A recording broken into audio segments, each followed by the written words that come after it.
1984 मैं समझदा कि ना सिर्फ सिख इतिहास का एक टर्निंग पॉइंट बनया जी साडी उम्र दे जिहड़े ग्रोइंग बेशक कॉलेज स्टूडेंट्स सन यूनिवर्सिटीज़ दे विच सन जां इवन प्रोफैशनल भी बने सी जी असी सब ने उसका प्रभाव कबूलिया। एक पासे असी रेफरेंडम भी कर रहे हैं अक्सर ते एक पासे हिंदुस्तान दे विच ਅਸੀਂ ਖਾਲਿਸਤਾਨ ਦੇ ਮੁੱਦੇ ਉੱਤੇ ਇੱਕ ਨਹੀਂ ਹੋ ਰਹੇ ਡਾਕਟਰ ਸਾਹਿਬ। ਜਦੋਂ ਸਿੱਖਾਂ ਦੇ ਸਾਹਮਣੇ ਇਹ ਵੀ ਚੋਇਸ ਸੀ ਕਿ ਬਈ ਇਹਨਾਂ ਨੂੰ ਅਸੀਂ ਸਜ਼ਾ ਯਾਫਤਾ ਕਰ ਲਈਏ ਪਰ ਉਹਨਾਂ ਨੇ ਫੋਕਸ ਰੱਖਿਆ ਕਿ ਅਸੀਂ ਪੋਲੀਟੀਕਲ ਪਾਵਰ ਲੈਣੀ। ਜਦੋਂ ਸਿੱਖਾਂ ਦੇ ਕੋਲ ਪੋਲੀਟੀਕਲ ਪਾਵਰ ਆਈ ਨਾ ਮੀਣੇ ਲੱਭੇ ਨਾ ਮਸਦ ਲੱਭੇ ਨਾ ਧੀਰ ਮਲੀਏ ਲੱਭੇ ਨਾ ਰਾਮਰਾਈਏ ਲੱਭੇ। ਭਾਈ ਜਦੋਂ ਦਾ ਜਦੋਂ ਇਸ ਤਰ੍ਹਾਂ ਅਸੈਸਮੈਂਟ ਹੋਈ ਅਸੈਸਮੈਂਟ ਹੋਈ ਤੁਹਾਡੇ ਉੱਤੇ ਥ੍ਰੈਟ ਉਹਨਾਂ ਨੇ ਕੀਤਾ ਡਾਕਟਰ ਸਾਹਿਬ ਦੇ ਉੱਤੇ ਕੀਤਾ ਮਤਲਬ ਜੇ ਆਮ ਸਿੱਖ ਡਰ ਗਿਆ ਤੇ ਫਿਰ ਕੀ ਹੋਏਗਾ ਉਸ ਮੱਦੇ ਨਜ਼ਰ ਤੁਸੀਂ ਮੈਨੂੰ ਕੈਨੇਡਾ ਦੇ ਹਾਲਾਤ ਦੱਸੋ। ਸਾਡੇ ਕੋਲ ਕੈਨੇਡਾ ਦੇ ਵਿੱਚ ਹੁਣ ਤੱਕ ਕੋਈ ਸਟਰਕਚਰ ਨਹੀਂ ਹੈਗਾ ਜਿਹਦੇ ਵਿੱਚ ਅਸੀਂ ਇਫੈਕਟਿਵ ਲੌਬਿੰਗ ਔਨ ਟੂ ਫਰੰਟਸ ਕਰ ਸਕਦੇ ਹਾਂ। ਇੱਕ ਇੰਡੀਅਨ ਨੈਰੇਟਿਵ ਨੂੰ ਕਾਊਂਟਰ ਕਰਨਾ,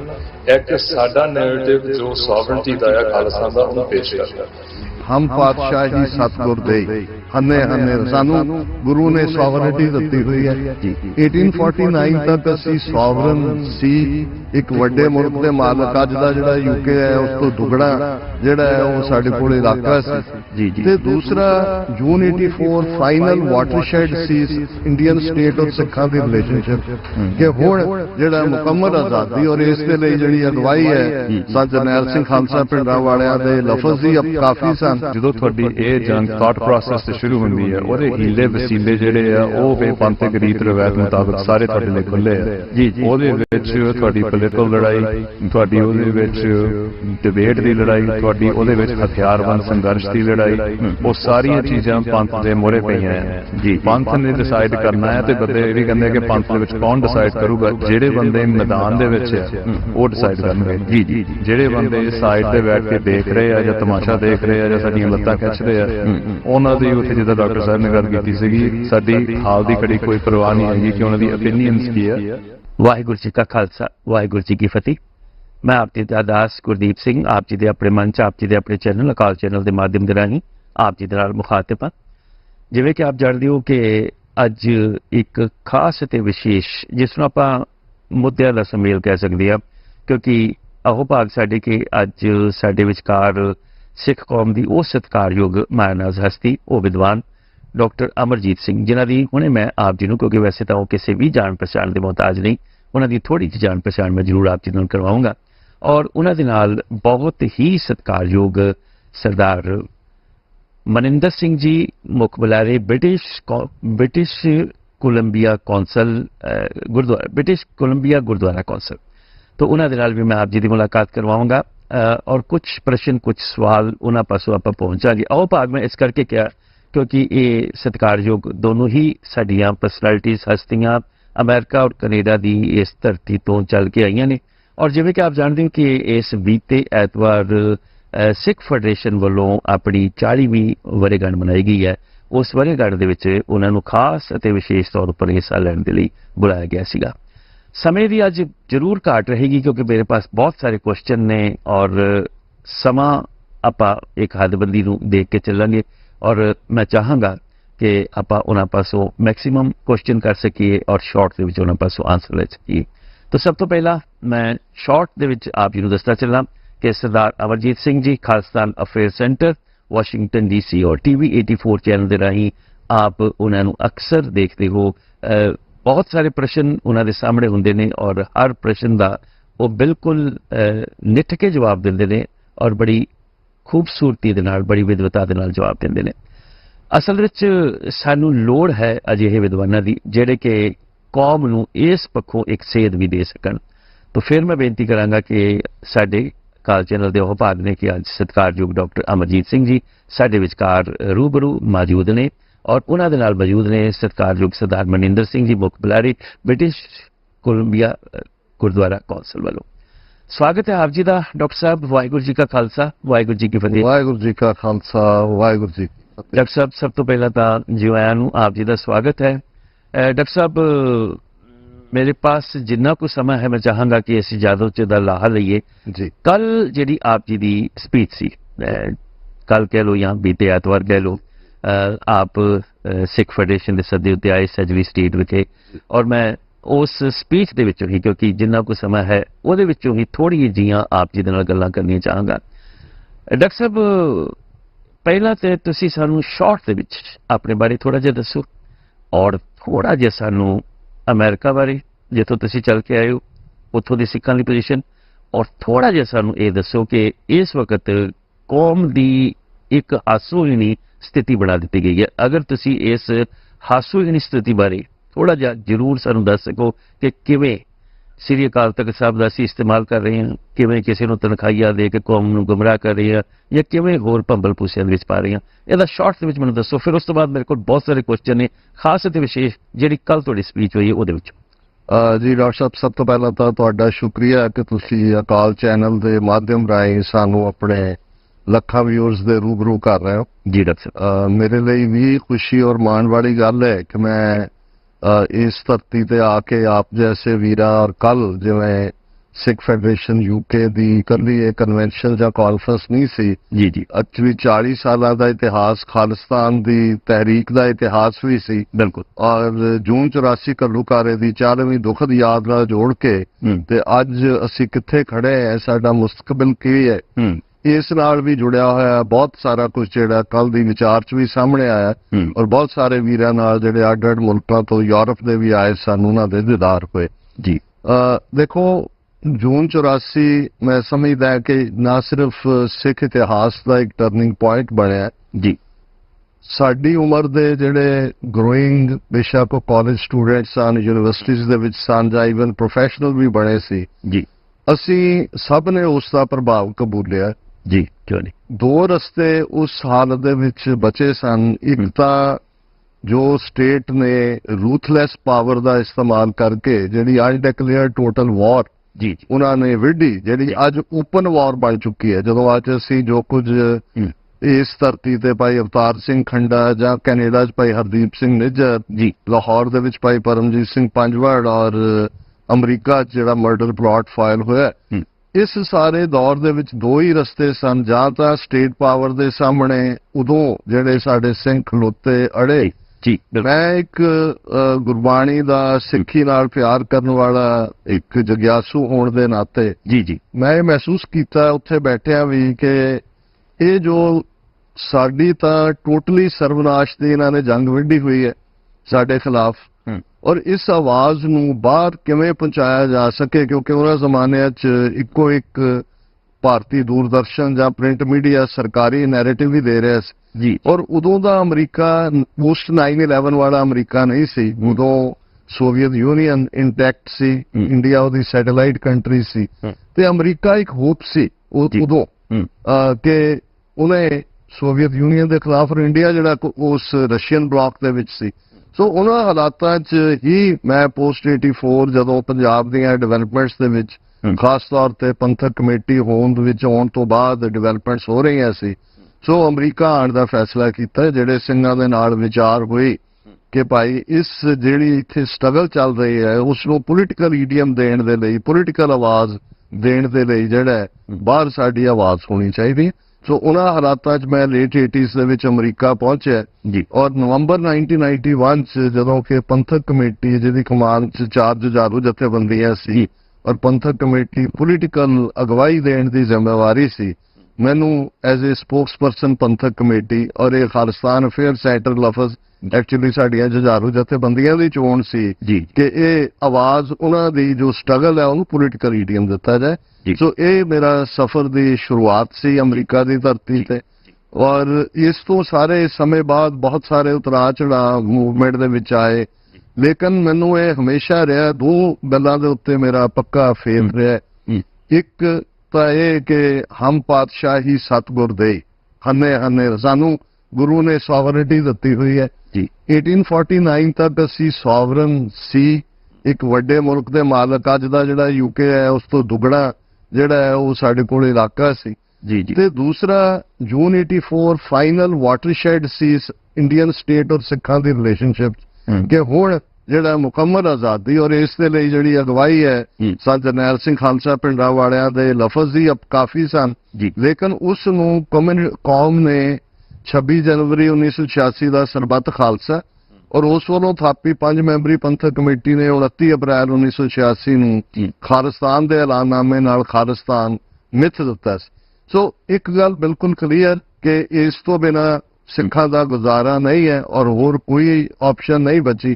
ਸੋ ਇਸ ਦੇ ਬਾਵਜੂਦ ਕਿ ਜਵਾਲ ਵੀ ਮੂਵਮੈਂਟਸ ਦੇ ਵਿੱਚ ਆਉਂਦੇ ਨੇ, ਲੇਕਿਨ ਬਹੁਤ ਸਾਰੀਆਂ ਤਬਦੀਲੀਆਂ ਜਦੋਂ ਕਿ ਅਸੀਂ 2015 ਤੋਂ ਬਾਅਦ ਦੇਖਦੇ ਹਾਂ, ਪਹਿਲਾਂ 2012 ਜਦੋਂ ਭਾਈ ਬਲਵੰਤ ਸਿੰਘ ਰਾਜੋਆਣਾ ਨੂੰ ਫਾਂਸੀ ਦੇਣ ਦੇ ਬਲੈਕ ਬ੍ਰਾਈਟ ਜਾਰੀ ਹੁੰਦੇ ਨੇ। ਸੋ ਅਸੀਂ ਆਪਣਾ ਸਫ਼ਰ ਬੇਸ਼ੱਕ ਪਹਿਲਾਂ ਇੱਕ ਐਜ਼ ਏ ਸਪੋਕਸਪਰਸਨ ਉਹਨਾਂ ਨੂੰ ਆਰਟੀਕੂਲੇਟ ਕਰਨਾ ਸੀ ਉਸ ਆਵਾਜ਼ ਨੂੰ, ਫਿਰ 2012 ਦੇ ਵਿੱਚ ਦਸੰਬਰ 2012 ਚ ਅਸੀਂ ਇਹ ਮਹਿਸੂਸ ਕੀਤਾ ਕਿ ਅੱਜ ਇੱਕ ਜਿਹੜੀ ਬਹੁਤ ਵੱਡੀ ਜੰਗ ਹੈ ਉਹ ਨੈਰੇਟਿਵ ਦੀ ਜੰਗ ਹੈ। ਇੱਕ ਪਾਸੇ ਹਕੂਮਤ ਦੀ ਮਿਸਇਨਫੋਰਮੇਸ਼ਨ ਡਿਸਇਨਫੋਰਮੇਸ਼ਨ ਹੈ, ਦੂਸਰੇ ਪਾਸੇ ਸਾਡੇ ਕੋਲ ਇਲੈਕਟ੍ਰੋਨਿਕ ਮੀਡੀਆ ਡਿਜੀਟਲ ਮੀਡੀਆ ਜਾਂ ਪ੍ਰਿੰਟ ਮੀਡੀਆ 'ਚ ਵੀ ਕੋਈ ਬਹੁਤਾ ਨਹੀਂ ਸੀ। ਔਰ ਮੈਂ ਉਸ ਦੌਰ 'ਚ ਚੜ੍ਹਦੀ ਕਲਾ ਇੰਟਰਨੈਸ਼ਨਲ ਦੇ ਲਈ 1993 'ਚ ਉਹਨਾਂ ਦੇ ਐਡੀਟੋਰੀਅਲ ਬੋਰਡ ਦਾ ਐਡੀਟਰ ਇਨ ਚੀਫ ਬਣਿਆ ਔਰ ਕੋਵਿਡ ਤੋਂ ਬਾਅਦ ਉਹਦਾ ਪ੍ਰਿੰਟ ਐਡੀਸ਼ਨ ਹੁਣ ਨਹੀਂ ਹੁੰਦਾ।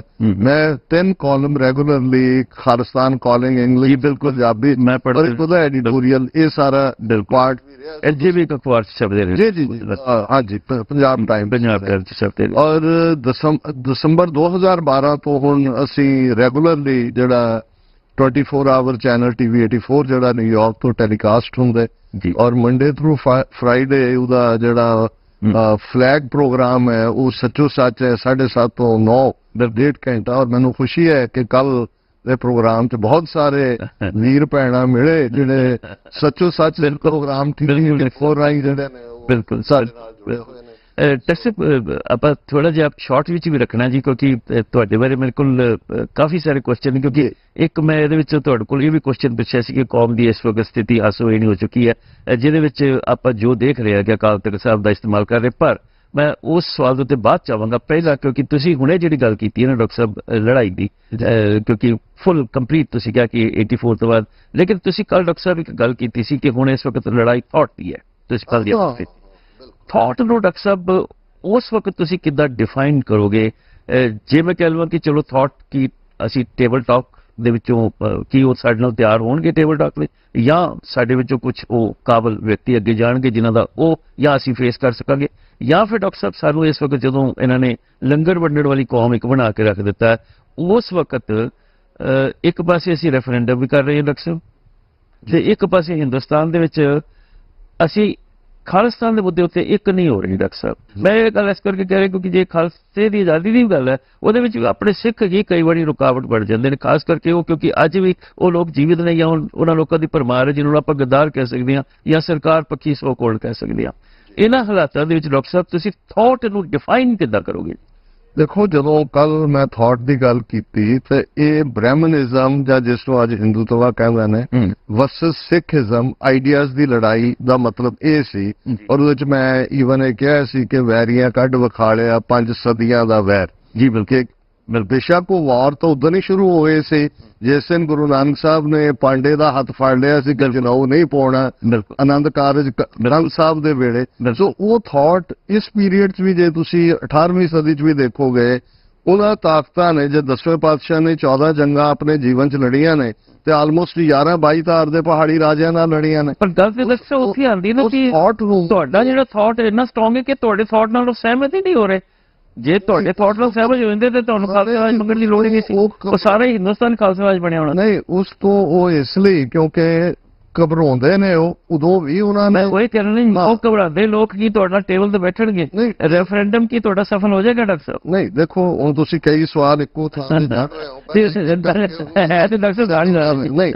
ਦੇਖੋ, ਪਹਿਲਾ ਪਾਰਟ ਤਾਂ ਇਹ ਹੈ ਵੀ ਇਹ ਗੱਲ ਸਾਨੂੰ ਸਮਝ ਲੈਣੀ ਚਾਹੀਦੀ ਹੈ ਕਿ ਜਿਵੇਂ ਬ੍ਰਾਹਮਨਿਜ਼ਮ ਨੇ ਬੁੱਧਿਜ਼ਮ ਨੂੰ ਹੜੱਪਿਆ ਜੀ, ਕਿਉਂਕਿ ਬੁੱਧ ਨੇ ਪਹਿਲਾ ਮੈਸੇਜ ਸਾਰਨਾਥ ਗਿਆਨ ਲੈਣ ਤੋਂ ਬਾਅਦ ਉੱਥੇ ਉਹਦੇ ਬੌਧ ਗਿਆ ਇਹ ਕਿਹਾ ਸੀ ਮੈਂ ਬ੍ਰਾਹਮਣ ਕੋ ਨਹੀਂ ਮਾਨਤਾ। ਜੀ ਬਿਲਕੁਲ, ਪ੍ਰੀਸਟਰੀ ਕਲਾਸ ਨੂੰ ਵੀ ਨਹੀਂ। ਉਹ ਇੱਕ ਵੱਖਰੀ ਕਹਾਣੀ ਹੈ ਕਿ ਉਹਨਾਂ ਨੇ ਕਿਵੇਂ ਬੁੱਧਿਜ਼ਮ ਨੂੰ ਸਵਾਰੋ ਵੀ ਕੀਤਾ ਤੇ ਜਿਹੜੇ ਤੌਰ ਤਰੀਕੇ ਅੱਜ ਵਾਇਲੈਂਟ ਮੀਨ ਸਿੱਖਾਂ ਦੇ ਖਿਲਾਫ ਨੇ ਉਹਨਾਂ ਜ਼ਮਾਨੇ 'ਚ ਕਿਵੇਂ ਬੁੱਧ ਧਰਮ ਦਾ ਐਂਡ ਕਰਕੇ ਔਰ ਫਿਰ ਇੱਕ ਮਜ਼ਾਹੀਆ ਦਾ ਜਿਹੜਾ ਬੁੱਧ ਦਾ ਮੈਸੇਜ ਸੀ, ਦੋ ਹੀ ਮੈਸੇਜ ਸੀ। ਪਹਿਲਾ ਜਿਹੜਾ ਉਹਦੇ ਕੋਲ ਆਂਦਾ ਸੀ ਬੁੱਧਮ ਸ਼ਰਣਮ ਗੱਛਾਮੀ, ਦੂਸਰਾ ਸੀ ਅਹਿੰਸਾ ਪਰਮੋ ਧਰਮਾ। ਵਾਇਲੈਂਸ ਦੇ ਨਾਲ ਉਹਨਾਂ ਨੂੰ ਕਿਲ ਕਰਕੇ ਕਹਿੰਦਾ ਜੀ ਅਹਿੰਸਾ ਪਰਮੋ ਧਰਮਾ ਨਾਨ ਵਾਇਲੈਂਸ। ਪਹਿਲੀ ਲੜਾਈ ਤਾਂ ਸਾਡੀ ਇਹ ਹੈ। ਜਿਨ੍ਹਾਂ ਨੂੰ ਬਾਹਰ ਕੱਢਤਾ ਬੁੱਧ ਵਾਲਿਆਂ ਨੂੰ ਬਾਹਰ ਫੈਲ ਗਏ, ਜੇ ਸਿੱਖਾਂ ਨੂੰ ਬਾਹਰ ਕੱਢਤਾ ਤਾਂ ਸਿੱਖ ਵੀ ਬਾਹਰ ਫੈਲ ਰਹੇ ਨੇ। ਪਰ ਮੈਂ ਬੇਨਤੀ ਕਰ ਸੀਗਾ ਕਿ ਤੁਸੀਂ ਮਤਲਬ ਉਸ ਤਰੀਕੇ ਨਾਲ ਥਾਟ ਨੂੰ ਡਿਫਾਈਨ ਕਰਦੇ ਹੋ, ਦੱਸੋ ਕਿ ਥਾਟ ਤੁਹਾਡੀ ਜਿਹੜੀ ਹੈ ਜਿਸ ਨੂੰ ਐਕਸੈਪਟ ਹੀ ਨਹੀਂ ਕਰ ਰਹੇ, ਉਸ ਹਾਲਤ ਵਿੱਚ ਤੁਸੀਂ ਕਿੱਦਾਂ ਸਮਝਦੇ ਹੋ ਕਿ ਤੁਹਾਡੀ ਜਿੱਤ ਹੋ ਜਾਏਗੀ?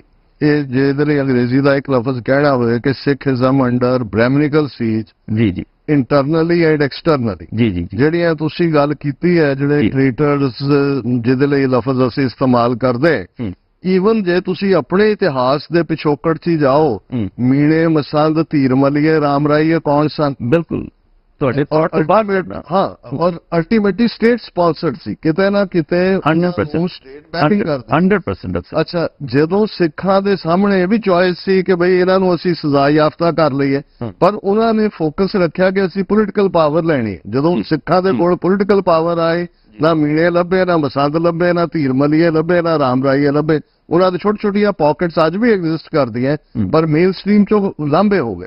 ਸੋ ਇਸੇ ਤਰ੍ਹਾਂ ਮੈਂ ਇਹ ਸਮਝਦਾ ਵੀ ਇਹ ਸਰਕਾਰਾਂ ਦਾ ਇੱਕ ਤੌਰ ਤਰੀਕਾ ਹੁੰਦਾ ਹੈ।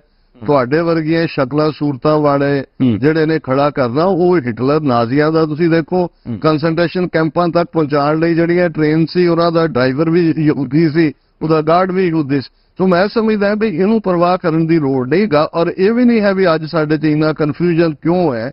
ਮੈਂ ਤਾਂ ਹੈਰਾਨੀ ਜਦੋਂ ਇਹ ਕਹਾਂ ਕਿ ਵੀ ਹੈਰਾਨ ਇਸ ਗੱਲ ਤੇ ਹੋਣਾ ਚਾਹੀਦਾ ਹੈ ਕਿ ਕਿਆ ਬਾਤ ਹੈ ਕਿ ਹਸਤੀ ਮਿਟਤੀ ਨਹੀਂ ਹਮਾਰੀ। 40 ਸਾਲਾਂ 'ਚ ਇੰਨੀਆਂ ਸਰਕਾਰਾਂ ਸਾਮ ਦਾਮ ਦੰਡ ਤੇ ਦੇ ਸਾਰੇ ਹਥਿਆਰ ਪੂਰੀ ਤਰ੍ਹਾਂ ਨਾਲ ਕਰਕੇ, ਜੇ ਅੱਜ ਫਰੀਦਕੋਟ ਜਾਂ ਖਡੂਰ ਸਾਹਿਬ ਚੋਂ ਪੰਥ ਦੀ ਆਵਾਜ਼ ਚੁੱਕਣ ਵਾਲਿਆਂ ਨੂੰ, ਉਹ ਲੋਕ ਜਿਹਨਾਂ ਬਾਰੇ ਕਿਹਾ ਜਾਂਦਾ ਜੀ ਪੰਜਾਬ ਤੱਕ ਉਹ ਗੱਲ ਨਹੀਂ ਕਰਦਾ, ਤੇ ਬਾਹਰ ਜਿੱਥੇ ਕਿਹਾ ਜਾਂਦਾ ਸੀ ਕਿ 2.5 ਟੋਟਰੂ ਖਾਲਿਸਤਾਨੀ ਨੇ ਐਵੇਂ ਦੁਕਾਨਾਂ ਖੋਲੀਆਂ ਹੋਈਆਂ, ਜੇ ਇੰਗਲੈਂਡ ਤੋਂ ਲੈ ਕੇ ਕੈਨੇਡਾ, ਆਸਟ੍ਰੇਲੀਆ ਔਰ ਬਾਕੀ ਮੁਲਕ ਅਮਰੀਕਾ ਤੱਕ ਲੱਖਾਂ ਲੋਕ ਰੈਫਰੈਂਡਮ ਦਾ ਅੰਜਾਮ ਕੀ ਹੋਏਗਾ ਵੈਸੇ ਨਾਨ ਬਾਈਂਡਿੰਗ ਹੈ, ਇਹ ਮੈਟਰ ਨਹੀਂ ਕਰਦਾ। ਉਹਦੇ ਖਿਲਾਫ ਵਿੱਚ ਪ੍ਰਚਾਰ ਹੋਇਆ, ਤੁਹਾਡੇ ਖਾਲਿਸਤਾਨੀਆਂ ਨੇ ਹੀ ਪ੍ਰਚਾਰ ਕੀਤਾ ਉਹਦੇ ਖਿਲਾਫ, ਖਾਲਿਸਤਾਨ ਪੱਖੀਆਂ ਨੇ। ਜੇ ਕੋਈ ਮੈਂ ਮਿਸਾਲ ਦੇ ਦੇਣਾ, ਖਾਸ ਕਰ ਮਾਨ ਸਾਹਿਬ ਨੇ, ਸਿਮਰਜੀਤ ਸਿੰਘ ਮਾਨ। ਦੇਖੋ ਇਹ ਹੈ, ਇਹਨੂੰ ਤੁਸੀਂ ਦੋ ਪਾਰਟ 'ਚ ਇਹ ਦੇਖੋਗੇ। ਇਹ ਵਿਰੋਧ ਤੇ ਹੋਇਆ ਨਾ ਡਾਕਟਰ ਸਾਹਿਬ? ਵਿਰੋਧ ਪਹਿਲੀ ਸਟੇਜ ਤੇ ਕਿਉਂਕਿ ਇਸ ਕਿਸਮ ਦਾ ਕੁਝ ਸੀ, ਉਹਨਾਂ ਦਾ ਕੋਈ ਕਮੈਂਟ ਆਇਆ,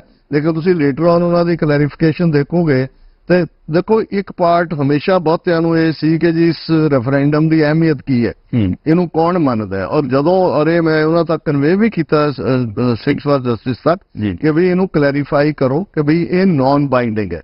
ਇੱਕ ਪਾਸੇ ਯੂਨਾਈਟਿਡ ਨੇਸ਼ਨਸ ਦੇ ਥੱਲੇ ਹੁੰਦਾ ਹੈ, ਜਿਵੇਂ ਈਸਟ ਤੈਮੂਰ 'ਚ ਹੋਇਆ, ਸਾਊਥ ਸੁਡਾਨ 'ਚ ਹੋਇਆ। ਦੂਸਰਾ ਵਿਦਨ ਕੰਟਰੀ ਹੁੰਦਾ ਹੈ, ਜਿਵੇਂ ਕੈਨੇਡਾ 'ਚ 1980 1995 ਕਿਊਬੈਕ 'ਚ ਹੋਇਆ, ਜਾਂ ਹੁਣੇ ਤੁਹਾਡੇ ਸਕਾਟਲੈਂਡ 'ਚ ਕੁਝ ਸਾਲ ਪਹਿਲਾਂ ਹੋਇਆ। ਥਰਡ ਉਹ ਹੈ ਜਿਹਦੇ 'ਚ ਕਿ ਤੁਸੀਂ ਕੌਮ ਦਾ ਕੇਸ ਬਿਲਡ ਕਰਦੇ ਹੋ ਕਿ ਜਿਹਦੇ ਦਾ ਤੁਸੀਂ ਕੇਸ ਬਿਲਡ ਹੋ ਰਿਹਾ ਤੁਹਾਡਾ। ਪਰ ਤੁਸੀਂ ਹੁਣੇ ਇੱਕ ਗੱਲ ਹੋਰ ਵੀ ਕਹੀ ਹੈ, ਤੁਸੀਂ ਕਿਹਾ ਕਿ ਚਲੋ ਧੀਰ ਵਲੀਆਂ ਦੀ, ਰਾਮ ਰਾਏ ਦੀ ਮਿਸਾਲ ਦੇ ਕੇ ਤੁਸੀਂ ਕਿਹਾ ਕਿ ਹੁਣ ਵੀ ਉਹ ਛੋਟੇ ਛੋਟੇ ਸੈਕਟ ਸਾਡੇ ਕੋਲ ਹੈ ਨਹੀਂ, ਖੜੇ ਕੀਤੇ ਹੈ ਨਾ। ਤੁਸੀਂ ਇਸ ਤੋਂ ਇਲਾਵਾ ਡਾਕਟਰ ਸਾਹਿਬ ਤੁਸੀਂ ਕੱਲ ਇੱਕ ਗੱਲ ਕਹੀ, ਡਾਕਟਰ ਸਾਹਿਬ ਆਪਣੀ ਸਪੀਚ ਦੇ ਵਿੱਚ ਤੁਸੀਂ ਕਹੀ ਕਿ ਜਿਹੜੇ ਇਸ ਵਕਤ ਖਾਲਿਸਤਾਨੀ ਪੱਖੀ ਨਹੀਂ ਹੈ ਸਾਡੇ ਵਿਰੋਧ ਜਾ ਰਹੇ ਨੇ। ਮੈਂ ਉਹਨੂੰ ਠੀਕ ਜਾਂ ਗਲਤ ਨਹੀਂ ਕਹਿ ਰਿਹਾ, ਪਰ ਮੈਂ ਤੁਹਾਡੇ ਕੋਲ ਇੱਕ ਸਵਾਲ ਦਾ ਆਨਸਰ ਚਾਹੁੰਦਾ, ਉਹ ਇਹ ਕਿ ਤੁਸੀਂ ਕਿਹਾ ਕਿ ਉਹਨਾਂ ਨੂੰ ਥਰੋ ਆਊਟ ਕਰ ਦਿਓ, ਸੁੱਟ ਦਿਓ ਬਾਹਰ। ਤੁਸੀਂ ਕੱਲ ਕਿਹਾ ਕਿ ਅਸੀਂ ਉਹਨਾਂ ਨੂੰ ਸਮਝਾ ਨਹੀਂ ਸਕਦੇ ਡਾਕਟਰ ਸਾਹਿਬ, ਹੈ ਤੇ ਸਾਡੇ ਬੰਦੇ ਨੇ ਨਾ। ਜੇ ਗੁਰੂ ਪੁੱਤਰ ਨੇ, ਧੀਰ ਵਲੀ ਨੇ, ਜੋ ਵੀ ਨੇ, ਜੋ ਉਹਨਾਂ ਸੈਕਟ ਨੇ। ਦੇਖੋ ਮੈਂ ਇਹ ਸਮਝਦਾ ਵੀ ਜੇ ਤਾਂ ਕਿਸੇ ਕਾਲੇ ਗੋਰੇ ਪੀਲੇ ਨੂੰ ਸਮਝਾਉਣ ਦੀ ਗੱਲ ਹੈ, ਉਹਨੂੰ ਅਸੀਂ ਜ਼ਰੂਰ ਦੱਸੀਏ। ਜੇ 40 ਸਾਲਾਂ ਬਾਅਦ ਕਿਸੇ ਸਿੱਖ ਨੂੰ ਇਸ ਗੱਲ ਦੀ ਸਮਝ ਨਹੀਂ ਹੈ, ਜਾਂ ਉਹ ਸਰਕਾਰ ਦੇ ਹੱਕ 'ਚ ਮੋਦੀ ਜਾਂ RSS ਦਾ ਏਜੰਟ ਬਣ ਕੇ ਗੱਲ ਕਰਦਾ, ਜਾਂ ਤਾਂ ਉਹ ਰਜਿਸਟਰਡ ਬੇਈਮਾਨ ਹੈ ਤੇ ਜਾਂ ਉਹ ਮੂਰਖ ਹੈ। ਦੋਨਾਂ ਹਾਲਾਤਾਂ ਹੀ ਨਾ ਤੁਸੀਂ ਰਜਿਸਟਰਡ ਬੇਈਮਾਨ ਨੂੰ ਸਮਝਾ ਸਕਦੇ ਹੋ, ਨਾ ਮੂਰਖ ਨੂੰ ਸਮਝਾ ਸਕਦੇ ਹੋ। ਸੋ ਉਹ ਇਸ ਕਾਂਟੈਕਸਟ ਉਹਨਾਂ ਦਾ ਫਿਰ ਬਾਹਰ ਹੀ ਸੁੱਟ ਦੇਣਾ ਠੀਕ ਹੈ। ਨਹੀਂ, ਫਿਰ ਉਹਦੇ ਤੇ ਮੂਰਖੇ ਨਾਲ ਲੁੱਝੀ ਹੈ, ਇਹ ਵੀ ਹੈ। ਤੇ ਜਿਹਨਾਂ ਨੇ ਈਵਲ ਦੇ ਵਿੱਚ ਜਿਹੜੇ ਖੜੇ ਨੇ, ਉਹ ਉਸ ਕਾਂਟੈਕਸਟ ਦੇ ਵਿੱਚ ਸੀ ਕਿ ਹੁਣ ਇੱਕ ਗੋਲ ਕਲੀਅਰ ਹੈ।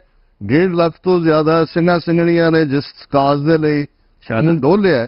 ਇਸ ਵੇਲੇ ਸਾਡਾ ਫੋਕਸ, ਧਿਆਨ ਸਿਰਫ ਤੇ ਸਿਰਫ ਕਿ ਸੁਦਮ ਤੇ ਰਾਜ ਮਿਲੇ, ਸ਼ਤਰੂ ਤੇ ਸਭ। ਉੱਥੇ ਡਿਫਰੈਂਸ ਆਫ ਓਪੀਨੀਅਨ ਹੋ ਸਕਦਾ, ਸਟ੍ਰੈਟਜੀ ਕਿਸੇ ਨੂੰ ਲੱਗਦਾ ਵੀ ਆਪਾਂ ਇਹ ਤਰੀਕਾ ਸਾਡੇ ਕਿਸੇ ਤੁਸੀਂ ਮਿਸਾਲ ਵੀ ਦਿੱਤੀ ਸੀ ਕਿ ਅਮਰੀਕਾ ਦੇ ਜਿਹੜੇ ਉਹ ਕਹਿ ਰਹੇ ਨੇ ਕਿ ਅਸੀਂ ਬੈਠਦੇ ਹਾਂ ਇਸ ਕਰਕੇ ਤਾਂ ਕਿ ਸਾਡੇ ਡਿਫਰੈਂਸਸ ਹੋ ਬੜੀ ਅੱਛੀ ਮਿਸਾਲ ਤੁਸੀਂ ਦਿੱਤੀ ਸੀ। डॉक्टर साहब मेरे पास काफ़ी सारे सवाल हैं पर मैं चाहूँगा कि आप आर्यन और भाई मनिंदर सिंह होना देते हुए थोड़े जाइए क्योंकि अजय डॉक्टर साहब मैं काफ़ी थोड़े को सवाल करने ने कि मैं चाहना कि ज़्यादा तो ज़्यादा थोड़ा फायदा उठा लवां जी क्योंकि भाई मनिंदर सिंह होना ते नाल भी भाई मनिंदर सिंह जी आप जी का भी स्वागत है। आप कनेडा तो हो मैं अपने व्यूअर्स ਨੂੰ ਦੱਸਦਾ ਚੱਲਾਂ ਕਿ ਭਾਵੇਂ ਭਾਈ ਡਾਕਟਰ ਸਰਦਾਰ ਅਮਰਜੀਤ ਸਿੰਘ ਜੀ ਨੇ ਭਾਵੇਂ ਭਾਈ ਮਨਿੰਦਰ ਸਿੰਘ ਜੀ ਨੇ ਪਿੱਛੇ ਜਿਹੜੇ ਕੈਨੇਡਾ ਦੇ ਵਿੱਚ ਡਾਕਟਰ ਸਾਹਿਬ ਨੂੰ ਆਪਾਂ ਕੀ ਕਹਾਂਗੇ ਸਿਆਸੀ ਕਤਲ ਕਹਾਂਗੇ ਜਿਹੜਾ ਭਾਈ ਉਹਦੇ ਵਿੱਚ ਤੁਹਾਨੂੰ ਵੀ ਤੇ ਮਨਿੰਦਰ ਸਿੰਘ ਜੀ ਤੁਹਾਨੂੰ ਵੀ ਥ੍ਰੈਟ ਉਸ ਤਰ੍ਹਾਂ ਹੀ ਮਿਲੀਆਂ।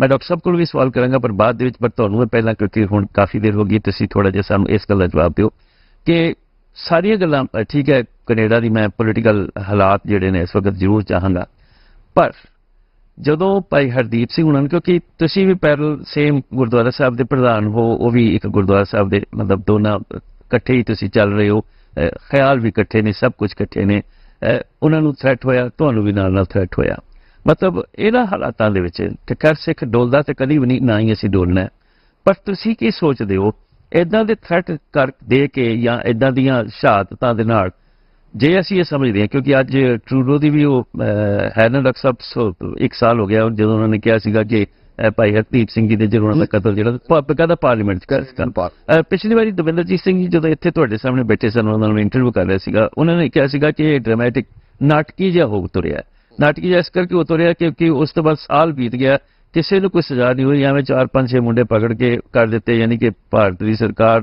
ਕੋਈ ਵੀ ਮਤਲਬ ਟਰੂਡੋ ਜਿਹੜੇ ਠੋਸ ਸਬੂਤ ਜਿਹਨੂੰ ਨਹੀਂ ਪੇਸ਼ ਕਰ ਸਕੀ ਪਰ ਤੁਸੀਂ ਕੱਲ ਵੀ ਆਪਣੇ ਸਪੀਚ ਕਿਹਾ ਹੁਣ ਵੀ ਤੁਸੀਂ ਕਿਹਾ ਕਿ ਉਸ ਗੱਲ ਦੇ ਸਾਡੇ ਕੋਲ ਠੋਸ ਸਬੂਤ ਹੈ ਨੇ ਜਿਹੜਾ ਭਾਈ ਗੁਰਪਤਵੰਤ ਸਿੰਘ ਪੰਨੂ ਹੋਣਾ ਦੇ ਨਾਲ ਜੋ ਉਹਨਾਂ ਨੇ ਹੋਇਆ ਉਹ ਜੋ ਤੁਸੀਂ ਉਹਦਾ ਨਿਕਲ ਗੁਪਤੇ ਦਾ ਕੱਲ ਨਾਮ ਲਿਆ ਸੀ ਡਾਕਟਰ ਸਾਹਿਬ ਤੇ ਉਸ ਹਾਲਾਤਾਂ ਦੇ ਵਿੱਚ ਮੈਂ ਮੈਨੂੰ ਦੱਸੀ ਸੀ ਤੁਹਾਡੇ ਕੋਲ ਸਵਾਲ ਪੁੱਛਣਾ ਚਾਹੁੰਦਾ ਵਾਂ ਕਿ ਇਸ ਤਰ੍ਹਾਂ ਕਰਕੇ ਮੈਂ ਡੈਫੀਨਿਟਲੀ ਕਿ ਸਾਡੀ ਆਵਾਜ਼ ਤਾਂ ਨਹੀਂ ਦਬਾ ਸਕਣਗੇ ਪਰ ਤੁਹਾਡੀ ਜਗ੍ਹਾ ਦੇ ਉੱਤੇ ਕੋਈ ਹੋਰ ਆਮ ਸਿੱਖ ਹੋਵੇ ਕੋਈ ਡਰ ਜਾਵੇ ਜਾਂ ਇੱਕ ਡਰ ਦਾ ਮਾਹੌਲ ਕਿਉਂਕਿ ਹੋ ਸਕਦਾ ਹੈ ਕਿ ਭਾਈ ਨਿੱਜਰ ਉਹਨਾਂ ਦਾ ਜਦੋਂ ਇਸ ਤਰ੍ਹਾਂ ਅਸੈਸੀਨੇਸ਼ਨ ਹੋਈ ਤੁਹਾਡੇ ਦੇ ਉੱਤੇ ਥ੍ਰੈਟ ਉਹਨਾਂ ਨੇ ਕੀਤਾ ਡਾਕਟਰ ਸਾਹਿਬ ਦੇ ਉੱਤੇ ਕੀਤਾ ਮਤਲਬ ਜੇ ਆਮ ਸਿੱਖ ਡਰ ਗਿਆ ਤੇ ਫਿਰ ਕੀ ਹੋਏਗਾ ਉਸ ਮੱਦੇ ਨਜ਼ਰ ਤੁਸੀਂ ਮੈਨੂੰ ਕੈਨੇਡਾ ਦੇ ਹਾਲਾਤ ਦੱਸੋ ਤੁਸੀਂ ਮੇਰਾ ਪੁਆਇੰਟ ਲੈ ਰਹੇ ਨਾ ਜੀ ਇਹਦੀ ਗੱਲ ਤਾਂ ਜਿਹੜੀ ਗੱਲ ਤੋਂ ਸ਼ੁਰੂਆਤ ਹੋਈ ਸੀਗੀ ਉੱਤੇ ਮੈਂ ਇੱਕ ਗੱਲ ਕਰਨਾ ਚਾਹੁੰਦਾ ਹਾਂ ਕਿ ਜਿਹੜੀ ਥਾਟ ਦੀ ਲੜਾਈ ਹੁੰਦੀ ਹੈ ਇਹ ਵੀ ਜਿਹੜੀ ਇੱਕ ਥਾਟ ਦੀ ਲੜਾਈ ਹੈ ਇੱਕ ਪ੍ਰੋਸੈਸ ਜਿਹੜਾ ਇਹ 'ਚੋਂ ਅਸੀਂ ਲੰਘ ਰਹੇ ਹਾਂ ਜੀ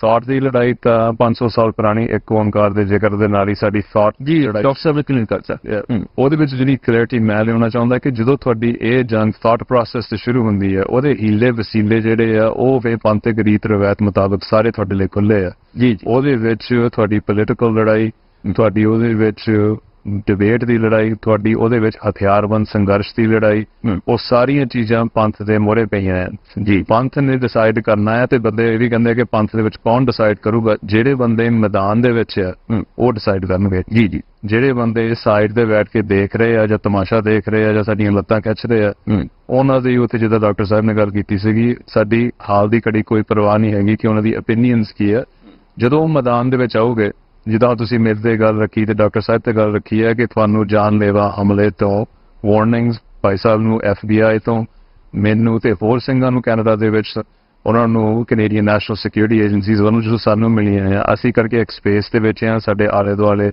ਇਹ ਮਾਹੌਲ ਜਿਹੜਾ ਆ ਪਿਛਲੇ 25-30 ਸਾਲਾਂ ਲਈ ਸਿਰਜਿਆ ਜਾ ਰਿਹਾ ਆ ਸੋ ਮੈਂ ਇੱਕ ਕਲੀਅਰਿਟੀ ਤਾਂ ਦੇ ਰਿਹਾ ਹਾਂ ਕਿ ਜਿਹੜੇ ਇਹ ਹਾਲਾਤ ਆ ਜਦੋਂ ਅਸੀਂ ਇਹ ਗੱਲ ਕਰਦੇ ਹਾਂ ਕਿ ਕੋਈ ਡਿਫਰੈਂਸਿਸ ਹੁੰਦੀਆਂ ਸਿਕਸ ਫॉर ਜਸਟਿਸ ਦੇ ਨਾਲ ਤੁਸੀਂ ਇੱਕ ਡਿਫਰੈਂਸ ਦੀ ਗੱਲ ਕੀਤੀ ਅਬ ਓਪੀਨੀਅਨ ਜੀ ਜਿਹੜੀ ਇੱਕ ਪਾਸੇ ਆ ਰਹੀ ਸੀ ਸਿਕਸ ਫॉर ਜਸਟਿਸ ਨੇ ਜੈਨੋਸਾਈਡ ਟਰਮ ਜਿਹੜਾ ਆ ਉਹਨੂੰ ਰੀਡਿਫਾਈਨ ਕਰ ਦਿੱਤਾ ਪੰਥ ਲਈ ਸਿਕਸ ਫॉर ਜਸਟਿਸ ਨੇ ਇੱਕ ਮਿਥ ਬ੍ਰੇਕ ਕਰ ਦਿੱਤਾ ਨਾਟ ਓਨਲੀ ਸਿੱਖਾਂ ਦੇ ਲਈ ਦੁਨੀਆ ਦੇ ਲਈ ਕਿ 5-7 ਬੰਦੇ ਬਾਹਰ ਰੌਲਾ ਪਾ ਰਹੇ ਆ ਜਦੋਂ ਲਾਈਨਾਂ ਲੱਗ ਗਈਆਂ ਹਜ਼ਾਰਾਂ ਬੰਦੇ ਹਾਂ ਇਹ ਕਿਹਾ ਗਿਆ ਸੋ ਹਰੇਕ ਪਾਸੇ ਇਹ ਹੁੰਦਾ ਹੈ ਕਿ ਜੇ ਕਿਸੇ ਨਾਲ ਸਿਕਸ ਫॉर ਜਸਟਿਸ ਦੇ ਨਾਲ ਮੇਰੇ ਵਰਗਿਆਂ ਦੇ ਨਾਲ ਜਾਂ ਮਾਨ ਸਾਹਿਬ ਦੇ ਨਾਲ ਜਾਂ ਡਾਕਟਰ ਸਾਹਿਬ ਦੇ ਨਾਲ ਕੋਈ ਛੋਟੀਆਂ ਸ਼ਿਕਵੇ ਗੱਲੇ ਹੁੰਦਾ ਆ ਉਹ ਅਸੀਂ ਜਿਹੜੇ ਬੰਦੇ ਇਸ ਮੈਦਾਨ ਦੇ ਵਿੱਚ ਆ ਅਸੀਂ ਉਹਨਾਂ ਨਾਲ ਡੀਲ ਕਰ ਲਈਦਾ ਹੁੰਦਾ ਆ ਉਹ ਛੋਟੇ ਵਾਲੇ ਸਿੱਕੇ ਅਸੀਂ ਸਿੱਕੇ ਛੋਟੇ ਰਹਿਣ ਨਾ ਦਿੰਦੇ, ਅਸੀਂ ਤਾਂ ਫਿਰ ਪੂਰਾ ਅੰਦਰ ਤੱਕ ਪਹੁੰਚਦੇ ਨੇ। ਮੀਡੀਆ ਤੇ ਆਈ ਥਿੰਕ ਮੋਸਟਲੀ ਉਹ ਮੀਡੀਆ ਤੇ ਹੁੰਦਾ ਹੈ ਕਿ ਉਹਨੂੰ ਕਿੰਨਾ ਕੁ ਵੱਡਾ ਅਸੀਂ ਉਹਨੂੰ ਸਪੇਸ ਦੇਣਾ, ਕਿੰਨਾ ਕੁ ਅਸੀਂ ਉਹਨੂੰ ਜਦੋਂ ਤੋਂ ਪੰਥਕ ਅਸੀਂ ਮੈਂ ਤੇ ਡਾਕਟਰ ਸਾਹਿਬ ਆ, ਭਾਈ ਗੁਰਬਦਲ ਸਿੰਘ ਪੰਨੂ ਆ ਜੀ, ਇੱਥੇ ਰਵਿੰਦਰਜੀਤ ਸਿੰਘ ਹੋਣੀ ਆ, ਇੱਥੇ ਹੋਰ ਦੇਸ਼ਾਂ ਦੇ ਵਿੱਚ ਆ ਜੀ, ਜਦੋਂ ਇਹ ਸਿੰਘ ਸਿੰਘਣੀਆਂ ਇਕੱਠੇ ਹੁੰਦੇ ਆ, ਇਹ ਪ੍ਰੇਮ ਪਿਆਰ ਤੇ ਇੱਕ ਮੁੱਦੇ ਦੇ ਉੱਤੇ ਸਾਰੇ ਜਾਣੇ ਸਹਿਮਤ ਆ। ਢੰਗਤ ਤਰੀਕੇ ਜਿਹੜੀ ਓਪਨਲੀ ਬਿਆਨਬਾਜ਼ੀ ਕਰਨੀ ਉਹ ਕਦੀ ਕਦੀ ਹੋ ਜਾਂਦੀ ਹੈ, ਉਹ ਬਾਅਦ ਦੇ ਵਿੱਚ ਬਹੁਤ ਛੇਤੀ ਅਸੀਂ ਉਹਨੂੰ ਸੁਲਝਾ ਦਿੰਦੇ ਆ। ਇਹ ਰੈਗੂਲਰਲੀ ਇਸ਼ੂਜ਼ ਹੁੰਦੇ ਕਰਕੇ ਮੇਰੇ ਵਰਗੇ ਦੇ ਵਿੱਚ ਵੀ ਹੰਕਾਰ ਆ, ਇਹ ਮੇਰੇ ਵਿੱਚੋਂ ਹੀ ਕੋਈ ਗਲਤੀ ਹੋ ਜਾਂਦੀ ਹੈ, ਮੈਂ ਕਿਸੇ ਗੁਰਸਿੱਖ ਦਾ ਦਿਲ ਜਿਹੜਾ ਤਾਂ ਕੱਲ ਮੈਂ ਉਸ ਮਤਲਬ ਪੋਲੀਟੀਕਲ ਹਾਲਾਤ ਪੁੱਛੇ ਸਨ। ਹਾਂਜੀ, ਮੈਂ ਇਹ ਤਾਂ ਜ਼ਰੂਰੀ ਸਮਝਿਆ ਕਿ ਇਹ ਜਿਹੜੀ ਗੱਲ ਹੈ ਪੋਲੀਟੀਕਲ ਹਾਲਾਤ, ਹੁਣ ਤੁਸੀਂ ਪੁੱਛਿਆ ਕਿ ਜਦੋਂ ਅਸੀਂ ਇਹ ਗੱਲ ਨੂੰ ਪਹਿਲਾਂ ਅੰਡਰਸਟੈਂਡ ਕਰਦੇ ਹਾਂ ਕਿ ਇਹ ਹਾਲਾਤ ਇੰਟਰਨਲੀ ਤੇ ਐਕਸਟਰਨਲੀ ਬਣਦੇ ਆ, ਇਕੱਲੇ ਐਕਸਟਰਨਲੀ ਨਹੀਂ ਹੁੰਦੇ। ਜੀ ਬਿਲਕੁਲ। ਸੋ ਜੇ ਤੁਸੀਂ ਹਾਲਾਤ ਦੀ ਗੱਲ ਕਰ ਰਹੇ ਆ, ਉਸ ਸਮੇਂ ਦੇ ਵਿੱਚ ਤੁਸੀਂ ਗੱਲ ਕੀਤੀ ਕਿ ਜੇ ਆਮ ਸਿੱਖ ਕਰ ਜਾਣ, ਆਮ ਸਿੱਖ ਆਈ ਫੀਲ ਉਦੋਂ ਅਸੀਂ ਵੀ ਇਹ ਗੱਲ ਕੀਤੀ ਸੀ, ਆਮ ਸਿੱਖ ਸਾਨੂੰ ਜੁਲਾਈ 2022 ਦੇ ਵਿੱਚ ਭਾਈ ਹਰਦੀਪ ਸਿੰਘ ਨੂੰ, ਮੈਨੂੰ, ਕੁਝ ਹੋਰ ਬੰਦਿਆਂ ਨੂੰ ਵੀ ਉੱਥੇ ਕੈਨੇਡਾ ਦੇ ਵਿੱਚ ਪਹਿਲੀ ਵਾਰਨਿੰਗ ਮਿਲੀ ਸੀ 5 ਦਿਨ ਬਾਅਦ ਜਦੋਂ ਗੁਰਬਦਮਨ ਸਿੰਘ ਮਾਲਕ ਦਾ ਕਤਲ ਹੋਇਆ। ਉਸ ਤੋਂ ਬਾਅਦ 5 ਦਿਨਾਂ ਬਾਅਦ ਹੀ ਸਾਨੂੰ ਪਹਿਲੀਆਂ ਵਾਰਨਿੰਗਸ ਮਿਲੀਆਂ। ਉਦੋਂ ਵੀ ਇਹ ਗੱਲ ਆਈ ਕਿ ਜੇ ਅਸੀਂ ਲੁੱਕ ਗਏ, ਛੁਪ ਗਏ, ਅਸੀਂ ਆਪਣਾ ਕੰਮ ਸਟਾਪ ਕਰ ਦਿੱਤਾ, ਅਸੀਂ ਸੇਵਾ ਨਿਭਾਉਣੀ ਬੰਦ ਕਰ ਦਿੱਤੀ, ਅਸੀਂ ਗੁਰਦੁਆਰਿਆਂ ਤੋਂ ਦੂਰ ਹੋ ਗਏ, ਫਿਰ ਆਮ ਸੰਗਤ ਦੇ ਵਿੱਚ ਡਰ ਪੈਦਾ ਹੋਣਾ। ਆਈ ਫੀਲ ਕਿ ਜਦੋਂ ਆਮ ਸੰਗਤ ਆਪਣੇ ਜਿਹੜੇ ਆਗੂ ਆ ਜਾਂ ਜਿਹੜੇ ਆਗੂ ਦੀ ਪੋਜੀਸ਼ਨਸ ਦੇ ਵਿੱਚ ਆ ਉਹ ਬੰਦੇ ਉਹਨਾਂ ਦੇ ਵਿੱਚ ਵਿਚਰਦੇ ਆ, ਉਹਨਾਂ ਨੂੰ ਪਰ ਇੱਥੇ ਹਾਲਾਤ ਹੋਰ ਖਰਾਬ ਹੋ ਸਕਦੇ ਨਾ ਮਨਿੰਦਰ ਸਿੰਘ ਜੀ। ਉਹ ਇਸ ਤਰ੍ਹਾਂ ਕਿ ਵਾਰਨਿੰਗ ਮਿਲਣ ਤੋਂ ਬਾਅਦ ਵੀ ਉਹਨਾਂ ਦੀ ਅਸੈਸੀਨੇਸ਼ਨ ਹੋ ਜਾਂਦੀ ਹੈ, ਯਾਨੀ ਕਿ ਵਾਰਨਿੰਗ ਤੁਹਾਨੂੰ, ਮੈਂ ਸੌਰੀ ਟੂ ਸੇ, ਵਾਰਨਿੰਗ ਜਿਹਨੇ ਵੀ ਦਿੱਤੀ ਹੈ ਉਹ ਗਵਰਨਮੈਂਟ ਤੋਂ ਨਹੀਂ ਤਾਂ ਦੱਸੇਗੀ ਨਹੀਂ, ਸਿਰਫ ਤੁਹਾਨੂੰ ਇੱਕ ਦੱਸੇਗੀ ਕਿ ਤੁਹਾਡੀ ਜਾਨ ਨੂੰ ਖਤਰਾ ਹੈ। ਜਿਹੜੀ ਗਵਰਨਮੈਂਟ ਤੁਹਾਨੂੰ ਦੱਸ ਰਹੀ ਹੈ ਕਿ ਤੁਹਾਡੀ ਜਾਨ ਨੂੰ ਖਤਰਾ, ਤੁਹਾਨੂੰ ਗਵਰਨਮੈਂਟ ਨਹੀਂ ਪ੍ਰੋਟੈਕਟ ਕਰ ਰਹੀ, ਇਹਦਾ ਵੀ ਕਾਰਨ ਕੀ ਹੈ ਉਹ ਵੀ ਦੱਸੋ। ਫਿਰ ਜਦੋਂ ਸਾਰਿਆਂ ਨੂੰ ਪਤਾ ਕਿ ਥ੍ਰੈਟ ਹੋ ਗਿਆ, ਤੁਸੀਂ ਬੰਦਾ ਆਪਣਾ ਆਪ ਵੀ ਤੇ ਕੁਛ ਨਾ ਕੁਛ ਸੰਭਲਣ ਦੀ ਕੋਸ਼ਿਸ਼ ਕਰਦਾ, ਆਪਣੇ ਆਪ ਨੂੰ ਪ੍ਰੋਟੈਕਟ ਕਰਨ ਦੀ ਕੁਛ ਨਾ ਕੁਛ ਕੋਸ਼ਿਸ਼ ਕਰਦਾ, ਉਹਨਾਂ ਹਾਲਾਤਾਂ ਦੇ ਵਿੱਚ ਫੇਰ ਵੀ ਜਦੋਂ ਕਤਲ ਹੋ ਜਾਂਦਾ ਤਾਂ ਫਿਰ ਜਨਤਾ ਦਾ ਡਰਨਾ ਤਾਂ ਜਾਇਜ਼ ਹੈ ਨਾ। ਤੁਸੀਂ ਕਿਸ ਤਰ੍ਹਾਂ ਕਹਿ ਸਕਦੇ ਹੋ ਕਿ ਜਨਤਾ ਤੇ ਡਰ ਜਾਂ ਆਮ ਸਿਰਫ ਸਾਡੇ ਡਰ ਦਾ ਮਾਹੌਲ ਨਹੀਂ ਹੋ ਰਿਹਾ? ਸਰੀ ਦੇ ਵਿੱਚ ਕੋਈ ਡਰ ਨਹੀਂ ਹੈਗਾ, ਉਹੀ ਕਹਿੰਦੇ ਕਿਸ ਤਰ੍ਹਾਂ ਤੁਸੀਂ ਸਾਰੇ ਸਰੀ ਦੇ ਵਿੱਚ ਡਰ ਨਹੀਂ ਹੈ, ਕਿਸ ਤਰ੍ਹਾਂ ਕਹਿ ਸਕਦੇ? ਮੈਂ ਕਹਿ ਸਕਦਾ ਹੈ ਕਰਕੇ ਜਦੋਂ ਉਹਦੇ ਫਿਊਨਰਲ ਹੋਇਆ ਉੱਥੇ 25 ਤੋਂ 30,000 ਬੰਦਾ ਉੱਥੇ ਇਕੱਠਾ ਹੋਇਆ। ਠੀਕ ਹੈ, ਹੁਣ 25-30,000 ਬੰਦਾ ਉਹਨੂੰ ਤਾਂ ਕਦੀ ਮਿਲਿਆ ਵੀ ਨਹੀਂ ਹੋਣਾ। ਠੀਕ, ਉਸ ਪੂਰੇ ਹਫਤੇ ਦੇ ਲਈ ਬੰਦੇ ਨੂੰ ਗੁਰਦੁਆਰਾ ਦੀ ਪਾਰਕਿੰਗ ਲਾਟ ਦੇ ਵਿੱਚ ਸਰਕਾਰ ਨੇ ਆਣ ਕੇ ਮਾਰਿਆ। ਉਸ ਪੂਰੇ ਹਫਤੇ ਦੇ ਲਈ ਉਸ ਮੈਂ ਤੁਹਾਨੂੰ ਮੂਮੈਂਟ ਬਾਈ ਮੂਮੈਂਟ ਦੱਸ ਦਿੰਦਾ ਕਿਉਂ ਮੈਂ ਫੀਲ। ਪਹਿਲਾਂ ਤਾਂ ਤੁਸੀਂ ਮੈਨੂੰ ਦੱਸੋ ਕਿ ਜਿਸ ਸਰਕਾਰ ਨੇ ਤੁਹਾਨੂੰ ਦੱਸਿਆ ਉਹਨੇ ਤੁਹਾਨੂੰ ਪ੍ਰੋਟੈਕਟ ਕਿਉਂ ਨਹੀਂ ਕੀਤਾ, ਪ੍ਰੋਟੈਕਸ਼ਨ ਕਿਉਂ ਨਹੀਂ ਦਿੱਤੀ? ਪ੍ਰੋਟੈਕਸ਼ਨ ਉੱਥੇ ਉਹਦਾ ਕੋਈ ਮੈਥਡ ਨਹੀਂ ਹੈਗਾ ਪ੍ਰੋਟੈਕਸ਼ਨ ਦਾ। ਕੈਨੇਡਾ ਦੀ ਸਰਕਾਰ ਡਿਊਟੀ ਟੂ ਵਾਰਨ ਜਿਹੜੀ ਹੈ as a warning, as a liability shift. ਹੁਣ ਜਿਸ ਤੁਹਾਨੂੰ ਵੀ ਥ੍ਰੈਟ ਮਿਲੀ ਹੋਈ ਹਾਂਜੀ ਬਿਲਕੁਲ, ਤਾਂ ਕੋਈ ਸਰਕਾਰ ਨੂੰ ਤੁਹਾਨੂੰ ਕੋਈ ਪ੍ਰੋਟੈਕਸ਼ਨ ਨਹੀਂ। ਤਾਂ ਹੁਣ ਇੱਥੋਂ ਕੋਈ ਬੰਦਾ ਆਣ ਕੇ ਤੁਹਾਨੂੰ ਸਾਡੇ ਨਾਲ ਹੀ ਗੋਲੀ ਮਾਰ ਦੇਵੇ, ਕੋਈ ਪ੍ਰੋਟੈਕਸ਼ਨ ਨਹੀਂ। ਉਹ ਤਾਂ ਖੈਰ ਕੋਈ ਪਰ ਇਹ ਬੇਸਿਸ ਮੈਂ ਤੁਹਾਨੂੰ ਕਿਤੇ ਕੁਝ ਵੀ ਵਾਪਰ ਸਕਦਾ ਪਾਣਾ ਜੀ। ਪਰ ਮੈਂ ਤੁਹਾਨੂੰ ਡਰ ਕੇ ਰਹਿਣਾ ਪ੍ਰੋਟੈਕਸ਼ਨ ਇਹੀ ਗੱਲ ਹੈ ਅਜੇ ਤੁਸੀਂ ਹੁਣ ਕੀਤੀ ਕਿ ਅਸੀਂ ਥੋੜਾ ਕੋਈ ਡਰ ਕੇ ਰਹਿਣਾ। ਹਾਂਜੀ, ਜੇ ਮੈਂ ਤੇ ਹੁਣ ਐਕਟਿਵ ਵਾਰਨਿੰਗ ਹੈ ਰਾਈਟ ਨਾ ਮੀਤੇ ਬੈਠੇ ਤੇ ਹੁਣ ਜੇ ਮੈਂ ਇਹ ਐਕਟਿਵ ਵਾਰਨਿੰਗ ਨੂੰ ਸੀਰੀਅਸਲੀ ਲੈਂਦਾ, ਡੈਫੀਨਿਟਲੀ ਸੀਰੀਅਸ ਲੈਂਦੇ। ਜਿਹੜੇ ਸਾਡੇ ਆਲੇ ਦੁਆਲੇ ਜੋ ਕੁਝ ਹੋਣਾ ਆ ਅਸੀਂ ਕੁਛ ਨਾ ਕੁਛ ਹੱਦ ਤੱਕ ਅਸੀਂ ਉਹਦਾ ਕੋਈ ਕੰਟਰੋਲ ਨਹੀਂ ਕਰ ਸਕਦੇ, ਜਿੰਨਾ ਕੁ ਅਸੀਂ ਕਰ ਸਕਦੇ ਹਾਂ ਅਸੀਂ ਕਰਦੇ ਹਾਂ। ਸੋ ਉਹ ਤੁਸੀਂ ਸਵਾਲ ਪੁੱਛਿਆ ਸੀ ਕਿ ਉਹ ਕਿਉਂ ਨਹੀਂ ਪ੍ਰੋਟੈਕਸ਼ਨ ਦਿੰਦੇ। ਕੈਨੇਡਾ ਦੇ ਵਿੱਚ ਇੱਕ ਲਾਇਬਿਲਿਟੀ ਸ਼ਿਫਟ ਹੈ, ਜਿਹੜਾ ਡਿਊਟੀ ਟੂ ਵਾਰਨ ਆ। ਸਰਕਾਰ ਨੂੰ ਜਦੋਂ ਪਤਾ ਲੱਗ ਜਾਂਦਾ ਹੈ ਕਿ ਤੁਹਾਡੇ ਉੱਤੇ ਕੋਈ ਹਮਲਾ ਹੋ ਸਕਦਾ, ਉਹਨਾਂ ਨੇ ਤੁਹਾਨੂੰ ਵਾਰਨਿੰਗ ਦੇਣੀ ਹੈ। ਉਸ ਤੋਂ ਅੱਗੇ ਉਹ ਤੁਹਾਨੂੰ ਕੋਈ ਪਰਸਨਲ ਪ੍ਰੋਟੈਕਸ਼ਨ, ਜਿੱਥੇ ਮੈਂ ਰਹਿੰਦਾ ਹਾਂ ਉਹ ਤਾਂ ਸੂਬੇ ਬਾਈ ਸੂਬੇ ਦਾ ਵੀ ਇਸ਼ੂ ਆ। ਆਂਟੇਰੀਓ ਨੂੰ ਚੱਲ ਰਿਹਾ ਤਾਂ ਟੋਰਾਂਟੋ ਆ, ਤੁਸੀਂ ਆਰਮਰਡ ਵਹੀਕਲ, ਬੁਲਟ ਪ੍ਰੂਫ ਵੈਸਟ ਸਾਰਾ ਕੁਝ ਰੱਖ ਸਕਦੇ ਹੋ। ਬ੍ਰਿਟਿਸ਼ ਕੋਲੰਬੀਆ ਦੇ ਵਿੱਚ ਕੀਤਾ ਕੋਈ ਇਸ ਤਰ੍ਹਾਂ ਦਾ ਯਤਨ? ਬ੍ਰਿਟਿਸ਼ ਕੋਲੰਬੀਆ ਦੇ ਵਿੱਚ ਆਰਮਰਡ ਵਹੀਕਲ, ਬੁਲਟ ਪ੍ਰੂਫ ਵੈਸਟ ਸਾਰਾ ਕੁਝ ਲੀਗਲ ਹੈ। ਕਰ ਸਕਦੇ ਹੋ ਤੁਸੀਂ? ਨਹੀਂ ਕਰ ਸਕਦੇ, ਸੂਬਾ ਉਹਨੂੰ ਅਲਾਉ ਹੀ ਨਹੀਂ ਕਰਦਾ। ਸੂਬੇ ਬਾਈ ਸੂਬੇ ਦੇ ਤੁਸੀਂ ਲੀਗਲ ਕਿਹਾ ਜਾਂ ਇਲੀਗਲ ਕਿਹਾ? ਲੀਗਲ ਕਿਹਾ ਨਾ ਜਾਂ ਇਲੀਗਲ ਆ ਬ੍ਰਿਟਿਸ਼ ਕੋਲੰਬੀਆ ਮੈਂ ਰਹਿੰਦਾ, ਮੈਂ ਲੀਗਲ ਆ। ਸੋ ਆਂਟੈਰੀਓ ਚ ਲੀਗਲ। ਸੋ ਮੈਂ ਤੁਹਾਨੂੰ ਦੱਸ ਰਿਹਾ ਲੀਗਲ। ਸੋ ਮੈਂ ਤੁਹਾਨੂੰ ਦੱਸਿਆ ਕਿ ਉੱਥੇ ਤੁਸੀਂ ਕਿੰਨੀ ਕੁ ਆਪਣੀ ਹਿਫਾਜ਼ਤ ਕਰ ਸਕਦੇ ਆ। ਫਿਰ ਤੁਸੀਂ ਉਹ ਕਰਦੇ ਆ ਜੋ ਹਰੇਕ ਬੰਦਾ ਕਰਦਾ ਹੈ ਕਿ ਤੁਸੀਂ ਆਪਣੇ ਆਪ ਦੀ ਆਪਣੇ ਢੰਗ ਤਰੀਕੇ ਨਾਲ ਕਰਦੇ। ਸੋ ਤੁਸੀਂ ਬਸ ਆਉਂਦੇ ਜਾਂਦੇ ਡਾਕਟਰ ਖਤਰਾ ਨਹੀਂ ਮਹਿਸੂਸ ਕਰਦੇ। ਫਿਰ ਮਤਲਬ ਸੌਰੀ ਟੂ ਸੇ ਮਤਲਬ ਫਿਰ ਵੀ ਅਸੀਂ ਹਿਊਮਨ ਬੀਂਗ ਆ, ਤੁਸੀਂ ਆਪੇ ਕਿਹਾ ਸੀ। ਨਹੀਂ, ਮੈਂ ਇਹਦੇ ਚ ਇੱਕ ਗੱਲ ਮਨਿੰਦਰ ਸਿੰਘ ਹੋਰਾਂ ਦੀ ਗੱਲ ਦੇ ਨਾਲ ਐਡ ਕਰਨਾ ਚਾਹੁੰਦਾ। ਦੇਖੋ ਇਹਦੇ ਚ ਕੋਈ ਸ਼ੱਕ ਨਹੀਂ, ਜਿਹੜੀ ਕਿਲਿੰਗ ਜਾਂ ਟਿਰਨੀ ਹੁੰਦੀ ਉਹ ਡਰਾਉਣ ਲਈ ਹੁੰਦੀ ਹੈ। ਤੇ ਤੁਹਾਡਾ ਇਹ ਕਹਿਣਾ ਹੈ ਕਿ ਵੀ ਉਸ ਤੋਂ ਬਾਅਦ ਨਹੀਂ ਉਹਨਾਂ ਨੇ ਤਾਂ ਕੀਤਾ। ਹੁਣ ਦੇਖਣਾ ਇਹ ਹੈ ਵੀ ਕੀ ਲੋਕ ਡਰੇ। ਹੁਣ ਭਾਈ ਹਰਦੀਪ ਸਿੰਘ ਨਿੱਜਰ ਦੀ ਸ਼ਹਾਦਤ ਤੋਂ ਬਾਅਦ ਸਰੀ ਦੇ ਵਿੱਚ ਜਿਹੜੇ ਰੈਫਰੈਂਡਮ ਹੋਏ, ਜਿਹੜੀਆਂ ਹਜ਼ਾਰਾਂ ਦੀ ਗਿਣਤੀ 'ਚ ਲੋਕ ਨਿਕਲੇ ਔਰ ਸੈਕੰਡ ਜਿਹੜਾ ਰੈਫਰੈਂਡਮ ਕਰਨਾ ਪਿਆ। ਉਸ ਤੋਂ ਬਾਅਦ ਅਮਰੀਕਾ ਦੇ ਵਿੱਚ ਸੈਨ ਫਰਾਂਸਿਸਕੋ ਔਰ ਸੈਕਰਾਮੈਂਟੋ ਜਿਹੜੇ ਦੋ ਕੀ ਪੁਆਇੰਟ ਨੇ ਉਹਨਾਂ ਦੇ ਵਿੱਚ ਵੀ ਹਜ਼ਾਰਾਂ ਦੀ ਗਿਣਤੀ। ਸੋ ਜਿਹੜਾ ਹਕੂਮਤ ਦਾ ਦੇਖੋ ਇਹਦੇ 'ਚ ਕੋਈ ਸ਼ੱਕ ਨਹੀਂ ਹੈ ਕਿ ਜੇ ਉਹ ਲੜਾਈ ਪੰਜਾਬ 'ਚੋਂ ਕੱਢ ਕੇ ਪਾਕਿਸਤਾਨ ਦੇ ਲਾਹੌਰ ਸ਼ਹਿਰ ਜਾਂ ਬਰਮਿੰਗਮ ਜਾਂ ਸਰੀ ਜਾਂ ਨਿਊਯਾਰਕ ਤੱਕ ਲੈ ਆਏ ਨੇ ਤੇ ਸਿੱਖਾਂ ਨੇ ਜਿਹੜਾ ਰਿਸਪੌਂਸ ਦਿੱਤਾ ਹੈ। ਔਰ ਜੇ ਜਿਹੜਾ ਵੀ ਸਿੱਖ ਇਤਿਹਾਸ ਤੋਂ ਵਾਕਿਫ ਹੈ, ਅਸੀਂ ਤਾਂ ਉਹਨਾਂ ਜ਼ਮਾਨਿਆਂ 'ਚ ਜਦੋਂ ਕਿ ਆਡਸ ਮੋਰ ਜ਼ਿਆਦਾ ਹੈਵੀਲੀ ਸਾਡੇ ਅਗੇਂਸਟ ਸੀ ਮੁਗਲਾਂ ਦੇ ਦੌਰ 'ਚ, ਉਦੋਂ ਮੰਨੂ ਸਾਡੀ ਦਾਤਰੀ ਅਸੀਂ ਮੰਨੂ ਦੇ ਸੋਏ ਜਿਉਂ ਮੰਨੂ ਵੱਢਦਾ ਅਸੀਂ ਧੂਣ ਸਵਾਏ ਹੋਏ। ਸੋ ਸਾਡੀ ਪ੍ਰੋਗਰਾਮਿੰਗ ਉਸ ਕਿਸਮ ਦੀ ਹੈ। ਔਰ ਇਹੀ ਗੱਲ ਮੈਂ ਸਮਝਦਾ ਹੈ ਵੀ ਹਜ਼ਾਰਾਂ ਲੋਕਾਂ ਨੇ ਇਸ ਤੋਂ ਬਾਅਦ, ਕਿਉਂਕਿ ਜਿਹੜੇ ਮੈਂ ਰੈਫਰੈਂਡਮਸ ਦੀ ਗੱਲ ਕੀਤੀ ਹੈ, ਇਹ ਭਾਈ ਹਰਦੀਪ ਸਿੰਘ ਨਿੱਜਰ ਜਾਂ ਟ੍ਰਾਂਸਨੈਸ਼ਨਲ ਰਿਪਰੈਸ਼ਨ ਕ੍ਰਾਈਮ ਜਿਹੜਾ ਇੰਡੀਅਨ ਸਟੇਟ ਨੇ ਓਪਨ ਵਾਰ ਡਿਕਲੇਅਰ ਕੀਤੀ ਹੈ ਸਿੱਖ ਨੇਸ਼ਨ ਦੇ ਖਿਲਾਫ, ਉਸ ਤੋਂ ਬਾਅਦ ਹੋਏ ਨੇ। ਸੋ ਮੈਨੂੰ ਇਹ ਲੱਗਦਾ ਹੈ ਕਿ ਵੀ ਰਾਦਰ ਇਸ ਨੇ ਸਾਡੀ ਤਾਕਤ ਨੂੰ, ਆਵਾਜ਼ ਨੂੰ ਮੋਰ ਕੰਸੋਲੀਡੇਟ। ਨਹੀਂ, ਹੋਰ ਓਪਨ ਵਾਰ ਕੀ ਹੁੰਦੀ ਹੈ ਜੀ? Open war this is the ਉਹਨੂੰ ਡਿਕਲੇਅਰ ਕਿੱਦਾਂ ਕਹਿ ਸਕਦੇ, ਕਿਉਂਕਿ ਓਪਨ ਨਹੀਂ, ਓਪਨ ਵਾਰ ਤਾਂ ਡਿਕਲੇਅਰ ਹੋ ਗਈ। ਜੇ ਅੱਜ ਦੇ ਤੁਸੀਂ ਜਸਟਿਸ ਟਰੂਡੋ ਦੇ ਹਵਾਲੇ ਨਹੀਂ ਜੀ, ਨਹੀਂ ਲੈਟ ਮੀ ਟਾਕ ਦਾ ਫੈਕਟ। ਨਹੀਂ, ਪਿੱਠ ਪਿੱਛੇ ਤਾਂ ਹੈ ਹੀ ਕੋਵਿਡ ਨੇ, ਉਹਨਾਂ ਪਿੱਠ ਪਿੱਛੇ ਹੀ ਕਰਨਾ। ਜਸਟਿਸ ਟਰੂਡੋ ਨਹੀਂ, ਓਪਨ ਇਹ ਹੈ ਵੀ ਜੇ ਜਸਟਿਸ ਟਰੂਡੋ ਨਹੀਂ, ਇਹ ਓਪਨ ਤਾਂ ਹੀ ਤਾਂ ਅਸੀਂ ਜ਼ਿਆਦਾ ਜਥੇਬੰਦ ਹੋਏ ਆ। ਇਸ ਤੋਂ ਬਾਅਦ ਜੋ ਡਾਇਸਪੋਰਾ ਸਿੱਖਾਂ ਦੇ ਵਿੱਚ ਜੇ ਹੁਣ ਤੁਸੀਂ ਕੱਲ ਦੀ ਕਾਰਵਾਈ ਦੇਖੀ ਹੋਏ, ਮੈਂ ਸਮਝਦਾ ਵੀ ਇਹ ਸਾਰੇ ਪੀਰੀਅਡ ਸੋ ਇੱਕ ਜੇ ਜਸਟਿਨ ਟਰੂਡੋ 18 ਸਤੰਬਰ ਨੂੰ ਕੈਨੇਡਾ ਦੀ ਪਾਰਲੀਮੈਂਟ 'ਚ ਖਲੋ ਕੇ ਇੰਡੀਅਨ ਸਟੇਟ ਨੂੰ ਦੋਸ਼ੀ ਠਹਿਰਾਉਂਦਾ ਹੈ, ਚੱਲ ਤਾਂ ਇਹਨਾਂ ਦਾ ਕੰਮ। ਇਹ ਕਿਹੜਾ ਇਹਨਾਂ ਨੇ ਅੱਜ ਸ਼ੁਰੂ ਕੀਤੀ ਹੈ ਟ੍ਰਾਂਸਨੈਸ਼ਨਲ ਰਿਪਰੈਸ਼ਨ? ਮੈਨੂੰ ਕਦੇ ਭੁਲੇਖਾ ਨਹੀਂ ਰਿਹਾ ਕਿ ਨਹੀਂ, ਉਸ ਤੋਂ ਕਰਦੇ ਰਹੇ ਨੇ ਜੀ ਚੁੱਪ ਚੁਪੀਤੇ। ਆ ਜਿੰਨੇ ਤੁਹਾਡੇ ਯੂਕੇ ਦੇ ਜਿੰਨੀਆਂ ਇੱਥੇ ਪਾਬੰਦੀਆਂ ਲਾਈਆਂ ਹੋਈਆਂ ਨੇ, ਕਿੰਨਿਆਂ ਦੇ ਪਾਸਪੋਰਟ ਜਿਹਨਾਂ ਨੂੰ ਨਹੀਂ ਦਿੰਦੇ, ਇਹ ਸਾਰਾ ਇੰਡੀਆ।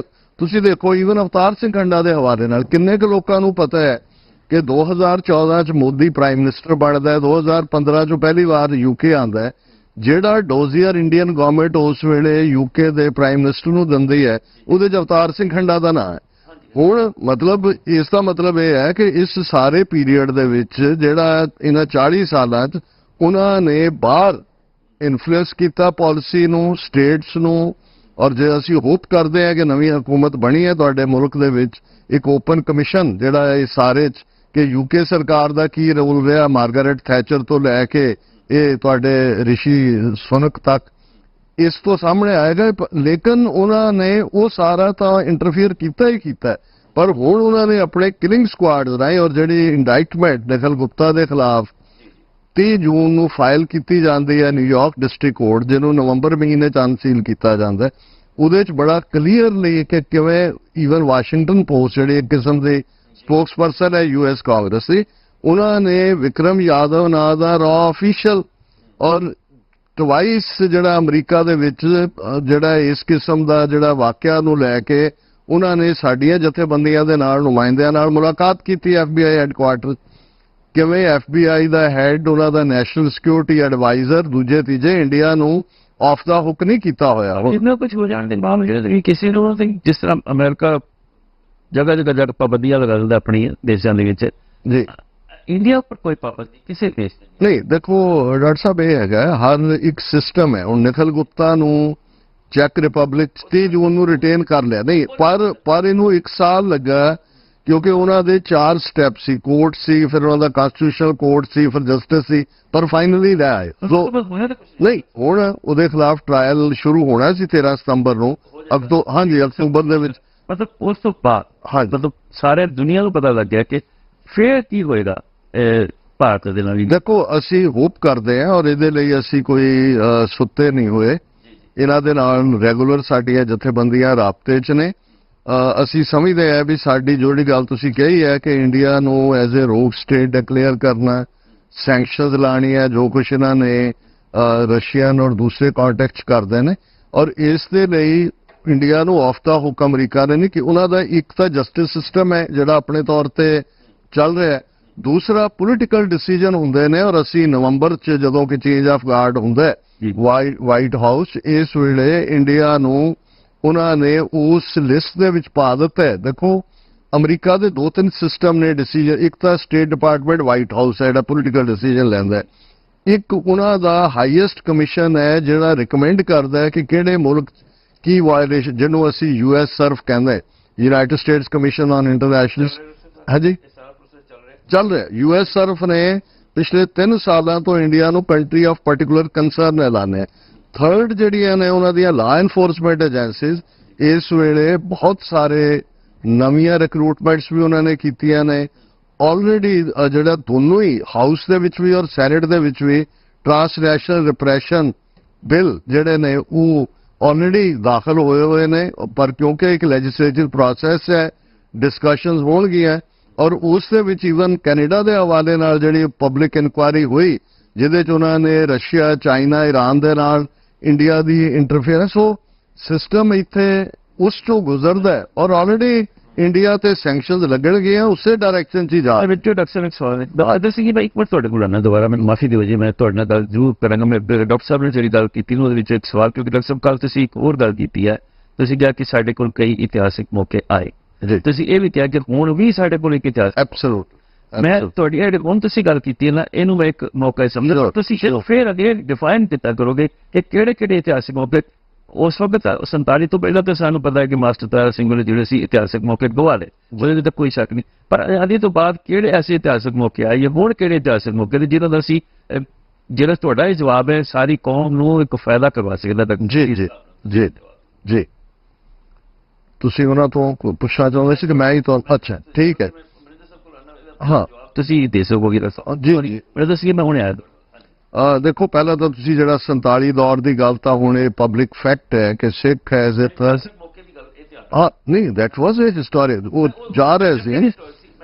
ਹਾਂ ਸੈਕੰਡਲੀ ਦੇਖੋ ਜੂਨ 84 ਤੋਂ ਬਾਅਦ ਜਿਵੇਂ ਕੌਮ ਦੇ ਵਿੱਚ ਨਾ ਸਿਰਫ ਰੋਸ ਸੀ, ਟੋਟਲ ਐਲੀਨੇਸ਼ਨ ਸੀ ਔਰ ਬੱਚਾ ਜਿਹੜਾ ਹੈ ਉਹ ਦਰਬਾਰ ਸਾਹਿਬ ਤੇ ਹਮਲੇ ਤੋਂ ਦੁਖੀ ਵੀ ਸੀ ਔਰ ਪੋਲੀਟੀਕਲ ਡਾਇਰੈਕਸ਼ਨ ਖਾਲਿਸਤਾਨ ਦੇ ਤੌਰ ਤੇ ਨਿਕਲੀ। ਮੈਂ ਸਮਝਦਾ ਹੈ ਵੀ ਜਦੋਂ ਤੱਕ ਚੰਦਰ ਸ਼ੇਖਰ ਦੀ ਹਕੂਮਤ ਬਣਦੀ ਹੈ ਉਸ ਪੀਰੀਅਡ 'ਚ ਕੁਝ ਗੱਲਾਂ ਨੇ ਜਿਹੜੀਆਂ ਮੈਂ ਪਬਲਿਕ ਪਲੇਟਫਾਰਮ ਤੋਂ ਨਹੀਂ ਕਹਿ ਸਕਦਾ ਕਿ ਉਦੋਂ ਵੀ ਇੰਡੀਅਨ ਸਿਸਟਮ ਕਿਸੇ ਨਾ ਕਿਸੇ ਲੈਵਲ ਤੇ ਨੈਗੋਸ਼ੀਏਸ਼ਨ ਕਰਨਾ ਚਾਹੁੰਦਾ ਸੀ, ਲੇਕਿਨ ਸਾਡੇ ਕੋਲ ਜਿਹੜਾ ਪੋਸਟ ਜੂਨ 84 ਅਸੀਂ ਇਸ ਕਿਸਮ ਦਾ ਕੋਈ ਪੋਲੀਟੀਕਲ ਸਿਸਟਮ ਇਵੋਲਵ ਨਹੀਂ ਕਰ ਸਕੇ। ਹੁਣ ਜਿਵੇਂ ਜੇ ਅਸੀਂ ਆਇਰਿਸ਼ ਸਟਰਗਲ ਦੀ ਗੱਲ ਕਰੀਏ ਕਿ ਮੈਂ ਕੰਪੈਰੀਜ਼ਨ ਦੇ ਲਈ, ਉਹਨਾਂ ਨੇ ਪੋਲੀਟੀਕਲ ਵਿੰਗ ਸ਼ਿਨ ਫੇਨ ਜਿਹੜਾ ਉਹ ਕੀਤਾ, ਪਹਿਲੀ ਸਟੇਜ ਤੇ ਉਹਨਾਂ ਦੀ ਆਰਮਡ ਸਟਰਗਲ ਹੀ ਸੀ। ਇਵੈਂਚੁਅਲੀ ਜੇ ਉਹ ਡੀਲ ਹੋਈ ਨਾਰਦਰਨ ਇਰਾਕ, ਨਾਰਦਰਨ ਆਇਰਲੈਂਡ ਦੇ ਨਾਲ, ਉੱਥੋਂ ਸ਼ਿਨ ਫੇਨ ਹੋਈ, ਅੱਜ ਉਹਨਾਂ ਦੀ ਹਕੂਮਤ ਵੀ ਉੱਥੇ ਬਣੀ ਹੈ ਔਰ ਜੇ ਕੱਲ ਨੂੰ ਉੱਥੇ ਦੁਬਾਰਾ ਰੈਫਰੈਂਡਮ ਹੋ ਕੇ ਉਹ ਆਇਰਲੈਂਡ ਨਾਲ ਜੁਆਇਨ ਕਰਨ ਦੀ ਲਾਈਨ ਲੈਂਦੇ ਨੇ ਤਾਂ ਉਹਦੀ ਪੋਸੀਬਿਲਿਟੀ ਹੈ। ਸੋ ਮੈਨੂੰ ਇਹ ਲੱਗਦਾ ਹੈ ਵੀ ਅਸੀਂ ਜਿਹੜਾ ਪੋਲੀਟੀਕਲ ਫਰੰਟ ਪੈਰਲਲ 84 ਤੋਂ ਬਾਅਦ ਇਵੋਲਵ ਕਰ ਸਕਦੇ ਸੀ ਉਹਦੇ 'ਚ ਅਸੀਂ ਮਿਸ ਕੀਤਾ ਔਰ ਉਹੀ ਬਾਦਲ ਕੇ ਜਿਹੜੇ ਪਾਰਟੀ ਸੀ ਕਿਹਾ ਕਿ ਤੁਸੀਂ ਨਹੀਂ ਕਰ ਸਕਦੇ। ਮੈਂ ਤੁਹਾਡੇ ਕੋਲ ਕੁਐਸਚਨ ਪੁੱਛਣਾ, ਚੰਦਰ ਸ਼ੇਖਰ ਵਕਤ ਡਾਕਟਰ ਸਾਹਿਬ ਇਹ ਸਾਫ਼ ਕਿਹਾ ਗਿਆ ਕਿ ਆਓ ਸਾਡੇ ਨਾਲ ਟੇਬਲ ਤੇ ਬੈਠ ਕੇ ਗੱਲ ਕਰੋ, ਕੋਈ ਟੇਬਲ ਤੇ ਬੈਠ ਕੇ ਸਾਡਾ ਗੱਲ ਕਰਨ ਲਈ ਸਾਡੇ ਵਿੱਚੋਂ ਡਾਕਟਰ ਸਾਹਿਬ ਸੌਰੀ ਤੁਸੀਂ ਕੋਈ ਕਿਹਾ ਨਹੀਂ, ਇਸ ਤਰ੍ਹਾਂ ਵੀ ਨਹੀਂ ਸੀ। ਮੈਨੂੰ ਯਾਦ ਹੈ ਕਿ ਇੱਕ ਬੜੇ ਸੀਨੀਅਰ ਬਜ਼ੁਰਗ ਆਗੂ ਨੇ ਇਹ ਕਿਹਾ ਵੀ ਕਾਂਗਰਸ ਮਰਿਆ ਮੁਰਦਾ ਖਾਣਾ ਚਾਹੁੰਦੀ ਹੈ ਚੰਦਰ ਸ਼ੇਖਰ ਨੂੰ ਅੱਗੇ ਕਰਕੇ, ਪਰ ਜਿਹੜਾ ਓਵਰਆਲ ਨੀਤੀ ਨਹੀਂ, ਇਹ ਓਪਨ ਇਨਵੀਟੇਸ਼ਨ ਨਹੀਂ ਆਇਆ, ਉਹ ਬਿਹਾਈਂਡ ਦਾ ਕਰਟਨ ਉਹਨਾਂ ਧਿਰਾਂ ਨੂੰ ਟੋਹ ਕੇ ਦੇਖ ਰਹੇ ਸੀ ਕਿ ਜਿਹੜੀਆਂ ਕਰੈਕ ਹੋ ਸਕਦੀਆਂ ਔਰ ਉਹਦੇ ਇੱਕ ਦੋ ਕਰੈਕਸ ਹੋਏ ਵੀ। ਔਰ ਮੈਂ ਸਮਝਦਾ ਕਿ ਦੇਖੋ ਜਿਹੜੀ ਆਰਮਡ ਸਟਰਗਲ ਹੁੰਦੀ ਹੈ, ਨਹੀਂ ਮੈਂ ਜਿਹੜੀ ਫੀਲਿੰਗ ਸਮਝਦਾ ਹੈ, ਮੈਂ ਸਮਝਦਾ ਹੈ ਵੀ ਜੂਨ 84 ਤੋਂ ਬਾਅਦ ਜਿੱਥੇ ਇੱਕ ਪਾਸੇ ਅਸੀਂ ਆਰਮਡ ਸਟਰਗਲ ਕਰ ਰਹੇ ਸੀ, ਜਿਹੜਾ ਮਾਡਲ IRA ਨੂੰ ਵੀ ਬਾਅਦ ਸਮਝ ਆਇਆ ਕਿ ਉਹਨਾਂ ਨੇ ਸ਼ਿਨ ਫੇਨ ਇੱਕ ਪੋਲੀਟੀਕਲ ਵਿੰਗ ਖੜਾ ਕੀਤਾ, ਸਟਰੈਂਥ ਉਹਨਾਂ ਦੀ IRA ਸੀ। ਜਦੋਂ ਤੱਕ ਸਾਡੀ ਪੋਲੀਟੀਕਲ ਧਿਰਾਂ ਆਈਆਂ, ਭਾਵੇਂ ਉਹ ਅੱਡ ਸੋਰਸਿਸ ਰਾਹੀਂ ਆਈਆਂ, ਉਦੋਂ ਤੱਕ ਜਿਹੜੀ ਤਾਕਤ ਸੀ ਪਿੱਛੇ ਉਹ ਖਤਮ ਹੋ ਚੁੱਕੀ ਸੀ ਹਥਿਆਰਬੰਦ ਸੰਘਰਸ਼ ਦੀ। ਜੇ ਪੰਜਾਬ ਦੇ ਵਿੱਚ ਇੱਕ ਪੈਰਲਲ ਪੋਲੀਟੀਕਲ ਫਰੰਟ ਜਿਹੜਾ ਐਕਸਕਲੂਸਿਵ ਭਾਵੇਂ ਪੀਸਫੁਲ ਖਾਲਿਸਤਾਨ ਦੀ ਗੱਲ ਕਰਦਾ ਹੈ, ਪਰ ਫੀਅਰ ਫੈਕਟਰ ਹਕੂਮਤ ਨੂੰ ਵੀ ਰਹਿੰਦਾ ਹੈ ਔਰ ਉਹਦੇ ਥੱਲੇ ਅਸੀਂ ਜੇ ਕੋਈ ਚੀਜ਼ ਹਾਸਲ ਕਰ ਸਕਦੇ, ਜਦੋਂ ਆਰਮਡ ਸਟਰਗਲ ਜਿਹੜੀ ਹੈ ਉਹਦਾ ਜਵਾਲ ਆਇਆ ਤੇ ਉਹੀ ਬਾਦਲ ਐਂਡ ਕੰਪਨੀ ਉਹ ਵਾਪਸ ਲਿਆ। ਹਾਂ ਨਹੀਂ ਕਾਇਮ ਨਹੀਂ ਰਹਿ ਸਕਦੀ ਡਾਕਟਰ ਸਾਹਿਬ, ਭਾਵੇਂ ਉਹ ਬਾਦਲ, ਹਾਂ ਉਹਦੇ ਚ ਲੀਡਰਸ਼ਿਪ ਦੀ ਫੇਲਿਅਰ ਹੈ, ਲੀਡਰਸ਼ਿਪ ਦੇ ਕੌਮ ਨੂੰ ਕਰੇ ਨਾ।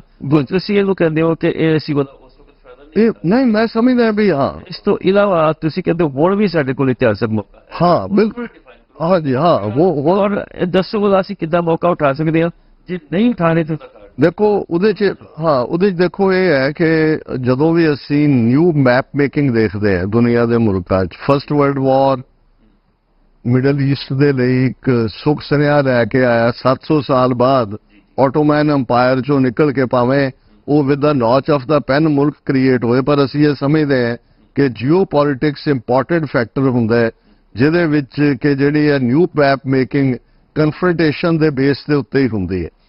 ਅੱਜ ਜਿਹੜਾ ਫੋਕਸ ਹੈ ਜਿਓ ਪੋਲਿਟਿਕਸ ਦਾ ਏਸ਼ੀਆ ਦੇ ਵਿੱਚ ਵੀ ਜੇ ਤੁਸੀਂ ਡਿਵੈਲਪਮੈਂਟਸ ਪਿਛਲੇ ਹਫ਼ਤਿਆਂ ਦੀਆਂ ਦੇਖਦੇ ਹੋ ਭਾਵੇਂ ਉਹ ਪਾਕਿਸਤਾਨ ਦੀ ਅਨਸਰਟਨਟੀ ਹੈ ਬੰਗਲਾਦੇਸ਼ ਦਾ ਕੂ ਹੈ ਜਾਂ ਮਨੀਪੁਰ ਦੇ ਜਿਹੜੇ ਗੁਰਿਲੇ ਨੇ ਡਰੋਨ ਉਹਨਾਂ ਕੋਲ ਕਿੱਥੋਂ ਆਏ ਕੌਣ ਦੇ ਆਇਆ ਕਿ ਸਾਲ ਪਹਿਲਾਂ ਤੱਕ ਜਿਨ੍ਹਾਂ ਨੂੰ ਕੁੱਟ-ਕੁੱਟ ਕੇ ਉਹਨਾਂ ਦਾ ਬੁਰਾ ਹਾਲ ਕੀਤਾ ਸੀ ਉਹਨਾਂ ਦੀਆਂ ਬੀਬੀਆਂ ਨਾਲ ਕੀ ਹੋ ਰਿਹਾ ਅੱਜ ਉਹ ਡਰੋਨ ਹਮਲੇ ਕਰਕੇ ਚੀਫ ਮਿਨਿਸਟਰ ਦੇ ਘਰ ਤੱਕ ਹਿੱਟ ਕਰ ਰਹੇ ਨੇ। ਸੋ ਇਹਦੇ 'ਚ ਸਾਨੂੰ ਇਹ ਦੇਖਣਾ ਹੋਵੇਗਾ ਵੀ ਇਸ ਵੇਲੇ ਚਾਈਨਾ ਐਜ਼ ਏ ਗਲੋਬਲ ਜਿਹੜੀ ਹੈ ਇੱਕ ਡਿਫੈਂਸ ਔਰ economical military and economical power ਦੇ ਤੌਰ ਤੇ ਅਮਰੀਕਾ ਦਾ ਇੰਟਰਸਟ ਉਸ ਖਿੱਤੇ 'ਚ ਹੈ और सानू इस देखो ये तो ठीक है कि कोई किसी को राज ना दे जो ले नहीं बल से ले लेकिन इंटरनेशनल इंटरवेंशन उन्हां हालातां नूं नेड़े लिआंदी है। नादर शाह दे हमले ने मुगलों नूं कमजोर कीता है साडे लई राह खुल गया मिसलां तक असीं पहुंचे फिर जे अड्ड-अड्ड धिरां आईयां मुगल कमजोर हुंदे गए असीं ताकतवर हुंदे चले गए। सो इस वेले और मैं तुहानूं ये पर्सनल एक्सपीरियंस तो दस सकदा कि साडीआं 2 higher level meetings 6-7 Sikh organisations दीआं FBI ਹੈਡਕੁਆਟਰ ਚ ਉਹਨਾਂ ਦੀ ਸਟੇਟ ਦੇ ਜਿਹੜੀਆਂ ਅੱਡ-ਅੱਡ 5-6 ਇੰਸਟੀਟਿਊਸ਼ਨਸ ਨੇ ਉਹਨਾਂ ਨਾਲ ਹੋਈਆਂ। ਪਹਿਲੀ ਵਾਰ ਹੈ ਹਾਲਾਂ ਅਸੀਂ ਪਿਛਲੇ 35 ਸਾਲ ਤੋਂ ਆਲਮੋਸਟ ਐਕਟਿਵਿਸਟ ਦੇ ਤੌਰ ਤੇ ਮਿਲਦੇ ਵੀ ਹੈ ਜਸਟਿਸ ਡਿਪਾਰਟਮੈਂਟ ਨੂੰ ਵੀ ਮਿਲਦੇ ਹੈ ਸਟੇਟ ਡਿਪਾਰਟਮੈਂਟ ਨੂੰ ਵੀ ਮਿਲਦੇ ਹੈ US ਸਰਵ ਨਾਲ ਵੀ ਮੀਟਿੰਗਸ ਹੁੰਦੀਆਂ ਹੈਲਸਿੰਕੀ ਕਮਿਸ਼ਨ ਦੇ ਨਾਲ ਵੀ ਜਿਹੜੇ ਪੰਜਾਬ ਤੋਂ ਵੀ ਆਉਂਦੇ ਰਹੇ ਉਹਨਾਂ ਨੂੰ ਅਸੀਂ ਮਿਲਾਉਂਦੇ ਰਹੇ ਲੇਕਿਨ ਕਦੇ ਵੀ ਕੀਨ ਇੰਟਰਸਟ ਨਹੀਂ ਸੀ ਇਹਨਾਂ ਦਾ ਜੇ ਅਮਰੀਕਾ ਨੇ ਸਿੱਖਾਂ ਦੇ ਵਿੱਚ ਦਿਲਚਸਪੀ ਔਰ ਖਾਲਿਸਤਾਨ ਦੇ ਇਸ਼ੂ ਦੇ ਉੱਤੇ ਔਰ ਇਸ ਗੱਲ ਦਾ ਧਿਆਨ ਰਹੇ ਕਿ ਜੇ ਤੁਸੀਂ ਮੀਡੀਆ ਦਾ ਟ੍ਰੈਂਡ ਦੇਖਣਾ ਹੋਏ ਕਿ ਅਸੀਂ ਕਿਵੇਂ ਓਵਰਨਾਈਟ ਇੱਕ ਟੈਰਰਿਸਟ ਤੋਂ ਸੈਪਰੇਟਿਸਟ ਹੋ ਗਏ ਜਾਂ ਸਿੱਖ ਐਕਟਿਵਿਸਟ ਹੋ ਗਏ ਉਹ ਤੁਸੀਂ ਮੀਡੀਆ ਦੇ ਨਹੀਂ ਮੀਡੀਆ ਦੀ ਰਿਪੋਰਟਿੰਗ ਕਿਉਂਕਿ ਉਹਨਾਂ ਨੇ ਉਹ ਜਿਹੜੀ ਇੰਡੀਅਨ ਨੈਰੇਟਿਵ ਸੀ ਉਹਨੂੰ ਚੇਂਜ ਕਰਕੇ ਆਪਣਾ ਉਹਨਾਂ ਨੇ ਸ਼ੁਰੂ ਕੀਤਾ ਨੈਰੇਟਿਵ ਦੇਣਾ। ਔਰ ਥਰਡਲੀ ਮੈਂ ਸਮਝਦਾ ਹਾਂ ਵੀ ਜਿਹੜਾ ਇੰਡੀਆ ਦਾ ਇੱਕ ਉਹ ਰੋਗ ਸਟੇਟ ਵਾਲਾ ਇਮੇਜ ਹੈ ਜਿਹੜਾ ਹੁਣ ਤੱਕ ਅਮਰੀਕਾ ਚਾਹੁੰਦੇ ਸੀ ਕਹਿੰਦੇ ਸੀ ਜੀ you are the greatest democracy we are the largest democracy ਉਹ ਮਿਥ ਵੀ ਟੁੱਟਿਆ ਹੈ ਅਕਾਊਂਟੇਬਿਲਿਟੀ ਆਈ ਹੈ। ਔਰ ਜੇ ਵਿਦਨ ਇੰਡੀਅਨ ਸਿਸਟਮ ਵੀ ਤੁਸੀਂ ਦੇਖੋ ਜਿਸ ਕਿਸਮ ਦਾ ਇਹ ਠੀਕ ਹੈ ਕਿ ਹਿੰਦੂਤਵਾਦੀ ਆਈਡੀਓਲੋਜੀ ਔਰ ਦੂਸਰੀ ਉਹ ਅੱਡ-ਅੱਡ AB ਟੀਮਾਂ ਰਾਹੀਂ ਵੇਚਦੇ ਨੇ ਉਹ ਕਾਂਗਰਸ ਹੋਏ ਦੂਜਾ ਹੋਏ ਸਾਨੂੰ ਉਹਨਾਂ ਤੇ ਕੋਈ ਟਰਸਟ ਨਹੀਂ ਹੈ ਲੇਕਿਨ ਇਹ ਸੱਚਮੁੱਚ ਜੇ ਤੁਸੀਂ ਇਹ ਦੇਖੋਗੇ ਹਿਸਟੋਰੀਕਲੀ ਕਿ ਆਉਣ ਵਾਲੇ ਪੀਰੀਅਡ 'ਚ ਸਾਡਾ ਖਿੱਤਾ ਉਹ ਨਾਰਥ ਈਸਟ ਹੋਏ ਉਹ ਨਾਲ ਲੱਗਦਾ ਜਿਹੜਾ ਇਸ ਵੇਲੇ ਸਿੰਧ ਦਾ ਹੋਏ ਗਵਾਦਰ ਨੂੰ ਲੈ ਕੇ ਜੇ ਦੇਖੀਏ ਤੇ ਪੰਜਾਬ ਦੇ ਬਾਰੇ ਜਿਹੜੇ ਓਵਰਆਲ ਇਹਦੇ 'ਚ ਕਿਉਂਕਿ ਸਿੱਖ ਫੈਕਟਰ ਇੱਕ ਇੰਪੋਰਟੈਂਟ ਫੈਕਟਰ ਹੈ ਉਸ ਖਿੱਤੇ 'ਚ ਅਸੀਂ ਆਲਮੋਸਟ 600 ਕਿਲੋਮੀਟਰ ਇੰਟਰਨੈਸ਼ਨਲ ਬਾਰਡਰ ਤੇ ਬੈਠੇ ਹਾਂ। ਅਮਰੀਕਾ ਜਾਂ ਯੂਰਪੀਅਨ ਕੰਟਰੀਜ਼ ਯੂਰਪ ਤੋਂ ਅਜੇ ਸਾਨੂੰ ਕੋਈ ਬਹੁਤੀ ਹੋਪ ਨਹੀਂ ਔਰ UK ਤੁਹਾਡਾ ਬਿਲਕੁਲ ਨਖਿੱਧ ਹੈ ਇਸ ਮਾਮਲੇ 'ਚ ਕਿਉਂਕਿ ਇਹ ਤਾਂ ਇੰਡੀਆ ਦੀ 3ਵੀਂ ਸਟੇਟ ਬਣਿਆ ਹੋਇਆ 29 ਸੂਬੇ ਆਲਰੇਡੀ ਨੇ ਜਿਵੇਂ ਇਹ ਬਿਹੇਵ ਕਰ ਰਹੇ ਨੇ। ਹਾਂ ਮਤਲਬ ਆਫਟਰ ਫਿਰ ਗੱਲ ਜਦੋਂ ਰੈਫਰੈਂਸ ਤੁਸੀਂ ਇੰਨੀ ਜ਼ਬਰਦਸਤ ਪਤੇ ਦੀ ਗੱਲ ਕੀਤੀ ਉਸ ਵਿੱਚ ਸਿੱਖ ਲੀਡਰਸ਼ਿਪ ਦੀ ਗੱਲ ਵੀ ਤਾਂ ਨਾਲ ਚੱਲੇਗੀ ਨਾ ਜੀ। ਤੁਸੀਂ ਕੀ ਸਮਝਦੇ ਹੋ ਕਿ ਪੰਜਾਬ ਦੀ ਸਿੱਖ ਲੀਡਰਸ਼ਿਪ ਇਸ ਵੇਲੇ ਇੰਨੀ ਕੁ ਕੈਪੇਬਲ ਕਾਬਲ ਹੈ? ਦੇਖੋ ਮੈਂ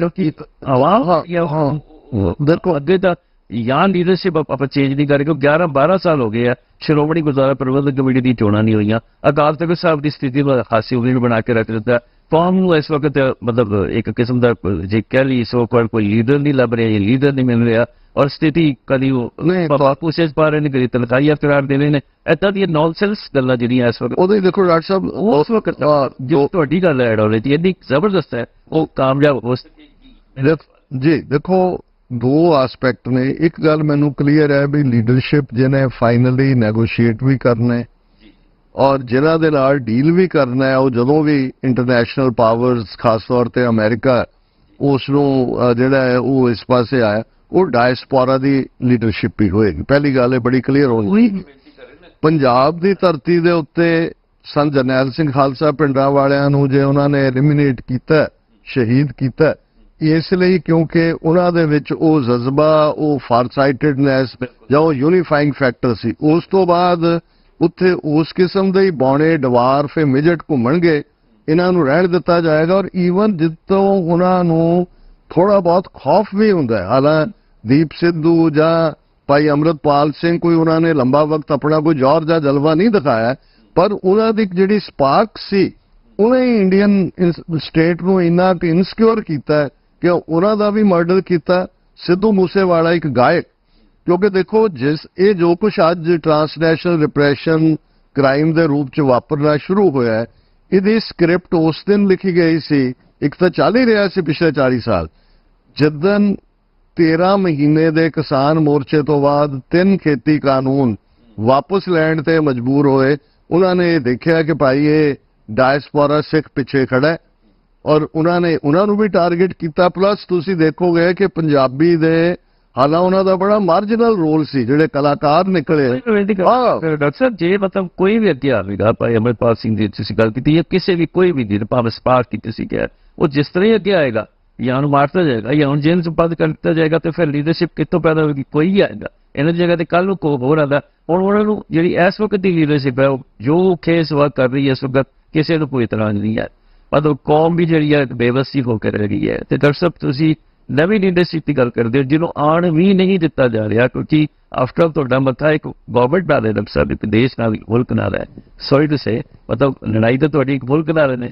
ਉਹ ਇਹ ਮੁਲਕ ਜਿਹੜਾ ਤੁਸੀਂ ਦੂਰ ਬੈਠੇ ਹੋ ਉੱਥੇ ਜਾ ਕੇ ਲੈਣਾ, ਔਰ ਉੱਥੋਂ ਦੀ ਜਿਹੜੀ ਲੀਡਰਸ਼ਿਪ ਹੈ ਉਹ ਕਦੀ ਵੀ ਮਤਲਬ ਜਿਹੜੀ ਇਸ ਵਕਤ ਸੋ ਕੋਲ ਚੱਲ ਰਹੀ, ਜਿਹਨੇ ਇਸ ਵਕਤ ਕੌਮ ਦੀ ਸਥਿਤੀ ਨੂੰ ਹਾਸਲ ਨਹੀਂ ਬਣਾ ਦਿੱਤਾ, ਜਿਹੜੀ ਸੀਰੀਅਸ ਲੀਡਰਸ਼ਿਪ ਹੈ, ਜਿਹੜੀ ਅੰਮ੍ਰਿਤਪਾਲ ਸਿੰਘ ਹੈ, ਜਿਹੜੇ ਵੋਟ ਨੂੰ ਉੱਠਣਗੇ ਉਹਨਾਂ ਨੂੰ ਜਾਂ ਜੇਲ੍ਹ ਚ ਪਾ ਦਿੱਤਾ ਜਾਏਗਾ ਜਾਂ ਕਤਲ ਕਰ ਦਿੱਤਾ ਜਾਏਗਾ। ਉਸ ਵਕਤ ਇਹਨਾਂ ਹਾਲਾਤਾਂ ਦੇ ਵਿੱਚ ਤੁਸੀਂ ਕੀ ਸਮਝਦੇ ਹੋ ਇਹ ਜਿਹੜੀ ਤੁਹਾਡੀ ਇਤਿਹਾਸਕ ਜਿਹੜਾ ਮੌਕਾ ਹੈ ਆਪਾਂ ਉਠਾ ਸਕਾਂਗੇ ਜੀ? ਦੇਖੋ, ਬੇਬਸੀ ਗੁਲਾਮੀ ਦਾ ਹੀ ਦੂਸਰਾ ਨਾਂ ਹੈ। ਸੋ ਇਹ ਜਿਹਨੂੰ ਤੁਸੀਂ ਬੇਬਸੀ ਕਿਹਾ, ਜੋ ਹਾਲਾਤ ਨੇ, ਮੈਂ ਸਮਝਦਾ ਵੀ ਇਹਦੇ ਚ ਕੋਈ ਸ਼ੱਕ ਨਹੀਂ ਹੈ। ਨਹੀਂ, ਮੈਂ ਸਮਝਦਾ ਵੀ ਇਹ ਹਾਂਜੀ ਕੌਣ ਬੇਬਸ? ਮੈਂ ਉਹੀ ਕਹਿ ਰਿਹਾ ਜੀ, ਨਹੀਂ ਤੁਸੀਂ ਸ਼ਬਦ ਵਰਤਿਆ ਇਹਦੇ ਵਿੱਚ ਬੇਬਸ ਕੌਣ ਹੈ? ਸਾਰੀ ਕੌਮ ਨੂੰ ਬੇਬਸ ਕਰਨਾ ਸੀ। ਨਹੀਂ ਸੋ ਬੇਸਿਕਲੀ ਥੋੜਾ ਜਿਹਾ ਮੈਂ ਪੰਜਾਬ ਦੀ ਗੱਲ ਕਰ ਰਿਹਾ। ਨਹੀਂ, ਪੰਜਾਬ ਦੇ ਵਿੱਚ ਨਹੀਂ। ਦੇਖੋ ਤੁਸੀਂ ਇੱਥੇ ਬੈਠੇ ਹੋ, ਤੁਸੀਂ ਇੱਥੇ ਬੈਠੇ ਸਰਵਅਧਿਕਾਰੀ ਹੈ। ਤੁਸੀਂ ਸਵਾਲ ਪੁੱਛਿਆ ਉਹਦਾ ਜਵਾਬ ਲੈ ਲਓ। ਤੁਸੀਂ ਸਵਾਲ ਪੁੱਛਿਆ, ਤੁਸੀਂ ਜਵਾਬ ਲੈ ਲਓ। ਮਨਿੰਦਰ ਜੀ ਤੁਸੀਂ ਆਜ਼ਾਦ ਹੋ। ਤੁਸੀਂ ਬੇਬਸ ਕਿਹਾ ਆ ਕੌਮ ਨੂੰ। ਕੌਮ ਦੇ ਵਿੱਚ ਬਾਹਰਲੇ ਬੰਦੇ ਵੀ ਆ, ਉੱਥੇ ਬੈਠੇ ਵੀ ਹੁੰਦੇ ਆ। ਸੋ ਉਹਦੇ ਨੈਕਸਟ ਜਿਹੜੀ ਨਾ ਗੱਲ ਆਪਾਂ ਪੰਜਾਬ ਦੀ ਕਰ ਰਹੇ ਸੀ। ਨਹੀਂ, ਹੁਣ ਆਪਾਂ ਪੰਜਾਬ ਤੇ ਆਉਂਦੇ ਹਾਂ। ਬੇਬਸ ਜਿਹੜਾ ਬੰਦਾ ਜਿਹਨੇ ਗੁਲਾਮੀ ਦੀ ਸਥਿਤੀ ਬਣਾ ਲਈ ਆਪਣੇ ਨਾਲ, ਬੇਬਸ ਆ। ਹੁਣ ਪੰਜਾਬ ਦੇ ਵਿੱਚ ਜੇ ਬੰਦੇ ਸਾਇਲੈਂਟ ਆ, ਉਹ ਬੇਬਸ ਨਹੀਂ ਹੁੰਦੇ। ਪੰਜਾਬ ਦੇ ਵਿੱਚ ਇੱਕ ਜਿਹੜੀ ਚੁੱਪ ਨੂੰ ਭੰਗ ਕਰਨ ਦੀ ਇੱਕ ਟਰਾਈ ਜਿਹੜੀ ਚੱਲ ਰਹੀ, ਉਹਦੇ ਵਿੱਚ ਭਾਈ ਦਲਜੀਤ ਸਿੰਘ ਬਿੱਟੂ ਹੋਣੀ ਵੀ ਹੈ, ਉਹਨਾਂ ਦਾ ਗਰੁੱਪ ਹੈ, ਉਹਦੇ ਵਿੱਚ ਅੰਮ੍ਰਿਤਪਾਲ ਵੀ, ਭਾਈ ਮਾਨ ਸਿਮਰਜੀਤ ਸਿੰਘ ਮਾਨ ਵੀ ਹੈ। ਟੂ ਅ ਪੁਆਇੰਟ ਸਾਨੂੰ ਸਟੇਟ ਦੇ ਦਾਇਰੇ ਦੇ ਵਿੱਚ ਰਹਿ ਕੇ ਤੁਹਾਨੂੰ ਪਤਾ ਲੱਗਣਾ ਪੈਂਦਾ ਕਿ ਤੁਸੀਂ ਕਿੰਨੇ ਕੁ ਤੱਕ ਤੁਸੀਂ। ਮੇਰਾ ਮਤਲਬ ਇਹ ਨਹੀਂ ਹੈ ਕਿ ਸੁਣੋ, ਮੈਂ ਗੱਲ ਫਿਨਿਸ਼ ਕਰ। ਮਤਲਬ ਮੈਜੋਰਟੀ ਸਤਿਗੁਰ ਜੇ ਸਤਿਗੁਰ ਨੇ ਬੈਠਾ ਉਹ ਕਰਿਆ ਔਰ ਜੋ ਸਭੀ ਜਗ੍ਹਾ ਤੋਂ ਸਾਰਾ ਜਗ ਨਹੀਂ ਹੈ, ਮੈਜੋਰਟੀ ਆਪ ਜਵਾਬ ਦੇਣ ਦੀ ਕੋਸ਼ਿਸ਼ ਕਰ। ਹਾਂਜੀ, ਕਿ ਤੁਸੀਂ ਜਿਹੜੀ ਗੱਲ ਦੀ ਤੁਸੀਂ ਮੈਜੋਰਟੀ ਦੀ ਗੱਲ ਕਰਦੇ ਆ, ਹੁਣ ਤੁਸੀਂ ਮੈਜੋਰਟੀ ਨੂੰ ਲੈ ਲਓ। ਮੈਜੋਰਟੀ ਕਿਸੇ ਵੀ ਟਾਈਮ ਤੇ ਨਹੀਂ ਮੂਵ ਹੁੰਦੀ। ਕੋਈ ਵੀ ਮੂਵਮੈਂਟ ਆ, ਉਹਨੂੰ ਅਰਬ ਸਪ੍ਰਿੰਗ ਨੂੰ ਲੈ ਲਓ, ਜਿਹੜੀ ਵੀ ਦੁਨੀਆ ਭਰ ਦੀ ਮੂਵਮੈਂਟਸ ਹੁੰਦੀ ਹੈ। ਅਰਬ ਸਪ੍ਰਿੰਗ ਜਿਹੜਾ ਸੀਗਾ 5 ਲੱਖ ਬੰਦਾ ਸੀਗਾ ਇਜਿਪਟ ਤੇ, ਇਜਿਪਟ ਦੀ ਆਬਾਦੀ 40 ਮਿਲੀਅਨ ਹੈ। ਮੈਜੋਰਟੀ ਨਹੀਂ ਕੁਛ ਕਰਦੀ। ਗੁਰੂ ਪੰਥ ਜਿਹੜਾ ਆ ਉਹ ਮਾਈਨੋਰਿਟੀ ਹੀ ਰਿਹਾ ਹੈ। ਹੁਣ ਗੁਰੂ ਪੰਥ ਆਪਣੇ ਆਪ ਨੂੰ ਰੀਆਰਗੇਨਾਈਜ਼ ਕਰ ਰਿਹਾ ਹੈ। ਗੁਰੂ ਪੰਥ ਨੂੰ ਟਾਈਮ ਲੱਗਣਾ ਹੈ ਕਿ ਅਸੀਂ ਕਿਸ, ਹੁਣ ਜਦੋਂ ਤੁਸੀਂ ਕਹਿ ਰਹੇ ਕਿ ਤੁਸੀਂ ਤੇਜ਼ੀ ਨਾਲ ਕੰਮ ਕਰਦੇ ਆ, ਤੁਸੀਂ ਕਈ ਸਵਾਲ ਡਾਕਟਰ ਸਾਹਿਬ ਨੂੰ ਪੁੱਛੇ, ਉਹਦੇ ਵਿੱਚ ਇਹਨਾਂ ਨੇ ਬੜੇ ਵਧੀਆ ਤਰੀਕੇ ਨਾਲ ਜਵਾਬ ਦਿੱਤੇ। ਉਹਦੇ ਵਿੱਚ ਹੁਣ ਜਦੋਂ ਅਸੀਂ ਗੱਲ ਕਰਦੇ ਹਾਂ ਕਿ ਕੁਛ ਨਹੀਂ ਹੋਣਾ, ਹੁਣ ਜਿੱਦਾਂ ਅਮਰੀਕਾ ਦੇ ਵਿੱਚ ਗੱਲ ਕੀਤੀ ਹੈ, ਕੈਨੇਡਾ ਦੇ ਵਿੱਚ ਹੀ 4 ਬੰਦੇ ਫੜੇ ਆ। ਮੈਂ ਕੈਨੇਡਾ ਤੇ ਤੁਸੀਂ ਕਿਹਾ ਸੀਗਾ ਕਿ ਕੁਛ ਨਹੀਂ ਹੋਇਆ। ਸੋ ਉਹਦੇ ਵਿੱਚ ਇਹ ਹੈ ਕਿ ਇਹ ਸਾਰਾ ਕੁਛ ਤਾਂ ਹੋ ਰਿਹਾ ਹੈ, ਸਾਡੇ ਮੂਹਰੇ ਬੰਦੇ ਫੜੇ ਜਾ ਰਹੇ ਆ। ਜਿਹੜਾ ਇੰਡੀਆ ਦੇ ਨਾਲ ਰਿਲੇਸ਼ਨਸ਼ਿਪ ਹੈ, ਮੈਂ ਉੱਥੇ ਕਮੈਂਟ ਕਰਨਾ ਬਹੁਤ ਜ਼ਿਆਦਾ ਕੁਝ ਨਹੀਂ ਹੋਇਆ ਨਾ। ਨਹੀਂ, ਠੋਸ ਹੋਊਗਾ ਹਾਲੇ, ਠੋਸ ਲਾਈਕ ਉਹ ਤੇ ਹੈ ਕਿ ਉਹਦਾ ਪਤਾ ਵੀ ਲੱਗ ਜੂਗਾ ਕਿੰਨਾ ਹੁੰਦਾ। ਜਿਹੜਾ ਨਿਕਲ ਗੁਪਤਾ ਆ, 4 ਮੁੰਡੇ ਜਿਹੜੇ ਤੇ ਕੈਨੇਡਾ ਇਨ ਦਾ ਪ੍ਰੋਸੈਸ ਹੈ। ਉਹਦਾ ਪ੍ਰੋਸੈਸ ਰਿਲੇਸ਼ਨਸ਼ਿਪ ਦੀ ਗੱਲ ਹੈ, ਉਹ ਮੈਂ ਜ਼ਰੂਰ ਇੱਕ ਪੁਆਇੰਟ ਆਊਟ ਕਰਨਾ ਚਾਹੁੰਦਾ ਹਾਂ ਕਿ ਅਸੀਂ ਸਿੱਖ ਜਿਹੜੇ ਬਾਹਰ ਬੈਠੇ ਹਾਂ, ਸਾਨੂੰ ਕਦੀ ਵੀ ਆਪਣੀ ਜਿਹੜੀ ਪੂਰੀ ਆਸ ਹੈ ਕੋਈ ਦੁਨਿਆਵੀ ਤਾਕਤ ਦੇ ਵਿੱਚ ਨਹੀਂ ਪਾਉਣੀ ਚਾਹੀਦੀ। ਕਿਉਂਕਿ ਮੈਂ ਇਸ ਗੱਲ ਤੇ ਜਿਹੜਾ ਆਈ ਥਿੰਕ ਤੁਸੀਂ ਇਸ ਗੱਲ ਨੂੰ ਲੀਡ ਕਰ ਰਹੇ ਸੀ ਕਿ ਜੇ ਸਾਰਾ ਕੁਝ ਹੋ ਜਾਂਦਾ ਫੇਕ ਹੀ ਹੋਊਗਾ। ਇੰਡੀਅਨ ਸਟੇਟ ਦਾ ਰਿਲੇਸ਼ਨਸ਼ਿਪ ਕੈਨੇਡਾ ਦੇ US ਦੇ ਨਾਲ ਟੁੱਟ ਜੂਗਾ? ਉਹਦੇ ਰਿਐਲਿਟੀ ਤੇ ਇਹ ਕਹਿੰਦੀ ਹੈ ਕਿ ਨਹੀਂ ਟੁੱਟੂਗਾ, ਕਿ ਇਹ ਦੇਸ਼ ਜਿਹੜੇ ਆ ਉਹ ਹੱਥ ਮਿਲਾ ਲੈਂਦੇ ਆ, ਮਾੜੇ ਮੋਟੇ ਜੇ ਸੈਂਕਸ਼ਨਸ ਲੱਗਦੇ ਇੱਥੇ ਤਾਂ ਗੱਲ ਚੱਲ ਜੂਗੀ, ਪਰ ਇਹ ਵੀ ਇੱਕ ਲੀਗਲ ਟਰਮਸ ਦੇ ਵਿੱਚ ਉਹ ਪ੍ਰੋਸੈਸ ਚੱਲਣਾ। ਸਵਾਲ ਐਕਚੁਅਲੀ ਇਹ ਆ ਕਿ ਸਿੱਖ ਪੰਥ ਨੇ ਇਹਦੇ ਵਿੱਚੋਂ ਹਾਸਲ ਕੀ ਕਰਨਾ। ਮੈਂ ਵੀ ਕਹਿੰਦਾ ਉਸ ਵਕਤ ਤੁਹਾਡੀ ਲੜਾਈ ਜਿਹੜੀ ਤੁਸੀਂ ਗੱਲ ਕਹਿੰਦੇ ਉਸ ਵਕਤ ਤੁਹਾਡੀ ਲੜਾਈ ਹੋਰ ਕਠਿਨ ਹੋ। ਸੋ ਹਾਸਲ ਸਾਡੇ ਨੇ ਇਹ ਆ ਕਿ ਕੈਨੇਡਾ ਦੇ ਵਿੱਚ ਇਹ ਆ ਕਿ ਸਾਡੇ ਜਿਹੜੇ ਗਵਰਨਮੈਂਟ ਤੇ ਮੀਡੀਆ ਰਿਲੇਸ਼ਨਸ ਆ ਉਹ ਬਦਲ ਗਏ ਆ। ਇਹ ਸਦਾ ਲਈ ਦਾ ਰਹੋਗੇ, ਉਹ ਸਾਡੀ ਲੌਬਿੰਗ ਤੇ ਇਫੈਕਟਿਵਨੈਸ ਤੇ ਆ। ਸਾਡੇ ਕੋਲ ਹੁਣ ਜਦੋਂ ਮੈਂ ਗੱਲ ਦੱਸਾਂ, ਸਾਡੇ ਕੋਲ ਕੈਨੇਡਾ ਦੇ ਵਿੱਚ ਹੁਣ ਤੱਕ ਕੋਈ ਸਟਰਕਚਰ ਨਹੀਂ ਹੈਗਾ ਜਿਹਦੇ ਵਿੱਚ ਅਸੀਂ ਇਫੈਕਟਿਵ ਲੌਬਿੰਗ ਔਨ ਟੂ ਫਰੰਟਸ ਕਰ ਸਕਦੇ ਹਾਂ। ਇੱਕ ਇੰਡੀਅਨ ਨੈਰੇਟਿਵ ਨੂੰ ਕਾਊਂਟਰ ਕਰਨਾ, ਇੱਕ ਸਾਡਾ ਨੈਰੇਟਿਵ ਜੋ ਸੋਵਰਨਟੀ ਦਾ ਆ ਖਾਲਿਸਤਾਨ ਦਾ ਉਹਨੂੰ ਪੇਸ਼ ਕਰਨਾ। ਇਹ ਰਿਐਲਿਟੀ ਹੈ ਸਾਡੀ, ਇਹ 'ਚੋਂ ਸਭ ਤੋਂ ਮੁਮਕਿਨ ਨਹੀਂ ਹੋਣਾ ਚਾਹੀਦਾ। ਜਿੰਨੇ ਚਿਰ ਅਸੀਂ ਇਹ ਵੀਕਨੈਸ ਨੂੰ, ਕਮਜ਼ੋਰੀ ਨੂੰ ਫਿਕਸ ਨਹੀਂ ਕਰਦੇ, ਅਸੀਂ ਉਹ ਪ੍ਰੋਬਲਮ 'ਚ ਆ। ਸੋ ਉਹਨੂੰ ਕਾਊਂਟਰ ਕਰਨ ਦੇ ਲਈ ਸਿੱਖ ਉੱਤੇ ਹੁਣ ਨੌਜਵਾਨ ਜਥੇਬੰਦ ਹੋਏ ਤੇ ਸਿੱਖ ਫੈਡਰੇਸ਼ਨ ਕੈਨੇਡਾ ਦਾ ਐਲਾਨ ਆਉਣ ਵਾਲੇ ਹਫ਼ਤੇ 2 ਹਫ਼ਤੇ 'ਚ ਉੱਥੇ ਹੋਣਾ ਹੈ। ਉਹਦੇ ਵਿੱਚ ਉਹਦਾ ਮਕਸਦ ਕੀ ਆ? ਉਹ ਇੱਕ ਮਲਟੀਪਲ ਪ੍ਰੋਂਗ ਉਹਦੀ ਰਿਐਲਿਟੀ ਆ। ਉਹਦੇ ਵਿੱਚ ਫੁੱਲ ਟਾਈਮ ਬੰਦੇ ਜਿਹੜੇ ਲੌਬਿੰਗ ਤੇ ਕੰਮ ਕਰਨ, ਉਹਨਾਂ ਦਾ ਬੰਦਾ ਮੀਡੀਆ ਰਿਲੇਸ਼ਨਸ ਤਕੜੇ ਕਰਨ, ਕਰਕੇ ਸਾਨੂੰ ਪਤਾ ਹੈ ਕਿ ਇਹ ਸੋ ਕਾਲਡ ਜਿਹੜੀ ਸਿੰਪੈਥੀ ਹੁਣ ਸਾਨੂੰ ਮਿਲ ਰਹੀ ਆ ਬਾਹਰਲੇ ਦੇਸ਼ਾਂ ਤੋਂ, ਇਹ ਟਾਈਮ ਲਿਮਿਟਡ ਆ, ਇਹ ਮੁੱਕ ਜਾਣੀ ਆ। ਤੇ ਉਸ ਤੋਂ ਬਾਅਦ ਜੇ ਅਸੀਂ ਉੱਥੇ ਖੜੇ ਰਹੇ ਜਿੱਥੇ ਭਾਈ ਹਰਦੀਪ ਸਿੰਘ ਦੀ ਸ਼ਹੀਦੀ ਤੋਂ ਇੱਕ ਦਿਨ ਅਸੀਂ ਪਹਿਲਾਂ ਖੜੇ ਸੀ, ਸਾਡੀ ਪੋਜੀਸ਼ਨ ਬਹੁਤ ਜ਼ਿਆਦਾ ਕਮਜ਼ੋਰ ਤੇ ਵੀਕ ਹੈ। ਸੋ ਉਹੀ ਮੈਂ ਤਾਂ ਉਸ ਗੱਲ ਤੇ ਹੁਣ ਆ ਰਿਹਾ ਹਾਂ ਕਿ ਜਦੋਂ ਸਵਾਲ ਜਵਾਬ ਮੈਂ ਆਪਾਂ ਹੁਣ ਕਰ ਰਹੇ ਹਾਂ, ਉਹਦੇ ਵਿੱਚ ਸਾਡੀ ਕੀ ਪ੍ਰੋਸੈਸ ਉੱਥੇ ਹੈ। ਹਰੇਕ ਪੋਲੀਟੀਕਲ ਪਾਰਟੀ ਦੇ ਨਾਲ ਕੰਜ਼ਰਵੇਟਿਵਸ, ਲਿਬਰਲਸ ਤੇ NDP, ਉਹਦੇ ਨਾਲ ਸਾਡੀ ਨਾਨ ਪਾਰਟੀਸਨ ਰਿਲੇਸ਼ਨਸ਼ਿਪਸ ਚਾਹੀਦੀਆਂ ਹੈ। ਅਸੀਂ ਇੱਕ ਪਾਰਟੀ ਦੇ ਨਹੀਂ ਹੈਗੇ, ਪਰ ਅਸੀਂ ਉਹਨਾਂ ਨੂੰ ਅਕਾਊਂਟੇਬਲ ਕਿੱਦਾਂ ਰੱਖਣਾ ਹੈ। ਉਹਦੇ ਵਿੱਚ ਸਾਡੇ ਜਿਹੜੇ ਗੁਰਦੁਆਰੇ ਆ ਤੇ ਸਿੱਖ ਜਥੇਬੰਦੀਆਂ ਨੂੰ ਅਸੀਂ ਇਕੱਠੇ ਕੀਤਾ ਆ ਅਕ੍ਰੋਸ ਕੈਨੇਡਾ। ਸੋ ਸਾਡਾ ਇਹ ਹੈ ਕਿ ਸਾਡਾ ਜਿਹੜਾ ਇਹ ਟਾਈਮ ਲਿਮਿਟਡ ਜਿਹੜੀ ਸਿੰਪੈਥੀ ਆ, ਇਹ ਜਦੋਂ ਮੁੱਕਣੀ ਆ, ਤੁਹਾਡਾ ਸਵਾਲ ਇਹ ਸੀ ਕਿ ਉਸ ਤੋਂ ਬਾਅਦ ਕੀ ਹੋਊਗਾ, ਕਿ ਕੀ ਇੰਡੀਆ ਡਿੱਗ ਜੂਗਾ, ਕੀ ਉਹ ਸਾਰਾ ਕੁਝ ਜੋ ਆ ਕਿ ਇੰਡੀਆ ਦੀ ਜੋ ਸਿਚੁਏਸ਼ਨ ਦੁਨੀਆ ਦੇ ਵਿੱਚ ਹੈ, ਉਹਦੀ ਮਾਰਕੀਟ ਆ, ਉਹਦੀ ਇਕਨੋਮੀ ਆ, ਉਹਨੂੰ ਕਿੱਦਾਂ ਦੇਖਿਆ ਜਾਂਦਾ ਆ। they're in a pretty strong position right now ਕਿ ਉਹਨਾਂ ਨੂੰ ਟੈਕਲ ਕਰਨਾ ਇੱਕ ਦੇਸ਼ ਨੇ ਦੇਖਣਾ ਕਿ ਸਾਡਾ ਫਾਇਦਾ ਨੁਕਸਾਨ ਇਹਦੇ ਵਿੱਚ ਕੀ ਹੈ। ਅਮਰੀਕਾ ਨੂੰ ਇਦਾਂ ਲੱਗੇ ਕਿ ਇੰਡੀਆ ਰਸ਼ੀਆ ਦੇ ਨਾਲ ਜ਼ਿਆਦਾ ਨੇੜੇ ਜਾ ਰਿਹਾ ਹੈ ਔਰ ਉਹਨੇ ਹੁਣ ਯੂਕਰੇਨ ਦੀ ਵਾਰ ਦੇ ਵਿੱਚ ਤੇਲ ਖਰੀਦਣਾ ਹੈ। ਐਟ ਸਮ ਪੁਆਇੰਟ ਅਮਰੀਕਾ ਨੇ ਵੀ ਉਹਨਾਂ ਨੂੰ ਇੱਕ ਆਪਸ਼ਨ ਦੇਣੀ ਹੈ ਬਿਹਾਈਂਡ ਦ ਸੀਨਸ ਕਿ ਜਾਂ ਇੱਧਰ ਹੋ ਜਾ ਇੱਧਰ ਹੋ ਜਾ, ਰਾਈਟ। ਲੈਟਸ ਸੇ ਉਹ ਰਸ਼ੀਆ ਨੂੰ ਚੱਲ ਜਾਂਦੇ ਆ, ਇਟਸ ਹਾਈਲੀ ਅਨਲਾਈਕਲੀ, ਪਰ ਉਹ ਚਲੇ ਜਾਂਦੇ ਆ। ਅਮਰੀਕਾ ਦੀ ਪਾਲਿਸੀ ਇੰਡੀਆ ਨੂੰ ਕੰਪਲੀਟਲੀ ਬਦਲ ਜਾਣੀ ਹੈ। ਉੱਥੇ ਦੇ ਸਿੱਧਾ ਗੱਲ ਤੁਸੀਂ ਡਾਕਟਰ ਸਾਹਿਬ ਨਾਲ ਕਰ ਰਹੇ ਸੀਗੇ ਕਿ ਮੌਕੇ ਹੋਣੇ ਵੀ ਆ ਹਲੇ, ਅਸੀਂ ਉਹਨੂੰ ਤੇ ਹੁਣ ਆਣ ਕੇ ਅਸੀਂ ਕੁਝ ਕਰ ਸਕਦੇ ਹਾਂ, ਉਹ ਸਾਡੇ ਮੋਹਰੇ ਹੋਣਾ ਹੈ। ਅਸੀਂ ਤਾਂ ਐਗਜ਼ੈਕਟਲੀ ਤੇ ਅਸੀਂ ਤਾਂ ਹੀ ਕਰ ਸਕਦੇ ਹਾਂ ਕਿ ਜੇ ਅਸੀਂ ਸਟਰਕਚਰਲੀ ਹਰੇਕ ਦੇਸ਼ ਦੇ ਵਿੱਚ ਸਾਡੀ ਕੋਈ ਨਾ ਕੋਈ ਅਲਾਈਨਮੈਂਟ ਹੋਵੇ। ਕਿ ਕੈਨੇਡਾ ਖੁਸ਼ ਚੱਲਦਾ ਰਹੇ, ਉਹ ਅਸੀਂ ਕਰ ਰਹੇ ਹਾਂ ਐਟ ਨੈਸ਼ਨਲ ਪੱਧਰ ਵੀ ਤੇ ਇੰਟਰਨੈਸ਼ਨਲ ਪੱਧਰ ਤੇ ਵੀ। ਜਦੋਂ ਅਸੀਂ ਅਮਰੀਕਾ, US, ਆਸਟ੍ਰੇਲੀਆ, ਯੂਰਪ ਸਾਰਿਆਂ ਦੇ ਨਾਲ ਗੱਲਬਾਤ ਚੱਲ ਰਹੀ ਹੈ ਕਿ ਇੰਟਰਨੈਸ਼ਨਲ ਪੱਧਰ ਤੇ ਕੋਈ ਐਡਮਿਨਿਸਟ੍ਰੇਸ਼ਨ ਜਿਹੜੀ ਹੈ ਉਹ ਬਣਨੀ ਚਾਹੀਦੀ ਹੈ ਕਿ ਜਦੋਂ ਇਦਾਂ ਦਾ ਟਾਈਮ ਆਉਂਦਾ ਵੀ ਹੈ ਕਿ ਜਦੋਂ ਆਪ ਤੁਸੀਂ ਇਹ ਗੱਲ ਕੀਤੀ ਸੀ ਕਿ ਪੰਜਾਬ ਦੇ ਵਿੱਚ ਲੀਡਰਸ਼ਿਪ ਹੈ, ਇੱਕ ਇਹ ਵੀ ਹਾਲਾਤ ਮੈਂ ਸ਼ੋਰਟ ਦੇ ਵਿੱਚ ਕਰਦਾ ਕਰਕੇ ਤੁਹਾਡੇ ਸਵਾਲ ਬਹੁਤ ਨੇ। ਜੇ ਇਦਾਂ ਦੇ ਹਾਲਾਤ ਬਣਦੇ ਆ ਕਿ ਦੇਸ਼ ਟੁੱਟਦਾ ਹੈ ਕੋਈ, ਆਲਵੇਜ਼ ਇਸ ਗੱਲ ਦਾ ਸਾਨੂੰ ਚੇਤੇ ਰੱਖਣਾ ਚਾਹੀਦੀ ਹੈ ਕਿ ਜਦੋਂ ਅਸੀਂ ਹਿਸਟੋਰੀਕਲੀ ਸਪੈਸ਼ਲੀ ਓਵਰ ਦਾ ਲਾਸਟ ਸੈਂਚੁਰੀ ਵੇਖਦੇ ਹਾਂ, ਦੇਸ਼ ਟੁੱਟਦਾ ਹੈ, ਗੱਲ ਕੋਈ ਕਰ ਰਿਹਾ ਹੁੰਦਾ ਆ, ਪਾਵਰ ਕੋਈ ਹਾਸਲ ਕਰ ਦਿੰਦਾ ਹੈ। ਇਹ ਜਿਹੜੇ ਨੈਚੁਰਲੀ ਹੁੰਦਾ ਆ। ਕਦੀ ਕਦੀ ਇੱਥੇ ਤਾਂ ਗੱਲ ਆ ਜਾਂਦੀ ਕਿ ਇਹਦਾ ਛੋਟਾ ਵੱਡਾ ਆ, ਕਿਹਦੇ ਕੋਲ ਹਥਿਆਰ ਜ਼ਿਆਦੇ ਆ, ਉਹ ਕਬਜ਼ੇ ਵਾਲੀ ਗੱਲ ਬਣ ਜਾਂਦੀ ਹੈ।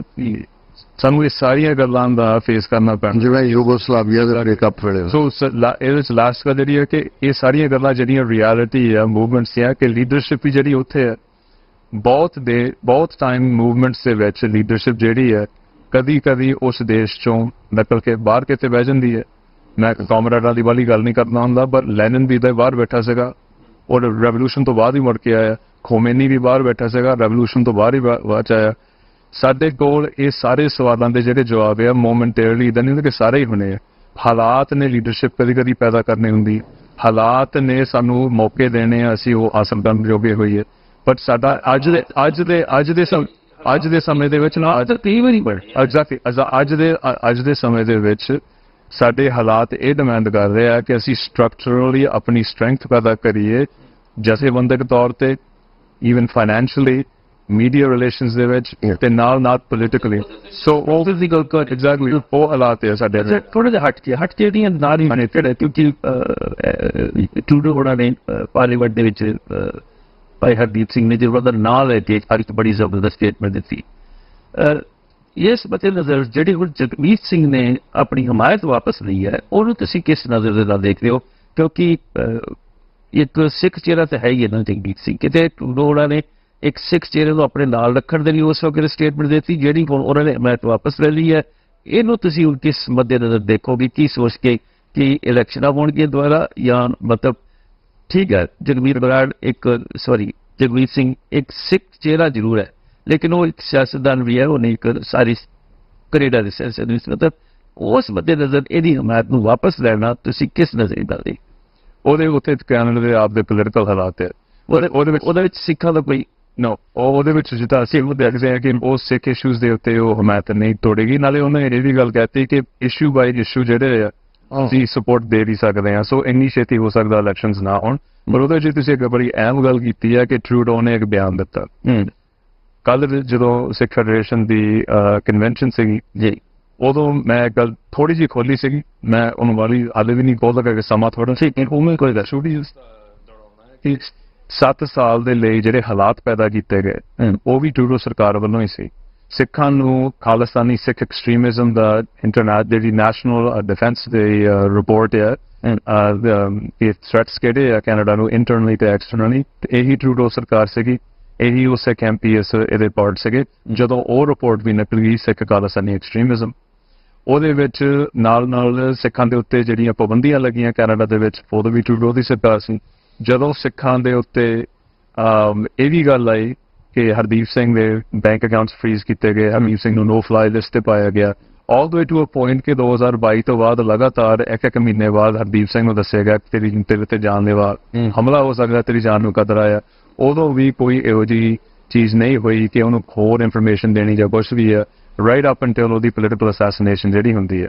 ਇਹ ਸਾਰਾ ਕੁਛ ਉਹ ਸੇਮ ਸਰਕਾਰ ਬਿਲਕੁਲ ਨਵੀਂ ਜੀ ਪਿਕਚਰ ਪੇਸ਼ ਕਰਤੀ। ਇੱਕ ਹਾਲਾਤ ਵੀ ਬਦਲ ਲੱਗੇ ਹੋਏ ਨੇ, ਜਦੋਂ ਸਿੱਖਾਂ ਦੇ ਉੱਤੇ ਉਦੋਂ ਦੀ ਗੱਲਾਂ ਹੋਈਆਂ ਜਿਹੜੀਆਂ ਕਿ ਉਦੋਂ ਵੀ ਟਰੂਡੋ ਸਰਕਾਰ ਸੀ, ਜਾਂ ਮਤਲਬ ਇਹਨੂੰ ਤੁਸੀਂ ਕਿਸ ਨਜ਼ਰੀਏ ਨਾਲ ਦੇਖੋਗੇ, ਖਾਸ ਕਰਕੇ ਟਰੂਡੋ ਦੀ ਸਰਕਾਰ ਨੂੰ ਜਾਂ ਟਰੂਡੋ ਨੂੰ? ਇਸੇ ਤਰ੍ਹਾਂ ਅਸੀਂ ਦੇਖੋਗੇ ਕਿ ਦੁਨੀਆ ਦੀ ਹਰੇਕ ਸਰਕਾਰ ਆਪਣਾ ਜਿਹੜਾ ਫਾਇਦਾ ਹੈ ਉਠਾਉਣ ਦੀ ਕੋਸ਼ਿਸ਼ ਕਰਦੀ ਹੈ, ਉਹਨਾਂ ਦੇ ਆਪ ਤੇ ਇੰਟਰਸਟ। ਅਮਰੀਕਾ ਦਾ ਸਲੋਗਨ ਹੀ ਹੈ ਅਮਰੀਕਨ ਇੰਟਰਸਟ ਫਰਸਟ। ਅਮਰੀਕਨ ਹਰੇਕ ਸੋਚ ਰਹੇ ਹੋ ਕਿਸੇ ਪੁਆਇੰਟ ਤੇ ਸਿੱਖਾਂ ਦਾ ਇਸਤੇਮਾਲ ਕੀਤਾ ਜਾਂ ਕਰਨ ਦੀ ਕੋਸ਼ਿਸ਼ ਕੀਤੀ? ਆਈ ਥਿੰਕ ਉਹ ਤਾਂ ਜਿਹੜੀ ਕੋਈ ਵੀ ਪੋਲੀਟੀਕਲ ਸਰਕਾਰ ਆ ਉਹਨਾਂ ਨੇ ਆਪਣਾ ਜਿਹੜਾ ਇੰਟਰਸਟ ਪਹਿਲਾਂ ਦੇਖਣੇ ਹੁੰਦੇ ਆ, ਤੇ ਉਹਦੇ ਵਿੱਚ ਕੈਨੇਡਾ ਨੇ ਆਪਣੇ ਇੰਟਰਸਟ ਪਹਿਲਾਂ ਦੇਖੇ ਐਜ਼ ਅ ਨੇਸ਼ਨ। ਬਟ ਉਹਦਾ ਜਿਹੜਾ ਬਿਆਨ ਹੈ ਉਹਦੇ ਵਿੱਚ ਜ਼ਿਆਦਾ ਕੀ ਇੰਟਰਸਟ ਉਹਦਾ ਜਿਹੜਾ ਬਿਆਨ ਆ ਉਹਦਾ ਹੁਣ ਇਹ ਹੈ ਕਿ ਉਹਨਾਂ ਨੇ ਆਈ ਫੀਲ, ਤੇ ਜਿਹੜਾ ਸਾਨੂੰ ਫੋਰਨ ਇੰਟਰਫੇਰੈਂਸ ਕਮਿਸ਼ਨ ਦੇ ਵਿੱਚ ਰਿਪੋਰਟਾਂ ਵੀ ਦੱਸ ਰਹੀਆਂ ਹੁਣ ਕਿ ਉਹਨਾਂ ਨੂੰ ਨਹੀਂ ਪਤਾ ਸੀ ਕਿ ਇਸ ਹੱਦ ਤੱਕ ਜਾ ਕੇ ਉਹ ਕੈਨੇਡਾ ਦੇ ਵਿੱਚ ਆਣ ਕੇ ਕਿਸੇ ਨੂੰ ਮਾਰਨ ਦੀ ਕੋਸ਼ਿਸ਼ ਕਰਨਗੇ। ਉਹਨਾਂ ਨੂੰ ਸਿਰਫ ਇੱਥੇ ਬਿਆਨਬਾਜ਼ੀ ਤੱਕ ਸੀਗਾ ਕਿ ਜੇ ਇੰਡੀਆ ਨੇ ਕਹਿ ਦਿੱਤਾ ਕਿ ਤੁਸੀਂ ਖਾਲਿਸਤਾਨੀ ਐਕਸਟ੍ਰੀਮਿਸਟ ਦੇ ਉੱਤੇ ਨੱਥ ਪਾਓ, ਤੁਸੀਂ ਖਾਲਿਸਤਾਨੀ ਨੂੰ ਨੱਥ ਪਾਓ, ਉਹਨਾਂ ਨੇ ਮਾੜੇ ਮੋਟੇ ਇਦਾਂ ਦੇ ਕੰਮ ਸ਼ੁਰੂ ਕਰ ਦਿੱਤੇ ਕਿ ਉਹਨਾਂ ਨੂੰ ਅਪੀਜ਼ ਕਰਨ ਦੇ ਲਈ। ਜਦੋਂ ਕੈਨੇਡਾ ਦੀ ਆਪ ਦੀ ਸੋਵਰਨਟੀ ਅੰਡਰਮਾਈਨ ਹੋ ਗਈ, ਜਦੋਂ ਕੈਨੇਡਾ ਦੇ ਵਿੱਚ ਆਣ ਕੇ ਕੈਨੇਡੀਅਨ ਸੋਇਲ ਦੇ ਉੱਤੇ ਇੱਕ ਸਿੱਖ ਲੀਡਰ ਜਿਹੜਾ ਕੈਨੇਡੀਅਨ ਸਿਟੀਜ਼ਨ ਵੀ ਆ ਉਹਨੂੰ ਮਾਰਿਆ ਗਿਆ, ਉਦੋਂ ਫੇ ਕੋਈ ਵੀ ਸਰਕਾਰ ਅਮਰੀਕਾ ਹੋਵੇ ਕੈਨੇਡਾ ਹੋਵੇ ਉਹਨੇ ਉਹ ਨਹੀਂ ਬਰਦਾਸ਼ਤ ਕਰਨਾ। ਹੁਣ ਉਹਨਾਂ ਲਈ ਇੱਕ ਪੋਲੀਟੀਕਲ ਮਸਲਾ ਬਣ ਗਿਆ ਕਿ ਜੇ ਹੁਣ ਇਹਨੂੰ ਮਾਰ ਸਕਦੇ, ਇਹ ਤਾਂ ਸਾਨੂੰ ਕੁਝ ਸਮਝਦੇ ਹੀ ਨਹੀਂ ਕਿ ਐਜ਼ ਇਕੁਅਲ ਪਾਰਟਨਰਸ ਨਹੀਂ ਰਹੇ। ਹੁਣ ਇਹਨਾਂ ਨੇ ਕੰਪਲੀਟਲੀ ਸਾਡੀ ਸੋਵਰਨਟੀ ਨੂੰ ਅੰਡਰਮਾਈਨ ਕਰ ਦਿੱਤਾ। ਜੇ ਹਰਦੀਪ ਸਿੰਘ ਕ੍ਰਿਮੀਨਲ ਹੁੰਦਾ ਉੱਤੇ ਕੇਸ ਪਾਓ, ਜੇ ਹਰਦੀਪ ਸਿੰਘ ਕ੍ਰਿਮੀਨਲ ਹੁੰਦਾ ਇਹਨੂੰ ਐਕਸਟ੍ਰਾਡਾਈਟ ਕਰੋ, ਤੁਹਾਡੇ ਕੋਲ ਪ੍ਰੋਸੈਸ ਸੀਗੇ, ਤੁਸੀਂ ਉਹ ਵਰਤੇ ਨਹੀਂ, ਤੁਸੀਂ ਸਿੱਧਾ ਬੰਦਾ ਮਾਰ ਦਿੱਤਾ। ਤੇ ਜਦੋਂ ਭਾਈ ਗੁਰਪਤਵੰਤ ਸਿੰਘ ਪੰਨੂ ਦੇ ਉੱਤੇ 3 ਮਹੀਨੇ ਤੁਸੀਂ ਦੇਖਿਆ ਹੋਣਾ, ਜੂਨ 18 ਤੋਂ ਲੈ ਕੇ ਸਤੰਬਰ 18 ਤੱਕ ਕੈਨੇਡੀਅਨ ਮੀਡੀਆ ਨੇ ਇਹ ਗੱਲ ਉਠਾਈ ਕਿ ਇਹ ਕੋਈ ਨਿੱਜੀ ਦੁਸ਼ਮਣੀ ਕਰਕੇ ਹਰਦੀਪ ਸਿੰਘ ਨੂੰ ਕਤਲ ਕੀਤਾ ਗਿਆ ਹੈ, ਕਿ ਇਹਦਾ ਮਾਲਕ ਦੇ ਨਾਲ ਤੇ ਜਿਹੜੀ ਪ੍ਰਿੰਟਿੰਗ ਪ੍ਰੈਸ ਉੱਤੇ ਗੁਰੂ ਸਰੂਪ ਮਹਾਰਾਜ ਦੇ ਸਰੂਪ ਛਾਪੇ ਜਾ ਰਹੇ ਸੀਗੇ, ਉਹ ਮਸਲੇ ਦੇ ਵਿੱਚ ਪਹਿਲਾਂ ਮਾਲਕ ਮਾਰਿਆ ਗਿਆ ਜੁਲਾਈ 2022 ਦੇ ਵਿੱਚ, ਤੇ 1 ਸਾਲ ਬਾਅਦ ਹਰਦੀਪ ਮਾਰਿਆ ਗਿਆ। ਇਹ ਜਿਹੜੀ ਗੱਲ ਹੈ ਇਹ ਆਪਸ ਵਿੱਚ ਇੱਕ ਟਕਰਾਅ ਸੀਗੀ। ਜਦੋਂ ਪ੍ਰਾਈਮ ਮਿਨਿਸਟਰ ਨੇ ਬਿਆਨ ਦਿੱਤਾ ਸਤੰਬਰ 18 ਨੂੰ, ਉਦੋਂ ਵੀ ਇਹ ਗੱਲ ਹਾਲੇ ਵੀ ਮੰਨਣਯੋਗ ਨਹੀਂ ਸੀ, ਕਿਉਂਕਿ ਇੰਡੀਆ ਨੇ ਤੁਸੀਂ ਦੇਖਿਆ ਹੋਣਾ ਕਿ ਪੁਸ਼ ਬੈਕ ਕੀਤਾ ਕਿ ਸਬੂਤ ਦਿਓ, ਕਿੱਥੇ ਆ ਸਬੂਤ ਤੁਹਾਡੇ ਕੋਲ। ਉਦੋਂ ਜਦੋਂ ਨਵੰਬਰ ਦੇ ਵਿੱਚ ਨਿਕਲ ਗੁਪਤੇ ਦੀ ਇੰਡਾਈਟਮੈਂਟ ਹੁੰਦੀ ਆ, ਉਦੋਂ ਸਭ ਕੁਝ ਅਨਸੀਲ ਹੁੰਦੇ, ਜਦੋਂ ਓਪਨ ਹੋਇਆ ਉਦੋਂ ਸਾਰਾ ਕੁਝ ਸਾਰੇ ਸਾਹਮਣੇ ਆਇਆ ਕਿ ਐਕਚੁਅਲੀ ਵਿਦ ਐਵੀਡੈਂਸ ਗੱਲ ਹੋ ਰਹੀ ਹੈ। ਕਰਕੇ ਉਸ ਇੰਡਾਈਟਮੈਂਟ ਦੇ ਵਿੱਚ, ਉਸ ਸਟੇਟਮੈਂਟਸ ਦੇ ਵਿੱਚ ਇਹ ਵੀ ਗੱਲ ਆਈ, ਹਰਦੀਪ ਸਿੰਘ ਨਿੱਜਰ ਦਾ ਨਾਂ ਵੀ ਉਹਦੇ ਵਿੱਚ ਸੀਗਾ ਕਿ ਉਹਨੂੰ ਐਲੀਮੀਨੇਟ ਕਰ ਦੇਣਾ। ਉਹਦੇ ਵਿੱਚ ਭਾਈ ਪੰਨੂ ਦਾ ਨਾਮ ਵੀ ਸੀ। ਉਹਦੇ ਵਿੱਚ ਇਹ ਵੀ ਸੀਗਾ ਕਿ ਸਾਡੇ ਕੋਲ 3-4 ਹੋਰ ਹਾਈ ਟਾਰਗੇਟਸ ਆ ਕੈਨੇਡਾ ਦੇ ਵਿੱਚ, ਉਹਨੂੰ ਵੀ ਟਾਰਗੇਟ ਕਰਨਾ। ਤੇ ਨਿਕਲ ਗੁਪਤੇ ਦਾ ਆਪ ਦਾ ਸਟੇਟਮੈਂਟ ਹੈ that we have so many targets ਕਿ ਸਾਡੇ ਕੋਲ ਬਹੁਤ ਟਾਰਗੇਟ ਹੈ ਕੰਮ ਸ਼ੁਰੂ। ਸੋ ਜਿਹੜੀ ਉਹ ਕੈਨੇਡਾ ਦੇ ਹਾਲਾਤ ਜਿਹੜੇ ਆ ਉਹਦੇ ਵਿੱਚ ਪੋਲੀਟੀਕਲੀ ਜਗਮੀਤ ਦੀ ਜਿਹੜੀ ਸਪੋਰਟ ਮੁੜ ਕੇ ਲੈਣੀ, ਉਹ ਇਹ ਨਹੀਂ ਸੀਗਾ ਕਿ ਉਹਨੇ ਸਿੱਖ ਇਸ਼ੂਜ਼ ਦੇ ਕਰਕੇ ਸਪੋਰਟ ਮੁੜ ਕੇ ਲਈ ਜਾਂ ਦਿੱਤੀ। ਉਹਨੇ ਆਪਣੀ ਪਾਰਟੀ ਜਿਹੜੀ ਹੈ ਕਰਕੇ ਉਹ ਇੱਕ ਸਿੱਖ ਆਗੂ ਨਹੀਂ ਹੈਗਾ, ਅਸੀਂ ਉਹਨੂੰ ਸਿੱਖ ਆਗੂ ਨਹੀਂ ਮੰਨਦੇ। ਉਹਦੀ ਪੋਜੀਸ਼ਨ ਜਿਹੜੀ ਆ as an NDP Canadian political ਕੋਈ ਸ਼ੱਕ ਨਹੀਂ। ਸੋ ਜਗਮੀਤ ਦੀ ਡਿਸੀਜਨ ਆ ਉਹ ਪਾਰਟੀ ਬੇਸਡ ਹੈ। ਬਿਲਕੁਲ। ਤੇ ਜਿਹੜੀ ਟਰੂਡੋ ਦਾ ਸਪੋਰਟ ਦੇਣੀ ਜਾਂ ਨਹੀਂ ਦੇਣੀ ਉਹ ਕੈਨੇਡੀਅਨ ਇੰਟਰਸਟ ਤੇ ਹੈ। ਪਰ ਜਿਹੜਾ ਉਹਨਾਂ ਨੇ ਸਪਟੈਂਬਰ 18 ਤੋਂ ਬਾਅਦ ਕੀਤਾ, ਇਹਦੇ ਉੱਤੇ ਸਾਨੂੰ ਇਹ ਗੱਲ ਜ਼ਰੂਰ ਕਹਿਣੀ ਪੈਣੀ ਹੈ, ਸਪਟੈਂਬਰ 18 ਤੋਂ ਬਾਅਦ ਜਿੰਨਾ ਕੁਛ ਕੈਨੇਡੀਅਨ ਸਰਕਾਰ ਨੇ ਇੰਡੀਆ ਦੇ ਖਿਲਾਫ ਇੱਕ ਸਟੈਂਡ ਲਿਆ ਆ, ਉਹ ਵੀ ਬੇਮਿਸਾਲ ਆ। ਕਿ ਕਿਸੇ ਇੱਕ ਉਹਨਾਂ ਨੇ ਇਹਨਾਂ ਨੂੰ ਜ਼ੋਰ ਪਾਇਆ ਕਿ ਇਹਨਾਂ ਨੂੰ ਕਨਫਰੰਟ ਕਰਨ ਲਈ ਮੀਟਿੰਗਸ ਦੇ ਵਿੱਚ ਘੇਰਨਾ, ਪਬਲਿਕ ਸਫੀਅਰ ਦੇ ਵਿੱਚ ਘੇਰਨਾ। ਉਹਨਾਂ ਦੇ ਡਿਪਲੋਮੈਟ ਵਾਪਸ ਸੱਦਣੇ 40 ਸਾਰੇ ਐਨੀ ਹਾਊ ਇਸ ਮੱਦੇ ਨਜ਼ਰ ਫਿਰ ਤੁਸੀਂ ਸਿੱਖਾਂ ਦੀ ਸੁਰੱਖਿਆ ਬਾਰੇ ਕੀ ਕਹਿਣਾ ਚਾਹੋ ਇਸ ਮੱਦੇ ਨਜ਼ਰ? ਐਬਸੋਲੂਟਲੀ ਉਹਦੇ ਵਿੱਚ ਸਿੱਖ ਉੱਥੇ ਜਿਹੜੇ ਆ ਲਾਈਕ ਐਜ਼ ਐਨ ਇੱਕ ਸੇਫਟੀ ਪੱਖੋਂ ਉੱਥੇ ਕੈਨੇਡਾ ਨੂੰ ਅਸੀਂ ਅਪੀਲ ਕੀਤੀ ਵੀ ਹੈ। ਤੇ ਅਸੀਂ ਇੱਕ 2 ਗੱਲਾਂ ਉੱਥੇ ਕੀਤੀਆਂ ਜਿਹੜੀਆਂ ਇਹਦੇ ਸਵਾਲ ਦਾ ਜਵਾਬ ਹੈ ਕਿ ਕੈਨੇਡਾ ਦੇ ਵਿੱਚ ਜੇ ਲਾਈਕ ਇਹ ਫੇਸ ਜਿਹੜੇ ਆਮ ਨਾਗਰਿਕ ਕਰ ਰਹੇ ਆ, ਸਿਰਫ ਸਿੱਖ ਨਹੀਂ ਕਿ ਜੇ ਬਾਹਰੋਂ ਕੋਈ ਆ ਕੇ ਇਹਦੇ ਵਿੱਚ ਹੋਰ ਕੌਮਾਂ ਦੇ ਲੋਕ ਵੀ ਸਾਨੂੰ ਅਪਰੋਚ ਕੀਤਾ ਹੈ, ਜਿਹਦੇ ਵਿੱਚ ਕਸ਼ਮੀਰੀ ਵੀ ਨੇ, ਹੋਰ ਵੀ ਨੇ, ਕਿ ਜੇ ਤੁਹਾਡੇ ਨਾਲ ਇਹਦਾ ਹੋ ਸਕਦਾ ਹੈ ਕਿ ਤੁਸੀਂ ਤਾਂ ਪੋਲੀਟੀਕਲੀ ਇੰਨੀ ਐਕਟਿਵ ਕੌਮ ਹੈ ਕੈਨੇਡਾ ਦੇ ਵਿੱਚ, ਕਿ ਫਿਰ ਸਾਡਾ ਕੀ ਤੇ ਹਾਲ ਹੋਊਗਾ। ਸੋ ਅਸੀਂ ਇੱਕ ਸਾਂਝੇ ਤੌਰ ਤੇ ਇੱਕ ਚੀਜ਼ ਮੋੜੇ ਅੱਗੇ ਕਿ ਪਬਲਿਕ ਇਨਕੁਆਇਰੀ ਇਨਟੂ ਇੰਡੀਆ ਜਿਹੜੀ interference in Canada solely focused on India ਹੋਣੀ ਚਾਹੀਦੀ। ਕਿਉਂਕਿ as far as we know India ਇੱਕੋ ਹੀ ਦੇਸ਼ ਆ ਜਿਹਨੇ ਕੈਨੇਡੀਅਨ ਸੋਇਲ ਦੇ ਉੱਤੇ ਆਣ ਕੇ ਸਿੱਖ ਲੀਡਰ ਕੈਨੇਡੀਅਨ ਸਿਟੀਜ਼ਨ ਨੂੰ ਮਾਰਿਆ। ਸੋ ਰਸ਼ੀਆ ਤੇ ਚਾਈਨਾ ਬਾਅਦ ਦੀ ਗੱਲ ਹੈ, ਇਹ ਤਾਂ ਬੰਦੇ ਮਾਰਨਾ ਪਿਆ ਨੋਇੰਗਲੀ। ਸੋ ਇਹਨਾਂ ਦੇ ਉੱਤੇ ਇੱਕ ਉਹ ਕਿਉਂ ਸੇਫਟੀ ਦੇ ਨਾਲ ਕਿਉਂ ਲਿੰਕ ਹੁੰਦਾ ਹੈ? ਕਿਉਂਕਿ ਜਿੰਨਾ ਚਿਰ ਸਾਨੂੰ ਇਹ ਨਹੀਂ ਪਤਾ ਕਿ ਕਿੰਨੀ ਡੂੰਘਾਈ ਦੇ ਵਿੱਚ ਇੰਟਰਫੇਰੈਂਸ ਚੱਲ ਰਹੀ ਆ ਐਕੈਡਮੀਆ ਦੇ ਵਿੱਚ, ਪੋਲਿਟਿਕਸ ਦੇ ਵਿੱਚ, ਸੱਭਿਆਚਾਰਕ ਮੇਲਿਆਂ ਦੇ ਵਿੱਚ ਤੱਕ, ਤੇ ਹਰੇਕ ਖਿੱਤੇ ਵਿੱਚ ਪੋਲੀਟੀਕਲ ਇਲੈਕਸ਼ਨਸ ਦੇ ਵਿੱਚ ਕੈਨੇਡਾ ਦੇ ਵਿੱਚ ਇੰਡੀਆ ਦੀ ਇੰਟਰਫੇਰੈਂਸ ਜਿਹੜੀ ਐਕਸਪੋਜ਼ ਹੋ ਗਈ ਹੈ। ਮਾਰਚ ਤੇ ਅਪ੍ਰੈਲ ਦੀ ਪਹਿਲੇ ਜਿਹੜਾ ਪਾਰਟ ਸੀ ਫੋਰਨ ਇੰਟਰਫੇਰੈਂਸ ਕਮਿਸ਼ਨ ਜਿਹੜਾ ਕੈਨੇਡਾ ਚੱਲ ਰਿਹਾ, ਉਹਦੇ ਵਿੱਚ ਸਾਰਾ ਕੁਝ ਖੁਲਾਸਾ ਹੋ ਗਿਆ ਹੈ। ਸੋ ਸਾਡੀ ਇੱਕ ਪਬਲਿਕ ਇਨਕੁਆਇਰੀ ਦੀ ਡਿਮਾਂਡ ਹੈ। ਸੈਕੰਡ ਹੈ ਕਿ ਜਿੰਨੇ ਵੀ ਇੰਟੈਲੀਜੈਂਸ ਸ਼ੇਅਰਿੰਗ ਐਗਰੀਮੈਂਟਸ ਹੈ ਇੰਡੀਆ ਦੇ ਨਾਲ, ਉਹ ਫਰੀਜ਼ ਕੀਤੇ ਜਾਣ। ਅਸੀਂ ਤਾਂ ਰੱਦ ਚਾਹੁੰਦੇ ਹਾਂ, ਪਰ ਰੱਦ ਕਰਨਾ ਬਹੁਤ ਔਖਾ ਆ। ਫਰੀਜ਼ ਕੀਤੇ ਜਾਣ ਜਿੰਨਾ ਚਿਰ ਇਹ ਪਬਲਿਕ ਇਨਕੁਆਇਰੀ ਨਹੀਂ ਹੁੰਦੀ, ਜਿੰਨਾ ਚਿਰ ਇੱਕ ਇਨਕੁਆਇਰੀ ਹਰਦੀਪ ਸਿੰਘ ਦੀ ਮਰਡਰ ਦੇ ਵਿੱਚ ਨਹੀਂ ਹੁੰਦੀ, ਕਿ ਉਹਨਾਂ ਚਿਰ ਸਾਨੂੰ ਪਤਾ ਹੀ ਨਹੀਂ ਕਿ ਉਹ ਇਨਫੋਰਮੇਸ਼ਨ ਜਿਹੜੀ ਵਰਤੋਂ ਕਿੱਦਾਂ ਕਰਦੇ ਆ। ਕਦੀ ਪੰਜਾਬ ਦੇ ਵਿੱਚ ਜਿਹੜੇ ਬਾਹਰਲੇ ਐਕਟਿਵਿਸਟ ਆ ਉਹਨਾਂ ਦੇ ਘਰਾਂ ਨੂੰ ਹਰਾਸ ਕਰਦੇ ਆ, ਉਹਨਾਂ ਦੇ ਬੰਦੇ ਚੱਕ ਲੈਂਦੇ ਆ, ਕਿਸੇ ਦੀ ਜ਼ਮੀਨ ਜ਼ਬਤ ਕਰ ਦਿੱਤੀ, ਕਿਸੇ ਦਾ ਪਰਿਵਾਰ ਨੂੰ ਉੱਦਾਂ ਹੀ ਤੰਗ ਕਰਨ ਚਲੇ ਗਏ, ਉਹ ਗੱਲਾਂ ਸੁਣਨ ਚਾਹੁੰਦੀਆਂ ਆ। ਤੇ ਦੂਜੇ ਪਾਸੇ ਜੇ ਉਹ ਇਨਫੋਰਮੇਸ਼ਨ ਯੂਜ਼ ਕਰਕੇ ਬਾਹਰਲੇ ਗੈਂਗਸ ਜਿਹੜੇ ਕੈਨੇਡਾ ਦੇ ਵਿੱਚ ਬਹੁਤ ਐਕਟਿਵ ਨੇ, ਬਿਲਕੁਲ ਬਹੁਤ ਐਕਟਿਵ ਨੇ, ਤੇ ਉਹਨਾਂ ਨੂੰ ਉਹ ਇਨਫੋਰਮੇਸ਼ਨ ਦੇ ਕੇ ਕਿਸੇ ਦੇ ਸਿਰ ਤੇ ਸੁਪਾਰੀ ਪਾ ਕੇ ਉਹ ਪੰਜਾਬ 'ਚ ਵੀ ਇਦਾਂ ਹੀ ਕੀਤਾ ਜਾਵੇ। ਜੇ ਇਹ ਦੋ ਚੀਜ਼ਾਂ ਜਿਹੜੀਆਂ ਹੈ ਕਿ ਇੰਟੈਲੀਜੈਂਸ ਐਗਰੀਮੈਂਟਸ ਫਰੀਜ਼ ਕਰੋ, ਤੇ ਦੂਜੇ ਪਾਸੇ ਇੰਡੀਆ ਦੇ ਵਿੱਚ ਇੱਕ ਪਬਲਿਕ ਇਨਕੁਆਇਰੀ ਕਰੋ। ਤੇ ਸਟਰਕਚਰਲੀ ਜਿੱਦਾਂ ਪਹਿਲਾਂ ਗੱਲ ਕੀਤੀ, ਮੈਂ ਉੱਥੇ ਗੱਲ ਬੋਲਦਾ ਹਾਂ, ਸਟਰਕਚਰਲੀ ਜੇ ਸਾਡੇ ਕੋਲ ਇੱਕ ਵਹੀਕਲ ਆ ਜਿੱਦਾਂ ਸਿੱਖ ਫੈਡਰੇਸ਼ਨ ਆ ਸਾਡੇ ਕੋਲ ਕੈਨੇਡਾ ਦੇ ਵਿੱਚ, ਅਸੀਂ ਗੁਰਦੁਆਰੇ ਤੇ ਕਮਿਊਨਿਟੀ ਦੀ ਜਿਹੜੀ ਸੰਗਤ ਦੀ ਪਾਵਰ ਆ ਅਸੀਂ ਉਹਨੂੰ ਯੂਟੀਲਾਈਜ਼ ਕਰਕੇ ਉਹਨਾਂ ਦੇ ਮੋਰੇ ਪੇਸ਼ ਕਰ ਸਕਦੇ ਹਾਂ ਕਿ ਅਸੀਂ ਸਿਰਫ ਇੱਕ ਗੁਰਦੁਆਰਾ ਵੈਨਕੂਵਰ ਦੇ ਵਿੱਚ ਨਹੀਂ ਗੱਲ ਕਰ ਰਹੇ। ਇਹ ਐਕਚੁਅਲੀ ਨੈਸ਼ਨਲ ਤੇ ਇੰਟਰਨੈਸ਼ਨਲ ਇਸ਼ੂ ਬਣ ਗਿਆ ਹੈ ਕਿ ਤੁਹਾਨੂੰ ਇਹ ਗੱਲ ਸੁਣਨੀ ਪੈਣੀ ਹੈ, and they are listening right now to a degree. Doctor ਸਾਹਿਬ ਬੜੀ ਅੱਛੀ ਗੱਲ ਕੀਤੀ ਹੈ ਨੇ ਨੈਸ਼ਨਲ ਇੰਟਰਨੈਸ਼ਨਲ ਦੀ। ਇਸ ਮੱਦੇ ਨਜ਼ਰ ਮੈਂ ਇੱਕ ਕੁਐਸਚਨ ਚਾਹੁੰਦਾ ਕਿਉਂਕਿ ਅਸੀਂ ਜੋ ਅਚੀਵ ਕਰਨਾ ਹੈ, ਜੋ ਅਸੀਂ ਬਣਾਉਣਾ ਪੰਜਾਬ 'ਚ ਹੀ ਬਣਾਉਣਾ। ਪੰਜਾਬ ਦੀ ਜਿਹੜੀ ਲੀਡਰਸ਼ਿਪ ਵੀ ਬਦਲਣੀ ਚਾਹੀਦੀ ਹੈ। ਇਸ ਵਕਤ ਦੀ ਮੰਗ ਹੈ। ਜਿਸ ਤਰ੍ਹਾਂ ਤੁਸੀਂ ਕੱਲ੍ਹ ਹੀ ਦਵਿੰਦਰ ਲੋਹੜੀ ਬੈਠੇ ਹੈ, ਕੱਲ੍ਹ ਹੀ ਤੁਸੀਂ ਸਿੱਖ ਫੈਡਰੇਸ਼ਨ ਨੇ ਆਪਣੀ ਜਿਹੜੀ ਯੂਥ ਨੂੰ ਬੜਾ ਅੱਛਾ ਕਦਮ ਚੁੱਕਿਆ ਦਿੱਤਾ। ਐਸਾ ਕੋਈ ਤੁਹਾਡਾ ਮਤਲਬ ਪ੍ਰੋਗਰਾਮ, ਪਲਾਨ ਜਾਂ ਸੋਚ ਕਿ ਪੰਜਾਬ ਦੇ ਵਿੱਚ ਤੁਸੀਂ ਕੁਝ ਕਰ ਸਕਦੇ ਹੋ ਕੈਨੇਡਾ, ਜਿਸ ਤਰ੍ਹਾਂ ਭਾਈ ਸਾਹਿਬ ਨੇ ਕਿਹਾ ਹੁਣੇ ਮਨਿੰਦਰ ਸਿੰਘ ਹੋਣਾ ਨੇ ਕਿ ਜਿੱਦਾਂ ਵੀ ਖੁਮੈਨੀ ਦੀ ਗੱਲ ਕੀਤੀ, ਜਿਹੜੇ ਬਾਹਰੋਂ ਬੈਠੇ ਹੋ ਗਏ ਆ, ਅਸੀਂ ਵੀ ਬਾਹਰ ਹੀ ਬੈਠੇ ਹੋਏ ਹਾਂ। ਈਵਨ ਬੰਗਲਾਦੇਸ਼ ਵੀ ਜਦੋਂ ਬਣਿਆ, ਬੰਗਾਲ ਦੇ ਇੱਕ ਹੋਟਲ ਦੇ ਵਿੱਚ ਮੀਟਿੰਗ ਹੋਈ ਸੀ ਜਿਹੜਾ ਪੱਛਮੀ ਬੰਗਾਲ ਇੰਡੀਆ ਦੇ ਅੰਦਰ ਹੈਗਾ। ਮਤਲਬ ਤੁਸੀਂ ਹੁਣ ਕੀ ਸੋਚਦੇ ਹੋ ਕਿ ਕੀ ਤੁਸੀਂ ਪੰਜਾਬ ਦੀ ਲੀਡਰਸ਼ਿਪ ਕਿਸੇ ਤਰੀਕੇ ਨਾਲ ਕੋਈ ਕਾਰਨ ਚੇਂਜ ਕਰ ਸਕਦੇ ਹੋ, ਕਰਵਾ ਸਕਦੇ ਹੋ, ਜਾਂ ਨਵੀਂ ਲੀਡਰਸ਼ਿਪ ਨੂੰ ਤੁਸੀਂ ਕਿਸੇ ਤਰੀਕੇ ਜਿਸ ਤਰ੍ਹਾਂ ਤੁਸੀਂ ਕੱਲ੍ਹ ਕੀਤਾ ਇਦਾਂ ਪੰਜਾਬ ਦੇ ਵਿੱਚ ਕਰ ਸਕਦੇ ਹੋ? ਕੋਈ ਪਲਾਨ ਹੈ ਤੁਹਾਡਾ? ਦੇਖੋ ਤੁਸੀਂ ਬੰਗਲਾਦੇਸ਼ ਦੀ ਗੱਲ ਕੀਤੀ। ਬੰਗਲਾਦੇਸ਼ ਦਾ ਜੇ 71 ਵਾਲੇ ਵਾਕਿਆ ਨੂੰ ਪਾਸੇ ਰੱਖ ਕੇ ਜੋ ਹੁਣ ਬੰਗਲਾਦੇਸ਼ ਦੀ ਤਬਦੀਲੀ ਹੈ, ਮੁਹੰਮਦ ਯੂਨਸ ਜਿਹੜਾ ਇਸ ਵੇਲੇ ਪ੍ਰੈਜ਼ੀਡੈਂਟ ਹੈ, ਇਹਦੇ ਖਿਲਾਫ 100 ਕੇਸ ਸੀ। ਖਾਲਿਦਾ ਜ਼ਿਆ ਜਿਹੜੀ ਹੈ ਉਸ ਨੂੰ ਅੰਦਰ ਡੱਕਿਆ ਹੋਇਆ ਸੀ ਜੇਲ੍ਹ ਦੇ। ਵਿਦਿਨ ਏ ਵੀਕ ਔਰ 10 ਡੇਜ਼ ਮੈਕਸਿਮਮ ਲੋਕ ਅੱਕੇ ਹੋਏ ਸੀ, ਪਰ ਕਿਉਂਕਿ ਇੱਕ ਸਿਸਟਮ ਨੇ, ਇੰਡੀਅਨ ਸਿਸਟਮ ਨੇ ਇੰਪੋਜ਼ ਕੀਤਾ ਹੋਇਆ ਸੀ ਸ਼ੇਖ ਹਸੀਨਾ ਨੂੰ। ਪੰਜਾਬ ਚ ਨਹੀਂ, ਉਹੀ ਮੈਂ ਕਹਿਣਾ ਚਾਹੁੰਦਾ। ਔਰ ਵਿਦਿਨ ਏ ਵੀਕ ਐਵਰੀਥਿੰਗ ਚੇਂਜ। ਅੱਜ ਉਹੀ ਸੂਬੇ ਦੇ ਉਹੀ ਲੋਕ ਇੰਟਰਿਮ ਗਵਰਨਮੈਂਟ ਬਣਾ ਕੇ ਇੰਡੀਆ ਨੂੰ ਕਹਿ ਰਹੇ ਨੇ ਜੀ ਐਕਸਟ੍ਰੈਡੀਸ਼ਨ ਟ੍ਰੀਟੀ ਸਾਡੀ ਤੁਹਾਡੇ ਨਾਲ, ਇਹਨੂੰ ਸਾਡੇ ਹਵਾਲੇ ਕਰੋ। ਪੰਜਾਬ ਦੇ ਹਵਾਲੇ ਨਾਲ ਦੇਖੋ, ਪਤਾ ਨਹੀਂ ਕਿਉਂ ਤੁਸੀਂ ਬਾਰ-ਬਾਰ ਇਹਨਾਂ ਚੋਂ ਕੁਝ ਕੱਢਣਾ ਚਾਹੁੰਦੇ ਹੋ। ਸਾਡੇ ਲਈ ਤਾਂ ਇਹ ਜੂਨ 84 ਚ ਵੀ ਯੂਜ਼ਲੈਸ ਸੀ ਜੋ ਵੀ ਖੜੇ ਕੀਤੇ ਹੋਏ ਨੇ। ਇਹ ਰੱਖਸ ਨੇ ਜੀ, ਇਦਾਂ ਦੇ ਜਿਹੜੇ ਲੱਖੂ ਜੱਸੂ ਨਸਲ ਦੇ ਲੋਕ ਨੇ, ਇਹ ਹਕੂਮਤ ਨੇ ਰੱਖਣੇ ਨੇ।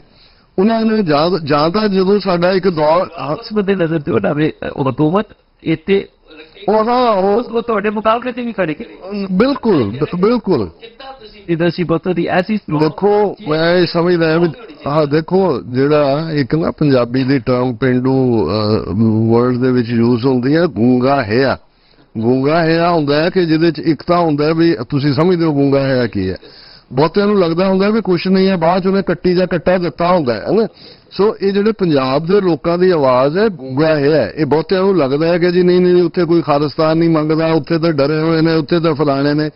ਕੁੱਲ ਮਿਲਾ ਕੇ ਮੈਂ ਇਸ ਲਈ ਹਾਲਾ ਕੋਈ ਖਾਲਿਸਤਾਨ ਦੇ ਮੁੱਦੇ ਤੇ ਫਰੀਦਕੋਟ ਜਾਂ ਖਡੂਰ ਸਾਹਿਬ ਦੀ ਚੋਣ ਨਹੀਂ ਲੜੀ ਗਈ, ਪਰ ਹਰ ਕੋਈ ਜਾਣਦਾ ਹੈ ਕਿ ਸਰਬਜੀਤ ਸਿੰਘ ਸ਼ਹੀਦ ਬੇਅੰਤ ਸਿੰਘ ਦਾ ਪੁੱਤਰ ਹੈ। ਭਾਈ ਅੰਮ੍ਰਿਤਪਾਲ ਸਿੰਘ ਖਾਲਿਸਤਾਨ ਦੀ ਐਸਪੀਰੇਸ਼ਨ ਯੰਗਸਟਰਸ ਦਾ, ਜੇ ਲੱਖਾਂ ਲੋਕ ਨਿਕਲਦੇ ਨੇ, ਭਾਈ ਅੰਮ੍ਰਿਤਪਾਲ ਸਿੰਘ ਮੋਦੀ ਨਾਲੋਂ ਵੀ ਜ਼ਿਆਦਾ ਵੋਟਾਂ ਦੇ ਮਾਰਜਨ ਦੇ ਨਾਲ ਜਿੱਤਦਾ। ਇਹ ਉਹ ਗੂੰਗਾ ਹੈ ਦਾ ਬੋਲਣਾ ਨਹੀਂ ਹੈ ਪੰਜਾਬ 'ਚ ਕਿ ਵੀ ਲੋਕ ਕੀ ਚਾਹੁੰਦੇ ਨੇ। ਔਰ ਇਸੇ ਤਰ੍ਹਾਂ ਹੁਣ ਤੁਸੀਂ ਧਾਰਮਿਕ ਮੁੱਦੇ ਤੇ ਜਿਵੇਂ ਤੁਸੀਂ ਗੱਲ ਵੀ ਕਰਦੇ ਹੋ, ਤੁਹਾਡੀਆਂ ਲਿਖਤਾਂ ਅਕਸਰ ਸੋਸ਼ਲ ਮੀਡੀਆ ਤੇ ਬੜੀਆਂ ਅਹਿਮ ਹੁੰਦੀਆਂ ਨੇ।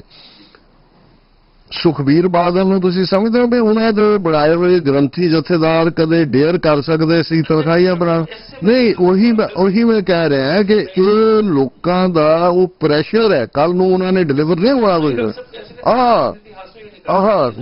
ਔਰ ਨਹੀਂ, ਲੇਕਿਨ ਤੁਸੀਂ ਇਹ ਦੇਖੋ ਕਿ ਵੀ ਉੱਥੋਂ ਵਾਲੇ ਜਦੋਂ ਇੱਥੇ ਆਉਂਦੇ ਨੇ, ਭਾਵੇਂ ਉਹ ਅੱਡ-ਅੱਡ ਰੂਪ 'ਚ ਆਉਂਦੇ ਨੇ, ਜਿਵੇਂ ਇੱਥੋਂ ਦੌੜਦੇ ਨੇ ਉਹ ਲੋਕਾਂ ਦੇ ਸਵਾਲਾਂ ਦਾ ਜਵਾਬ ਦੇਣ ਤੋਂ। ਅੱਜ ਪੰਜਾਬ ਦੇ ਵਿੱਚ ਵੀ ਉਹੀ ਹਾਲਾਤ ਨੇ, ਭਾਵੇਂ ਉਹ ਜਿਹੜੀ ਅਲੀ ਬਾਬਾ 40 ਚੋਰਾਂ ਦੀ ਬਰਾਤ ਹੈ, ਸੁਖਬੀਰ ਬਾਦਲ ਨੂੰ ਟੁੱਟ ਕੇ ਜਿਹੜੇ ਦੂਜੇ ਆ ਗਏ ਜੀ ਅਸੀਂ ਪਹੁੰਚ ਗਏ ਰਾਤ, ਉਹ ਨਟੰਗੀ। ਔਰ ਤੁਸੀਂ ਜਿਹੜੀ ਤਬਦੀਲ, ਮੈਂ ਬੰਗਲਾਦੇਸ਼ ਦੀ ਉਦਾਹਰਨ ਇਸ ਲਈ ਦਿੱਤੀ, ਲੋਕ ਭਰੇ ਪਏ ਨੇ, ਸਤੇ ਪਏ ਨੇ। ਕੋਈ ਵੀ ਤਬਦੀਲੀ ਦੇ ਜੇ ਤਾਂ ਅਸੀਂ ਇਹ ਸਮਝੀਏ, ਮੈਂ ਇਸ 'ਚ ਵੀ ਨਹੀਂ ਯਕੀਨ ਕਰਦਾ ਜਿਵੇਂ ਉੱਥੇ ਬਹੁਤ ਸਾਰੇ ਨੇ ਜੀ ਸ਼੍ਰੋਮਣੀ ਕਮੇਟੀ ਚੋਣਾਂ ਤੁਸੀਂ ਸ਼੍ਰੋਮਣੀ ਕਮੇਟੀ ਦੀਆਂ ਚੋਣਾਂ ਦਾ ਪੋਸਟ 47 ਹਿਸਟਰੀ ਦੇਖ ਲਓ। 1979 'ਚ ਸ਼੍ਰੋਮਣੀ ਕਮੇਟੀ ਦੀਆਂ ਚੋਣਾਂ ਹੁੰਦੀਆਂ ਨੇ, ਜੇ ਮੈਂ 78 ਦੇ ਦੌਰ ਤੋਂ ਬਾਅਦ ਦੀ ਗੱਲ ਕਰਾਂ। ਉਸ ਤੋਂ ਬਾਅਦ 1996 ਤੱਕ ਆਲਮੋਸਟ 19 ਸਾਲ ਚੋਣਾਂ ਨਹੀਂ ਹੁੰਦੀਆਂ, ਕਿਉਂਕਿ ਉਹ ਦੌਰ ਸੀ, ਉਹਨਾਂ ਨੂੰ ਪਤਾ ਸੀ ਕਿ ਜੇ ਚੋਣਾਂ ਹੋਈਆਂ ਤੇ ਉਹ ਲੋਕ ਹੋਣਗੇ ਜਿਹੜੇ ਪੰਥ ਪ੍ਰਸਤ ਨੇ। ਇਹ ਪੀਰੀਅਡ ਅਵੇਅਰਨੈਸ ਦਾ ਸੀ ਪੰਥ ਦੇ ਵਿੱਚ। 96-97 'ਚ ਉਹਨਾਂ ਨੇ ਉਦੋਂ ਕਰਵਾਈਆਂ ਜਦੋਂ ਪੰਜਾਬ 'ਚ ਸਾਰੇ ਉਹਨਾਂ ਨੇ ਨੌਜਵਾਨ ਬੇਨਤੇ ਤੋਂ ਮਰਵਾਏ, ਔਰ ਫਿਰ ਇਹ ਮਜੌਰ ਬਾਦਲ ਨਸਲ ਜਿਹੜੀ ਹੈ ਲਿਆ ਕੇ ਬਿਠਾ ਦਿੱਤੀ। ਫਿਰ ਤੁਸੀਂ 1997 ਤੋਂ ਬਾਅਦ ਦੇਖਦੇ ਹੋ। ਸੋ ਜਿਨ੍ਹਾਂ ਨੂੰ ਇਹ ਲੱਗਦਾ ਹੈ ਕਿ ਜੀ ਸ਼੍ਰੋਮਣੀ ਕਮੇਟੀ ਚੋਣਾਂ ਹੋ ਜਾਣ ਤੇ ਉਹਦੇ ਨਾਲ ਕੋਈ ਵੱਡੀ ਤਬਦੀਲੀ, ਧਾਰਮਿਕ ਅਸੀਂ ਪਲੇਟਫਾਰਮ ਲੈ ਲਈਏ, ਫਿਰ ਇਹ ਬਿਲਕੁਲ ਭੁਲੇਖੇ 'ਚ ਨੇ। ਇਹ ਬਿਲਕੁਲ ਐਕਸਟੈਂਸ਼ਨ ਹੈ, ਔਰ ਉਹਨਾਂ ਨੇ ਤੁਹਾਡੀਆਂ ਸ਼੍ਰੋਮਣੀ ਕਮੇਟੀ ਦੀਆਂ ਬਾਹਾਂ ਲੱਤਾਂ ਸਭ ਚੌਪ ਕਰ ਦਿੱਤੀਆਂ। ਉਹ ਬਰਾਬਰ ਉਹਨਾਂ ਨੇ ਤਖਤ ਹਜ਼ੂਰ ਸਾਹਿਬ, ਪਟਨਾ ਸਾਹਿਬ, ਦਿੱਲੀ ਕਮੇਟੀ, ਹਰਿਆਣਾ ਕਮੇਟੀ ਬਣਾ ਕੇ। ਹੁਣ ਹਾਲਾਤ ਇਹ ਨੇ, ਜੇ ਰਵਨੀਤ ਬਿੱਟੂ ਵਰਗਾ ਹਜ਼ੂਰ ਸਾਹਿਬ 'ਚ ਜਾ ਕੇ ਖਿਲਤ ਉਹਨੂੰ ਮਿਲਦੀ ਹੈ, ਔਰ ਹਰਿਆਣਾ ਕਮੇਟੀ ਦੇ ਵਿੱਚ ਉਹ ਖੱਟਰ ਦੇ ਗੱਲ 'ਚ ਪਾ ਰਹੇ ਨੇ, ਜਿਹੜਾ ਖੱਟਰ ਪਿੰਡ 'ਚੋਂ ਦੌੜ ਆਇਆ ਕਿ ਜੀ ਪਿੰਡ ਵਾਲਿਆਂ ਦੀ ਫੋਟੋ ਕਿਉਂ ਲੱਗੀ ਹੋਈ ਹੈ, ਔਰ ਜਿਹਨੇ ਸੌਦਾ ਸਾਧ ਨੂੰ 6 ਵਾਰ ਪੈਰੋਲ ਦਿੱਤੀ ਉਹਨੂੰ ਬੀਜੇਪੀ ਟਿਕਟ ਦੇ ਰਹੀ ਹੈ, ਉਸੇ ਹਰਿਆਣੇ 'ਚ ਬੈਠੇ। ਇਹ ਉਸਕੇ ਦੇਖੋ, ਗੈਰਤ ਔਰ ਬੇਗੈਰਤ ਹੋਣ 'ਚ ਇੱਕ ਬੜੀ ਪਤਲੀ ਜਿਹੀ ਲਾਈਨ ਹੁੰਦੀ ਹੈ, ਉਹਦੇ ਨਾਲ ਵੀ ਲਫ਼ਜ਼ ਹੀ ਲੱਗਦਾ, ਗੈਰਤ ਤੇ ਬੇਗੈਰਤ। ਇਹ ਜਿਹੜੇ ਬੇਗੈਰਤੀ ਹੈ ਅੱਜ ਨੇ ਜਾਂ ਕੱਲ ਨੂੰ ਵੀ ਆਉਣ ਵਾਲਿਆਂ ਨੂੰ ਉਹਨਾਂ ਨੇ ਖੜੇ ਕਰਨੇ ਨੇ। ਸਾਨੂੰ ਇਹਨਾਂ ਤੋਂ ਰਾਹ ਜਾਂਦੇ ਹੀ ਤਰਲੋਚਨ ਸਿੰਘ ਮਾਈਨੋਰਿਟੀ ਕਮਿਸ਼ਨ ਦੀ ਗੱਲ ਕੀ ਰੋਲ ਪਲੇ ਕਰ ਰਹੇ ਨੇ। ਹੁਣ ਜਥੇਦਾਰ ਜੋਗਿੰਦਰ ਸਿੰਘ ਵੇਦਾਂਤੀ ਹੋਰਾਂ ਨੇ ਇਨ ਪਰਸਨ ਇਹ ਗੱਲ ਕਹੀ ਸੀ ਕਿ ਜਦੋਂ RSS ਦੇ ਖਿਲਾਫ ਹੁਕਮਨਾਮਾ ਜਥੇਦਾਰ ਵੇਦਾਂਤੀ ਜਾਰੀ ਕਰਦੇ ਨੇ, ਉਹ ਆ ਕੇ ਉਹਨਾਂ ਨੂੰ ਮਿਲਦੇ ਆ ਔਰ ਉਹਨਾਂ ਤੇ ਉਹਨਾਂ ਨੂੰ ਪ੍ਰੈਸ਼ਰਾਈਜ਼ ਕਰਦੇ ਨੇ ਕਿ ਇਹ ਤੁਸੀਂ ਵਾਪਸ ਲਓ। ਸੋ ਹੁਣ ਜਿਹੜੇ ਲੋਕ ਸਿੱਖ ਚਿਹਰਿਆਂ 'ਚ ਬਹੁਤ ਨੂੰ ਲੱਗੇਗਾ ਜੀ ਦੇਖੋ ਉੱਥੇ ਉਹਨਾਂ ਨੇ, ਮੈਂ ਇੱਕ ਨਾਂ ਇਸ ਲਈ ਲਿਆ ਕਿਉਂਕਿ ਇਸ ਕਿਸਮ ਦੀ ਨਸਲ ਦੇ ਬਹੁਤ ਸਾਰੇ ਲੋਕ ਨੇ ਜੀ। ਹਾਂ, बहुत शुक्रिया जी डॉक्टर साहब, डॉक्टर सरदार अमरजीत सिंह जी और भाई साहब अभिनंदन सिंह जी। डॉक्टर साहब आखिर में मैं चाहूँगा कि कोई ऐसी गल जी मैं पुछवा रह गया हो आप अकाल चैनल के व्यूअर्स नाल साझी करना चाहते हो और कोई ऐसा पैगाम मैसेज जाते जाते दे जाओ क्योंकि तुसीं हुण वापस अमेरिका चले जाना नदियां नाल की मेरे यही सवाल अभिनंदन सिंह जी मैं आप जी तो चाहूँगा डॉक्टर साहब तो बाद। देखो ਇਨਸਾਨੀ ਜ਼ਿੰਦਗੀ ਅਕਾਲ ਪੁਰਖ ਦੀ ਇੱਕ ਵੱਡੀ ਬਖਸ਼ਿਸ਼ ਹੈ, ਸਾਨੂੰ ਮਿਲੀ ਹੈ। ਸਿੱਖਾਂ ਦੇ ਘਰ ਜਨਮ ਲੈਣਾ, ਗੁਰਮਤ ਦੀ ਰੌਸ਼ਨੀ 'ਚ ਜ਼ਿੰਦਗੀ ਜਿਉਣ ਦਾ ਸਤਿਗੁਰੂ ਬਲ ਦੇ, ਤੇ ਇਹ ਕੋਈ ਹਮੇਸ਼ਾ ਰਹਿਣ ਵਾਲਾ ਨਹੀਂ ਹੈ। ਔਰ ਜਿਹੜਾ ਸਿੱਖੀ ਦਾ ਆਧਾਰ ਹੈ, ਸੱਚ ਕੀ ਬਾਣੀ ਨਾਨਕ ਆਖੈ, ਸੱਚ ਸੁਣਾਏ ਸੀ ਸੱਚ ਕੀ ਬਿਲ। ਅਸੀਂ ਸਮਝਦੇ ਹਾਂ ਕਿ ਅੱਜ ਸਾਡੀ ਜਿਹੜੀ ਲੜਾਈ ਹੈ, ਸਾਡੀ ਹੋਂਦ ਦੀ ਲੜਾਈ ਹੈ, ਐਨਾਈਲੇਸ਼ਨ ਔਰ ਐਸਿਮੀਲੇਸ਼ਨ, ਉਹ ਸਾਨੂੰ ਜਜ਼ਬ ਕਰਨਾ ਚਾਹੁੰਦੇ ਨੇ ਤੇ ਅਸੀਂ ਜਿਹੜਾ ਜਾਂ ਸਾਨੂੰ ਮਾਰ ਮਕੋਣਾ ਚਾਹੁੰਦੇ ਨੇ। ਸੋ ਸਾਡਾ ਇਹ ਫਰਜ਼ ਹੈ ਜਿੱਥੇ ਅਸੀਂ ਖੁਦ ਸੱਚ ਹੱਕ ਇਨਸਾਫ ਲਈ ਖਲੋਈਏ। ਤੁਸੀਂ ਜਿਵੇਂ ਸਿੱਖ ਇੰਸਟੀਟਿਊਸ਼ਨਸ ਦੀ ਗੱਲ ਕੀਤੀ, ਜਦੋਂ ਇੰਸਟੀਟਿਊਸ਼ਨਸ ਡਿਸਟਰੋਏ ਹੁੰਦੀਆਂ ਸਭ ਤੋਂ ਪਹਿਲੀ ਪ੍ਰਾਇਮਰੀ ਇੰਸਟੀਟਿਊਸ਼ਨ ਤੁਹਾਡੀ ਫੈਮਿਲੀ ਹੈ, ਤੁਹਾਡਾ ਪਰਿਵਾਰ ਹੈ। ਸੋ ਮੈਂ ਇਹ ਸਮਝਦਾ ਵੀ ਆਪੋ ਆਪਣੇ ਪਰਿਵਾਰਾਂ ਨੂੰ ਸੰਭਾਲ ਲਈਏ, ਆਪਣੇ ਬੱਚੇ ਬੱਚੀਆਂ ਦੇ ਵਿੱਚ ਉਹ ਵੈਲਿਊ ਸਿਸਟਮ, ਸਿੱਖੀ ਜੀਵਨ ਜਾਚ, ਇਮਾਨਦਾਰੀ, ਇੱਕ ਜਿਹੜੀ ਘਾਟ ਮੈਂ ਮਹਿਸੂਸ ਕਰਦਾ ਅਸੀਂ ਆਪਣੇ ਵਿਹਾਰ 'ਚ ਆਪਣੀ ਕਿਰਤ 'ਚ ਵੀ ਇਮਾਨਦਾਰੀ ਰੱਖੀਏ। ਇਮਾਨਦਾਰੀ ਦੀ ਕਮਾਈ ਜਿਨ੍ਹਾਂ ਘਰਾਂ 'ਚ ਸਵੇਰੇ ਉੱਠਦੇ ਆ ਮਾਵਾਂ ਜਪਜੀ ਪੜ੍ਹਦੇ ਆ, ਆਟਾ ਗੁੰਨਦੀਆਂ ਨੇ, ਬੱਚਿਆਂ ਨੂੰ ਸਕੂਲੇ ਤੋਰਦੀਆਂ ਨੇ, ਸ਼ਾਮ ਨੂੰ ਰਹਿਰਾਸ 'ਚ ਪਰਿਵਾਰ ਜੁੜਦਾ ਹੈ ਔਰ ਇਮਾਨਦਾਰੀ ਦੇ ਔਰ ਬੱਚਿਆਂ ਨੂੰ ਇਹ ਫਖਰ ਦਿਓ। ਅਕਸਰ ਯਹੂਦੀਆਂ ਦੇ ਹਵਾਲੇ ਨਾਲ ਇਹ ਗੱਲ ਕਹੀ ਜਾਂਦੀ, ਭਾਵੇਂ ਅਸੀਂ ਸਟਰੋਂਗਲੀ ਕੰਡੈਮ ਕਰਦੇ ਹਾਂ ਜੋ ਕੁਝ ਅੱਜ ਕੱਲ੍ਹ ਇਜ਼ਰਾਈਲ ਕਰ ਰਹੇ ਆ ਫਲਸਤੀਨੀਆਂ ਦੇ ਨਾਲ, ਲੇਕਿਨ 2000 ਸਾਲ ਦੀ ਉਹਨਾਂ ਦੀ ਹਿਸਟਰੀ ਇੱਕ ਜੇ ਤੁਸੀਂ ਕੇਸ ਸਟੱਡੀ ਦੇ ਤੌਰ ਤੇ ਦੇਖਦੇ ਹੋ ਤੇ ਉਹ ਇਹ ਕਿਹਾ ਜਾਂਦਾ ਹੈ ਵੀ ਹਰ ਯਹੂਦੀ ਮਾਂ ਜਿਹੜੀ ਆ ਉਹ ਸੌਣ ਤੋਂ ਪਹਿਲਾਂ ਆਪਣੇ ਬੱਚੇ ਬੱਚੀ ਦੇ ਕੰਨਾਂ 'ਚ ਕਹਿੰਦੇ ਸੀ ਕਿ ਪੁੱਤਰ ਪੁੱਤਰੀ ਤੂੰ ਜਦੋਂ ਉੱਠੇਂਗੀ ਦੁਨੀਆ ਤੇ ਤੇਰਾ ਵੀ ਰਾਜ ਹੋਏਗਾ। ਔਰ ਜਦੋਂ ਯਹੂਦੀ ਜੋੜਾ ਇੱਕ ਬੈਠਦਾ ਸੀ ਵਿਆਹ ਦੇ ਉੱਤੇ ਉਹ ਕਹਿੰਦਾ ਸੀ ਆ ਫਲਸਤੀਨ ਫਲਾ ਦੇ ਦੇਸ਼ ਮੈਂ ਤੁਹਾਨੂੰ ਭੁੱਲਿਆ ਨਹੀਂ ਹੈ। ਸੋ ਸਾਡਿਆਂ ਤਾਂ 175 ਸਾਲ ਪਹਿਲਾਂ ਅਸੀਂ ਤੁਹਾਡੇ ਮੌਜੂਦਾ UK ਤੋਂ ਦੁੱਗਣੀ ਟੈਰੀਟਰੀ ਦੇ ਉੱਤੇ ਰੂਲ ਕੀਤਾ ਹੋਇਆ। ਸੋ ਜਿੱਥੇ ਅਸੀਂ ਬੱਚਿਆਂ ਦੇ ਅੰਦਰ ਉਹਨਾਂ ਨੂੰ ਕੀਰਤਨ ਸਿਖਾਉਂਦੇ ਆ, ਰੂਹਾਨੀਅਤ ਵੱਲ ਤੋਰਦੇ ਆ, ਪੋਲੀਟੀਕਲ ਪਾਵਰ ਕਿ ਭਾਈ ਸਾਡਾ ਮੁਲਕ ਸਾਡੀ ਗੁਰੂਆਂ ਦੀ ਧਰਤੀ ਜਿਹੜੀ ਅੱਜ ਇੰਡੀਅਨ ਆਰਮੀ ਦੇ ਜੈਕ ਬੂਟ ਦੇ ਥੱਲੇ ਹੈ ਉਹਨੂੰ ਅਸੀਂ ਲਿਬਰੇਟ ਕਰਵਾਉਣਾ ਔਰ ਉਹਨਾਂ ਨੂੰ ਸਾਹਿਬਜ਼ਾਦਿਆਂ ਦਾ ਇਤਿਹਾਸ, ਸਾਡਾ ਬਹਾਦਰੀ ਦਾ ਔਰ ਈਵਨ ਅਜੋਕਾ ਸੰਘਰਸ਼ 4 ਦਹਾਕਿਆਂ 'ਚ ਇਹ ਸਾਡੀ ਗੋਲਡਨ ਏਜ ਹੈ। ਸਾਨੂੰ ਆਪਣੇ ਬੇਅੰਤ ਸਿੰਘਾਂ, ਸਤਵੰਤ ਸਿੰਘਾਂ, ਜਿੰਦਿਆਂ, ਸੁੱਕਿਆਂ, ਦਿਲਾਵਰ ਸਿੰਘਾਂ, ਹਵਾਰਿਆਂ ਤੇ ਸਦਾ ਫਖਰ ਹੋਣਾ ਚਾਹੀਦਾ ਹੈ ਔਰ ਇਹ ਆਪਣੀ ਅਗਲੀ ਜਨਰੇਸ਼ਨ ਤਾਂ ਕਿ ਜੇ ਅਸੀਂ ਇਸ ਜ਼ੁਲਮ ਦੀ ਕੰਧ ਨੂੰ ਆਪਣੇ ਜੀਵਨ 'ਚ ਨਾ ਵੀ ਤੋੜ ਸਕੀਏ ਤੇ ਸਾਡੇ ਅੱਗੋਂ ਬੱਚਿਆਂ ਦੇ ਹੱਥ 'ਚ ਉਹ ਖਾਲਿਸਤਾਨ ਜ਼ਿੰਦਾਬਾਦ ਦਾ ਝੰਡਾ ਚੁੱਕਿਆ ਹੋਏ ਕਿ ਭਾਈ ਜਦੋਂ ਤੱਕ ਅਸੀਂ ਦਰਿਆਏ ਜਮਨਾ ਤੋਂ ਵਾਘਾ ਤੱਕ independent sovereign nation Khalistan liberate ਨਹੀਂ ਕਰਵਾ ਲੈਂਦੇ ਅਸੀਂ ਚੈਨ ਨਾਲ ਨਹੀਂ ਬੈਠਾਂਗੇ। ਸੋ ਇਹੀ ਸੁਨੇਹਾ ਤੁਹਾਡੇ ਅਕਾਲ ਚੈਨਲ ਦੇ ਮੀਡੀਆ ਮਾਧਿਅਮ ਰਾਹੀਂ ਮੈਂ ਸਮੂਹ ਤੁਹਾਡੇ ਵਿਊਜ਼ ਨੂੰ ਦੇਣਾ ਚਾਹੁੰਦਾ।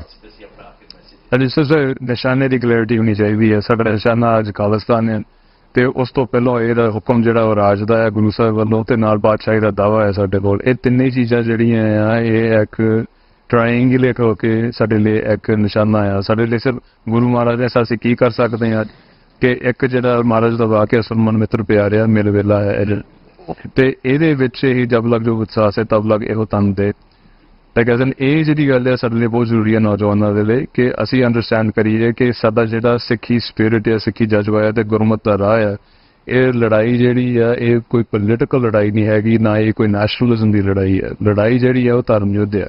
ਜੇ ਧਰਮ ਦੇ ਵਿੱਚ ਅਸੀਂ ਪਰਪੱਕ ਹਾਂ ਕਿ ਅਸੀਂ ਗੁਰੂ ਸਾਹਿਬ ਦੀਆਂ ਖੁਸ਼ੀਆਂ ਲੈਣੀਆਂ ਆ, ਸਾਡਾ ਸੰਘਰਸ਼ ਸੁੱਖੇ ਜਿੰਦੇ ਦੇ ਕਹਿਣ ਮੁਤਾਬਕ ਸਦੀਵੀ ਹੈ। ਅਸੀਂ ਸੰਘਰਸ਼ ਕਰਨਾ ਆ, ਜਿੱਤਣ ਹਾਰਨ ਵਾਲੀਆਂ ਗੱਲਾਂ ਉਹ ਗੁਰੂ ਸਾਹਿਬ ਤੇ ਪਰ ਅਸੀਂ ਸੰਘਰਸ਼ ਕਾਮ ਕ੍ਰੋਧ ਲੋਭ ਮੋਹ ਹੰਕਾਰ ਨਾ ਕਰਨਾ, ਅਸੀਂ ਸੰਘਰਸ਼ ਜਰਵਾਣੇ ਨਾ ਕਰਨਾ, ਅਸੀਂ ਗਰੀਬ ਦੀ ਰੱਖਿਆ ਕਰਨੀ ਹੈ। ਇੰਨਾ ਕੀ ਜਿਹੜਾ ਮੈਸੇਜ ਹੈ ਜਿਹੜਾ ਸਾਡੇ ਮਨ ਦੇ ਵਿੱਚ ਵਸਣਾ ਚਾਹੀਦਾ। ਤੁਹਾਨੂੰ ਇਸ ਹਨ ਸਤਿਕਾਰਯੋਗ ਡਾਕਟਰ ਅਮਰਜੀਤ ਸਿੰਘ ਦੀ Khalsa affair centre Washington DC ਔਰ T84 ਬਹੁਤ ਬਹੁਤ ਧੰਨਵਾਦ ਡਾਕਟਰ ਸਾਹਿਬ ਦਾ। ਡਾਕਟਰ ਸਾਹਿਬ ਅਮਰੀਕਾ ਤੋਂ ਆਏ ਸਨ। ਜਾਨਵੀ ਜੋ ਸਿੱਖ ਫੈਡਰੇਸ਼ਨ ਨੇ ਆਪਣੀ ਵਰੇਗੰਢ ਇਸ ਬੀਤੇ ਐਤਵਾਰ ਦਿਨ ਬਣਾਈ ਹੈ। ਡਾਕਟਰ ਸਾਹਿਬ ਉਹਦੇ ਵਿੱਚ ਸ਼ਿਰਕਤ ਕਰ ਲਈ ਆਏ ਸਨ ਔਰ ਸਾਡੀ ਆਉਬਾਤ ਤੇ ਡਾਕਟਰ ਸਾਹਿਬ ਦੇ ਸਨ ਟਾਈਮ ਤੇ ਦਾ ਔਰ ਭਾਈ ਬਰਿੰਦਰ ਸਿੰਘ ਜੀ ਉਹਨਾਂ ਦੇ ਬਾਰੇ में ਦੱਸਦੇ हैं कि इस स्पेस दरबार ਦੇ ਆਪ ਸਾਬਕਾ ਪ੍ਰਧਾਨ ਹੋਣ। ਇਹ ਦੂਸਰਾ ਗੁਰਦੁਆਰਾ ਸਾਹਿਬਾਨ ਹੈ ਜਿੱਥੇ ਭਾਈ ਨਿੱਜੀ ਉਹਨਾਂ ਨੂੰ ਸਿਆਸੀ ਕਤਲ ਕਹਿ ਲਓ, ਸੈਸੇਸ਼ਨ ਕਹਿ ਲਓ, ਬਹੁਤ ਵਧੀਆ ਜਾਣਕਾਰੀ ਦੋਨਾਂ ਦੀ ਸਰਕਾਰ ਦੇ ਭਾਈ ਬਰਿੰਦਰ ਸਿੰਘ ਜੀ ਨੇ ਵੀ ਔਰ ਸਤਿਕਾਰਯੋਗ ਡਾਕਟਰ ਸਾਹਿਬ ਨੇ, ਕਿਉਂਕਿ ਡਾਕਟਰ ਸਾਹਿਬ ਤੋਂ ਮੈਂ ਜਿਹੜਾ ਤੋਂ ਬਵਾਕਫ ਹਾਂ ਕਿ ਉਹਨਾਂ ਦੇ ਗਿਆਨ ਤੋਂ ਉਹਨਾਂ ਦੀ ਨਾਲੇਜ ਤੋਂ ਵਾਹਿਗੁਰੂ ਦਾ ਹੋਰ ਨਾਲੇਜ ਹੋਰ ਸਮਝਦਾ ਉਹ ਤੇ ਦੱਸਦਾ ਬਖਸ਼ਣ। ਭਾਈ ਬਰਿੰਦਰ ਸਿੰਘ ਉਹਨਾਂ ਦੇ ਨਾਲ ਵੀ ਜਦੋਂ ਪਹਿਲੀ ਇਸ ਮੁਲਾਕਾਤ ਹੋਈ ਮਨ ਬਹੁਤ ਖੁਸ਼ ਹੋਇਆ ਕਿਉਂਕਿ ਬਰਿੰਦਰ ਸਿੰਘ ਨੌਜਵਾਨ ਨੇ ਔਰ ਜ਼ਾਹਿਰ ਤੌਰ ਪਰ ਨੌਜਵਾਨਾਂ ਨੂੰ ਵੀ ਅੱਗੇ ਲਿਆ ਕੇ ਹੁਣ ਅਗਲਾ ਕੰਮ ਜਿਹੜਾ ਕਰਨਾ ਹੈ। ਬਹੁਤ ਬਹੁਤ ਧੰਨਵਾਦ ਦੋਨੋਂ ਹੀ ਸਤਿਕਾਰਯੋਗ ਸ਼ਖਸੀਅਤਾਂ ਦਾ, ਭਾਈ ਬਰਿੰਦਰ ਸਿੰਘ ਜੀ ਦਾ ਅਤੇ ਭਾਈ ਅਮਰਜੀਤ ਸਿੰਘ ਜੀ ਦਾ। ਅੱਜ ਦਾ ਪ੍ਰੋਗਰਾਮ ਪੇਸ਼ ਕਰਦੇ ਹਾਂ ਕਿਉਂਕਿ ਸਵਾਲ ਜਵਾਬ ਜਿਹੜੇ ਨੇ ਉਹ ਮੇਰਾ ਕਰਮ ਹੈ ਪੁੱਛਣਾ। ਇਹਦਾ ਮਤਲਬ ਇਹ ਨਹੀਂ ਹੈ ਕਿ ਅਸੀਂ ਇੱਕ ਨਿਚੋੜ ਕਰਤਾ ਹੁੰਦਾ ਤਾਂ ਉਸ ਨਿਚੋੜ ਦੇ ਵਿੱਚ ਅਸੀਂ ਕਿੰਨੇ ਕੁ ਸਫਲ ਹੋਏ ਹਾਂ।